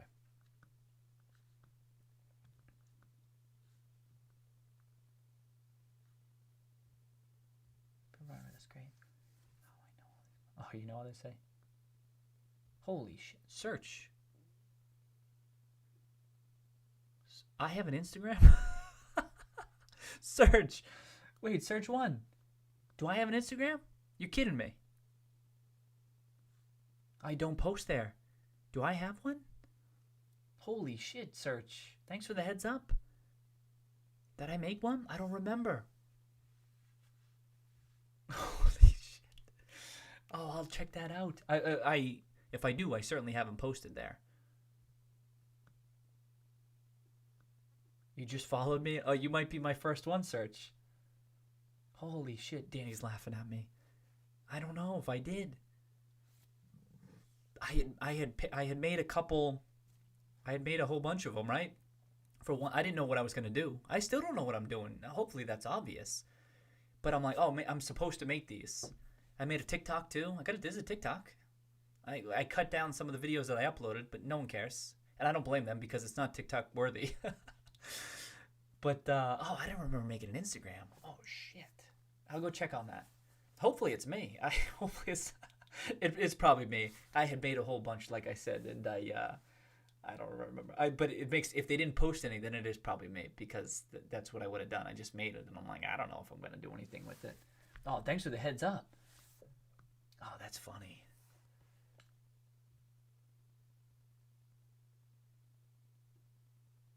Oh yeah, Dusty. I had seen Dusty your photography on your Twitter. Yeah. Overall market. Oh, what? No, I didn't see that, Danny. What was the news with the bank stock buybacks? I'm sorry, I don't know when you sent that. They should have times here. Too bad they don't have times where you mention that.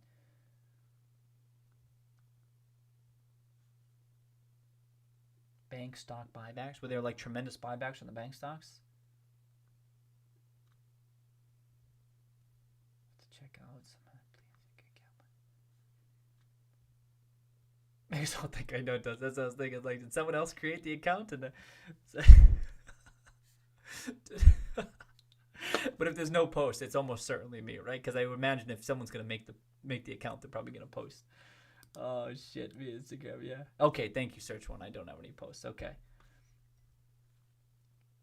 You officially made it if there's imposter accounts. Exactly. I do see some people talking about that on Twitter. There's an imposter account out there, and they think you got to call it out. It's like, yeah, exactly. It's like, what's going on with that? Imposter accounts? What? Like, it must be successful at ways, or they wouldn't do it. And I just think, how they try to. I don't even know how that shit works.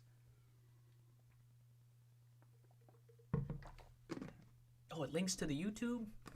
Damn, I don't remember doing this at all. Search. Oh, it has the kitty pic. It must be me, right? It's got to be me. I'm like 90% sure it's me. 92% sure it's me.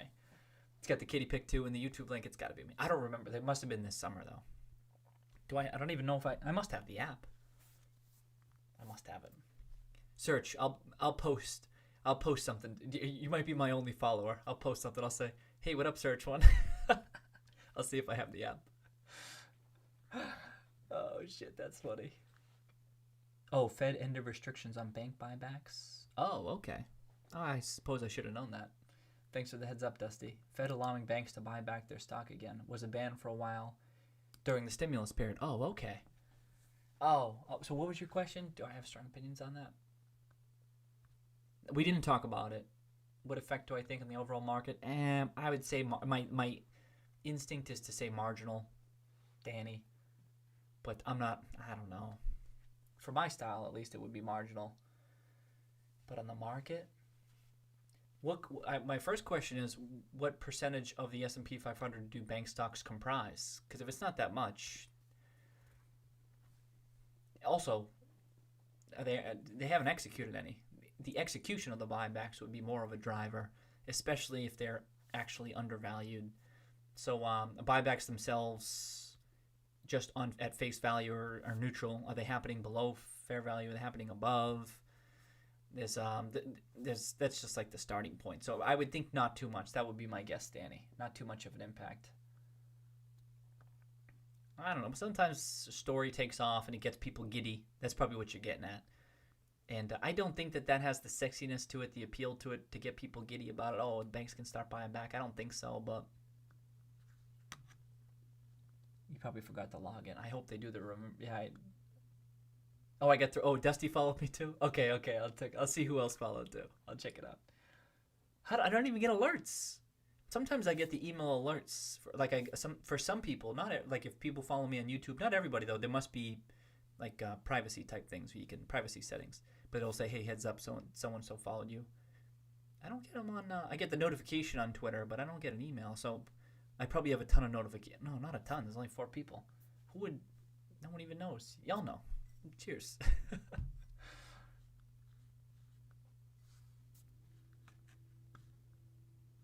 Green Monday, you think? Oh, did it just pass after hours? Oh, okay. Yeah, I'm interested too, Polygon, how high Bitcoin goes on this leg in particular.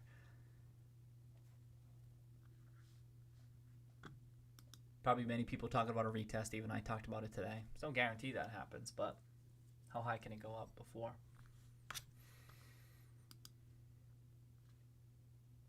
I can't even put a price target on. I have no price targets. 0.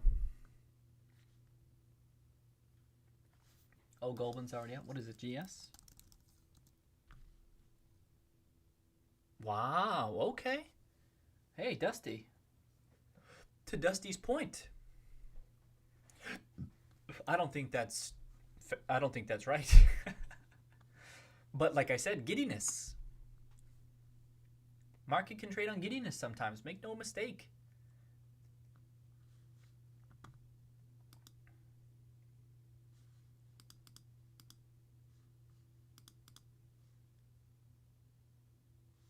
Oh, let's see if that holds. That's a solid pop for an $80 billion company, 5%. But it's after hours.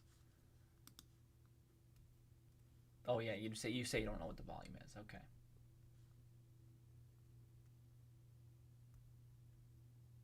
Oh, struts. Thank you for sharing. Danny, do you see that? JP Morgan was ready to go. That's Diamond for you. That's Jamie Dimon. They took about 30 minutes and announced a huge $30 billion buyback. They had it teed up, ready to go. Sick. Cool. They were waiting for it. And with their stock, did their stock react? I mean, these are huge companies, and these are objectively marginal.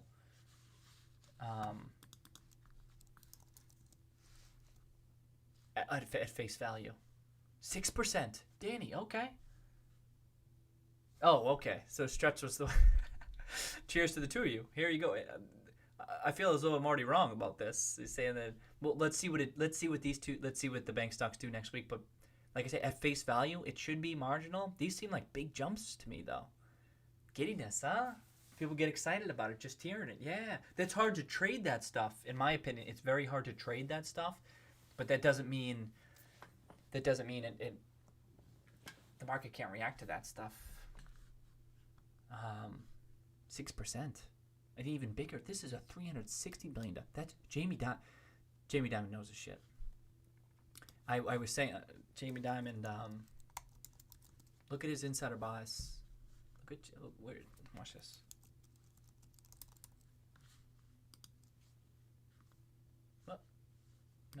All dates. So if you're looking for in some, you'll see sometimes someone will mention a ticker, and I'll back out and look at the sector and the industry and stuff. If you're looking about like a tell on the markets or in particular bank stocks, in particular, what is Jamie Dimon doing?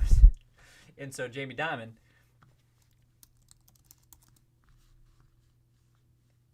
pop up the 10-year. Have I brought this up? I may have brought this up on the stream before. I can't remember. Jamie Dimon was a buyer October 2008 of new. I don't know if as far as I think Open Insider was new, but $10 million worth October 2008.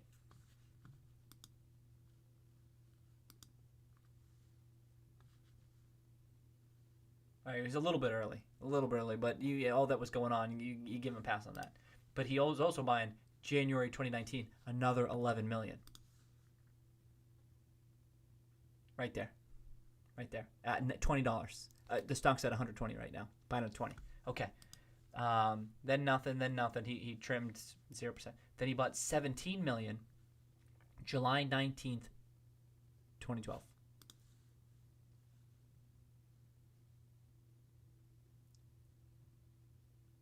Right around here. Right around that, $30 or so. Stock's at 120. 4 baggers since then. Okay. And then 26 million. He spent 26 million February 2016. Pull back. Things were kind of, in particular, not so much in bank stocks, but more so hard assets like energy and materials. That stuff was taken on the chin. He bought some right around there. It just so happened to be the pullback to support. $50. Stock's gone up almost 2.5x since then. He crushes it on the timing. Dude knows. He knows. Keep an eye out. Check his shit. Nothing since then. I was watching earlier this year. But nothing.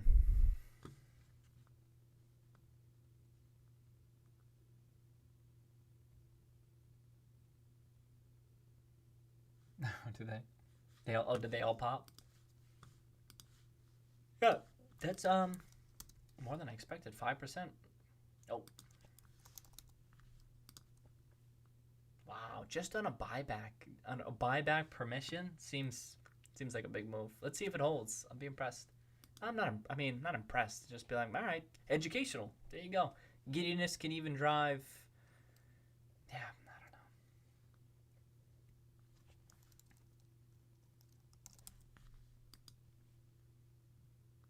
Not quite as much. That makes sense. People kind of negative toward it.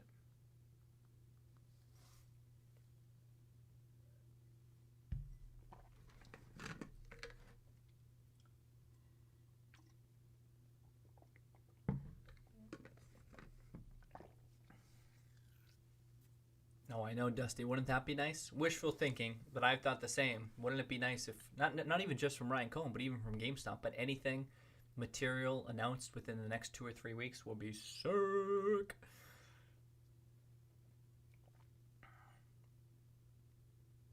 Let's settle for New Year's too. Yeah. Oh, search. Yeah, I actually brought this up. Steven was here. Steven had been bullish on Sony. I don't have any strong opinions. I don't think I can do. I don't have fundamentals to do it. I don't have any. The chart looks really good. Are these all-time highs? Oh my, are they? Holy shit! Oh, not quite because of the bubble. But no strong opinion. Search one. If I can't see the I can't get fundamentals with my subscription. I can't see them, so I don't have super strong opinion because of that. But the chart looks really good. For what that's worth, I know gaming's in favor. But part of me wonders if the run-up has already happened. Like right around here. It was just kind of lagging that whole time. But no strong opinion, unfortunately, Search. I don't think I can get it. Let me try.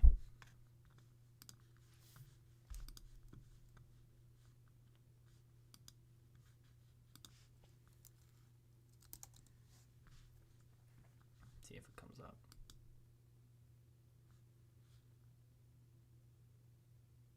Come on.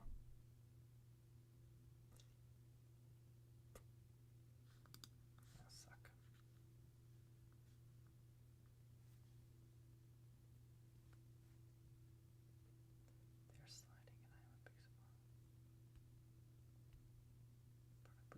get together.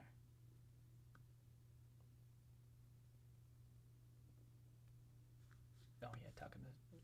Oh yeah, selling the squeeze stuff. Okay.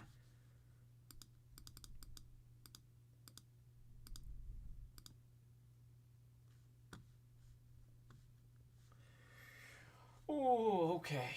Oh, we made it. We made it. I think I'll wrap up. Made it through two, though. Made it through two. I don't know what I'll have to figure out what I'm gonna do next week with the holidays. Like, it could make sense to do kind of break for the holidays, just do Monday, but then Monday's just one more price day, maybe Tuesday or something. I don't know what's best. We'll see. But keep an eye on Twitter, YouTube. We'll see what I don't know what I land on.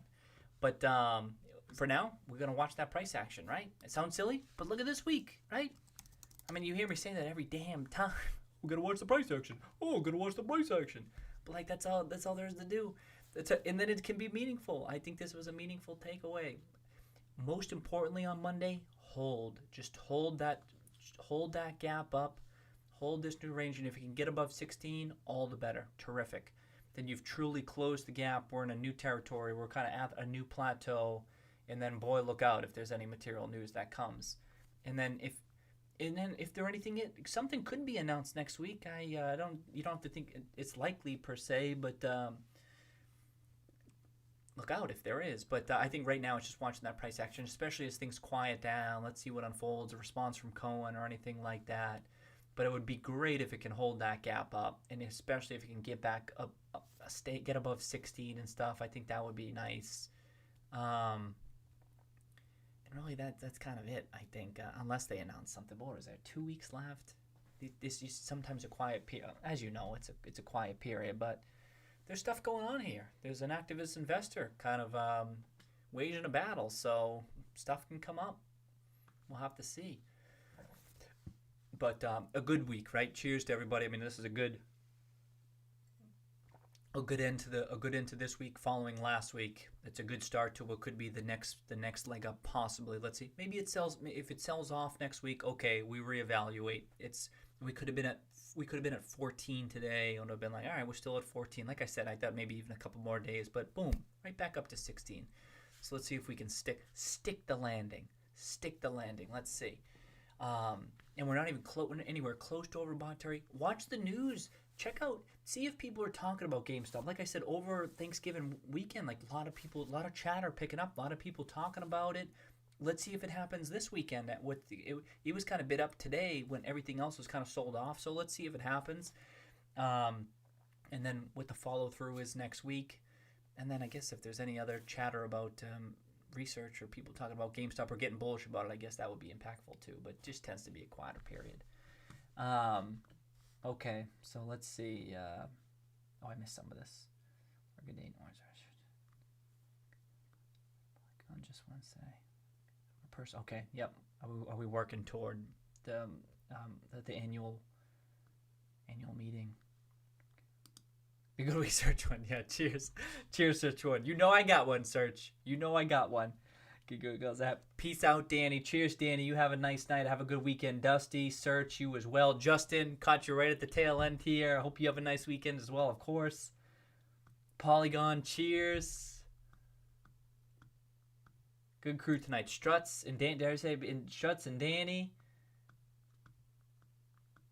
And Space Burrito as well. We got to talk some Christmas movies today too. That was good. But we'll maybe talk some more next week too.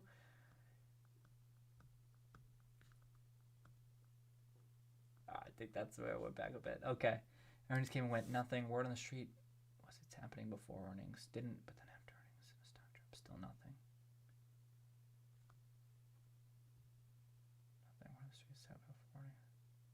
Okay, let's see. Cheers, Dusty. You have a nice week. Everyone have a nice weekend. Chill, kick back, enjoy the solid week that we had, and then we'll regroup next week and we'll reassess. Let's see how it goes. Okay, let me get this queued up. What do I do? That one. Boom. All right, we'll do this one. Okay. Peace out, everybody. Have a nice weekend.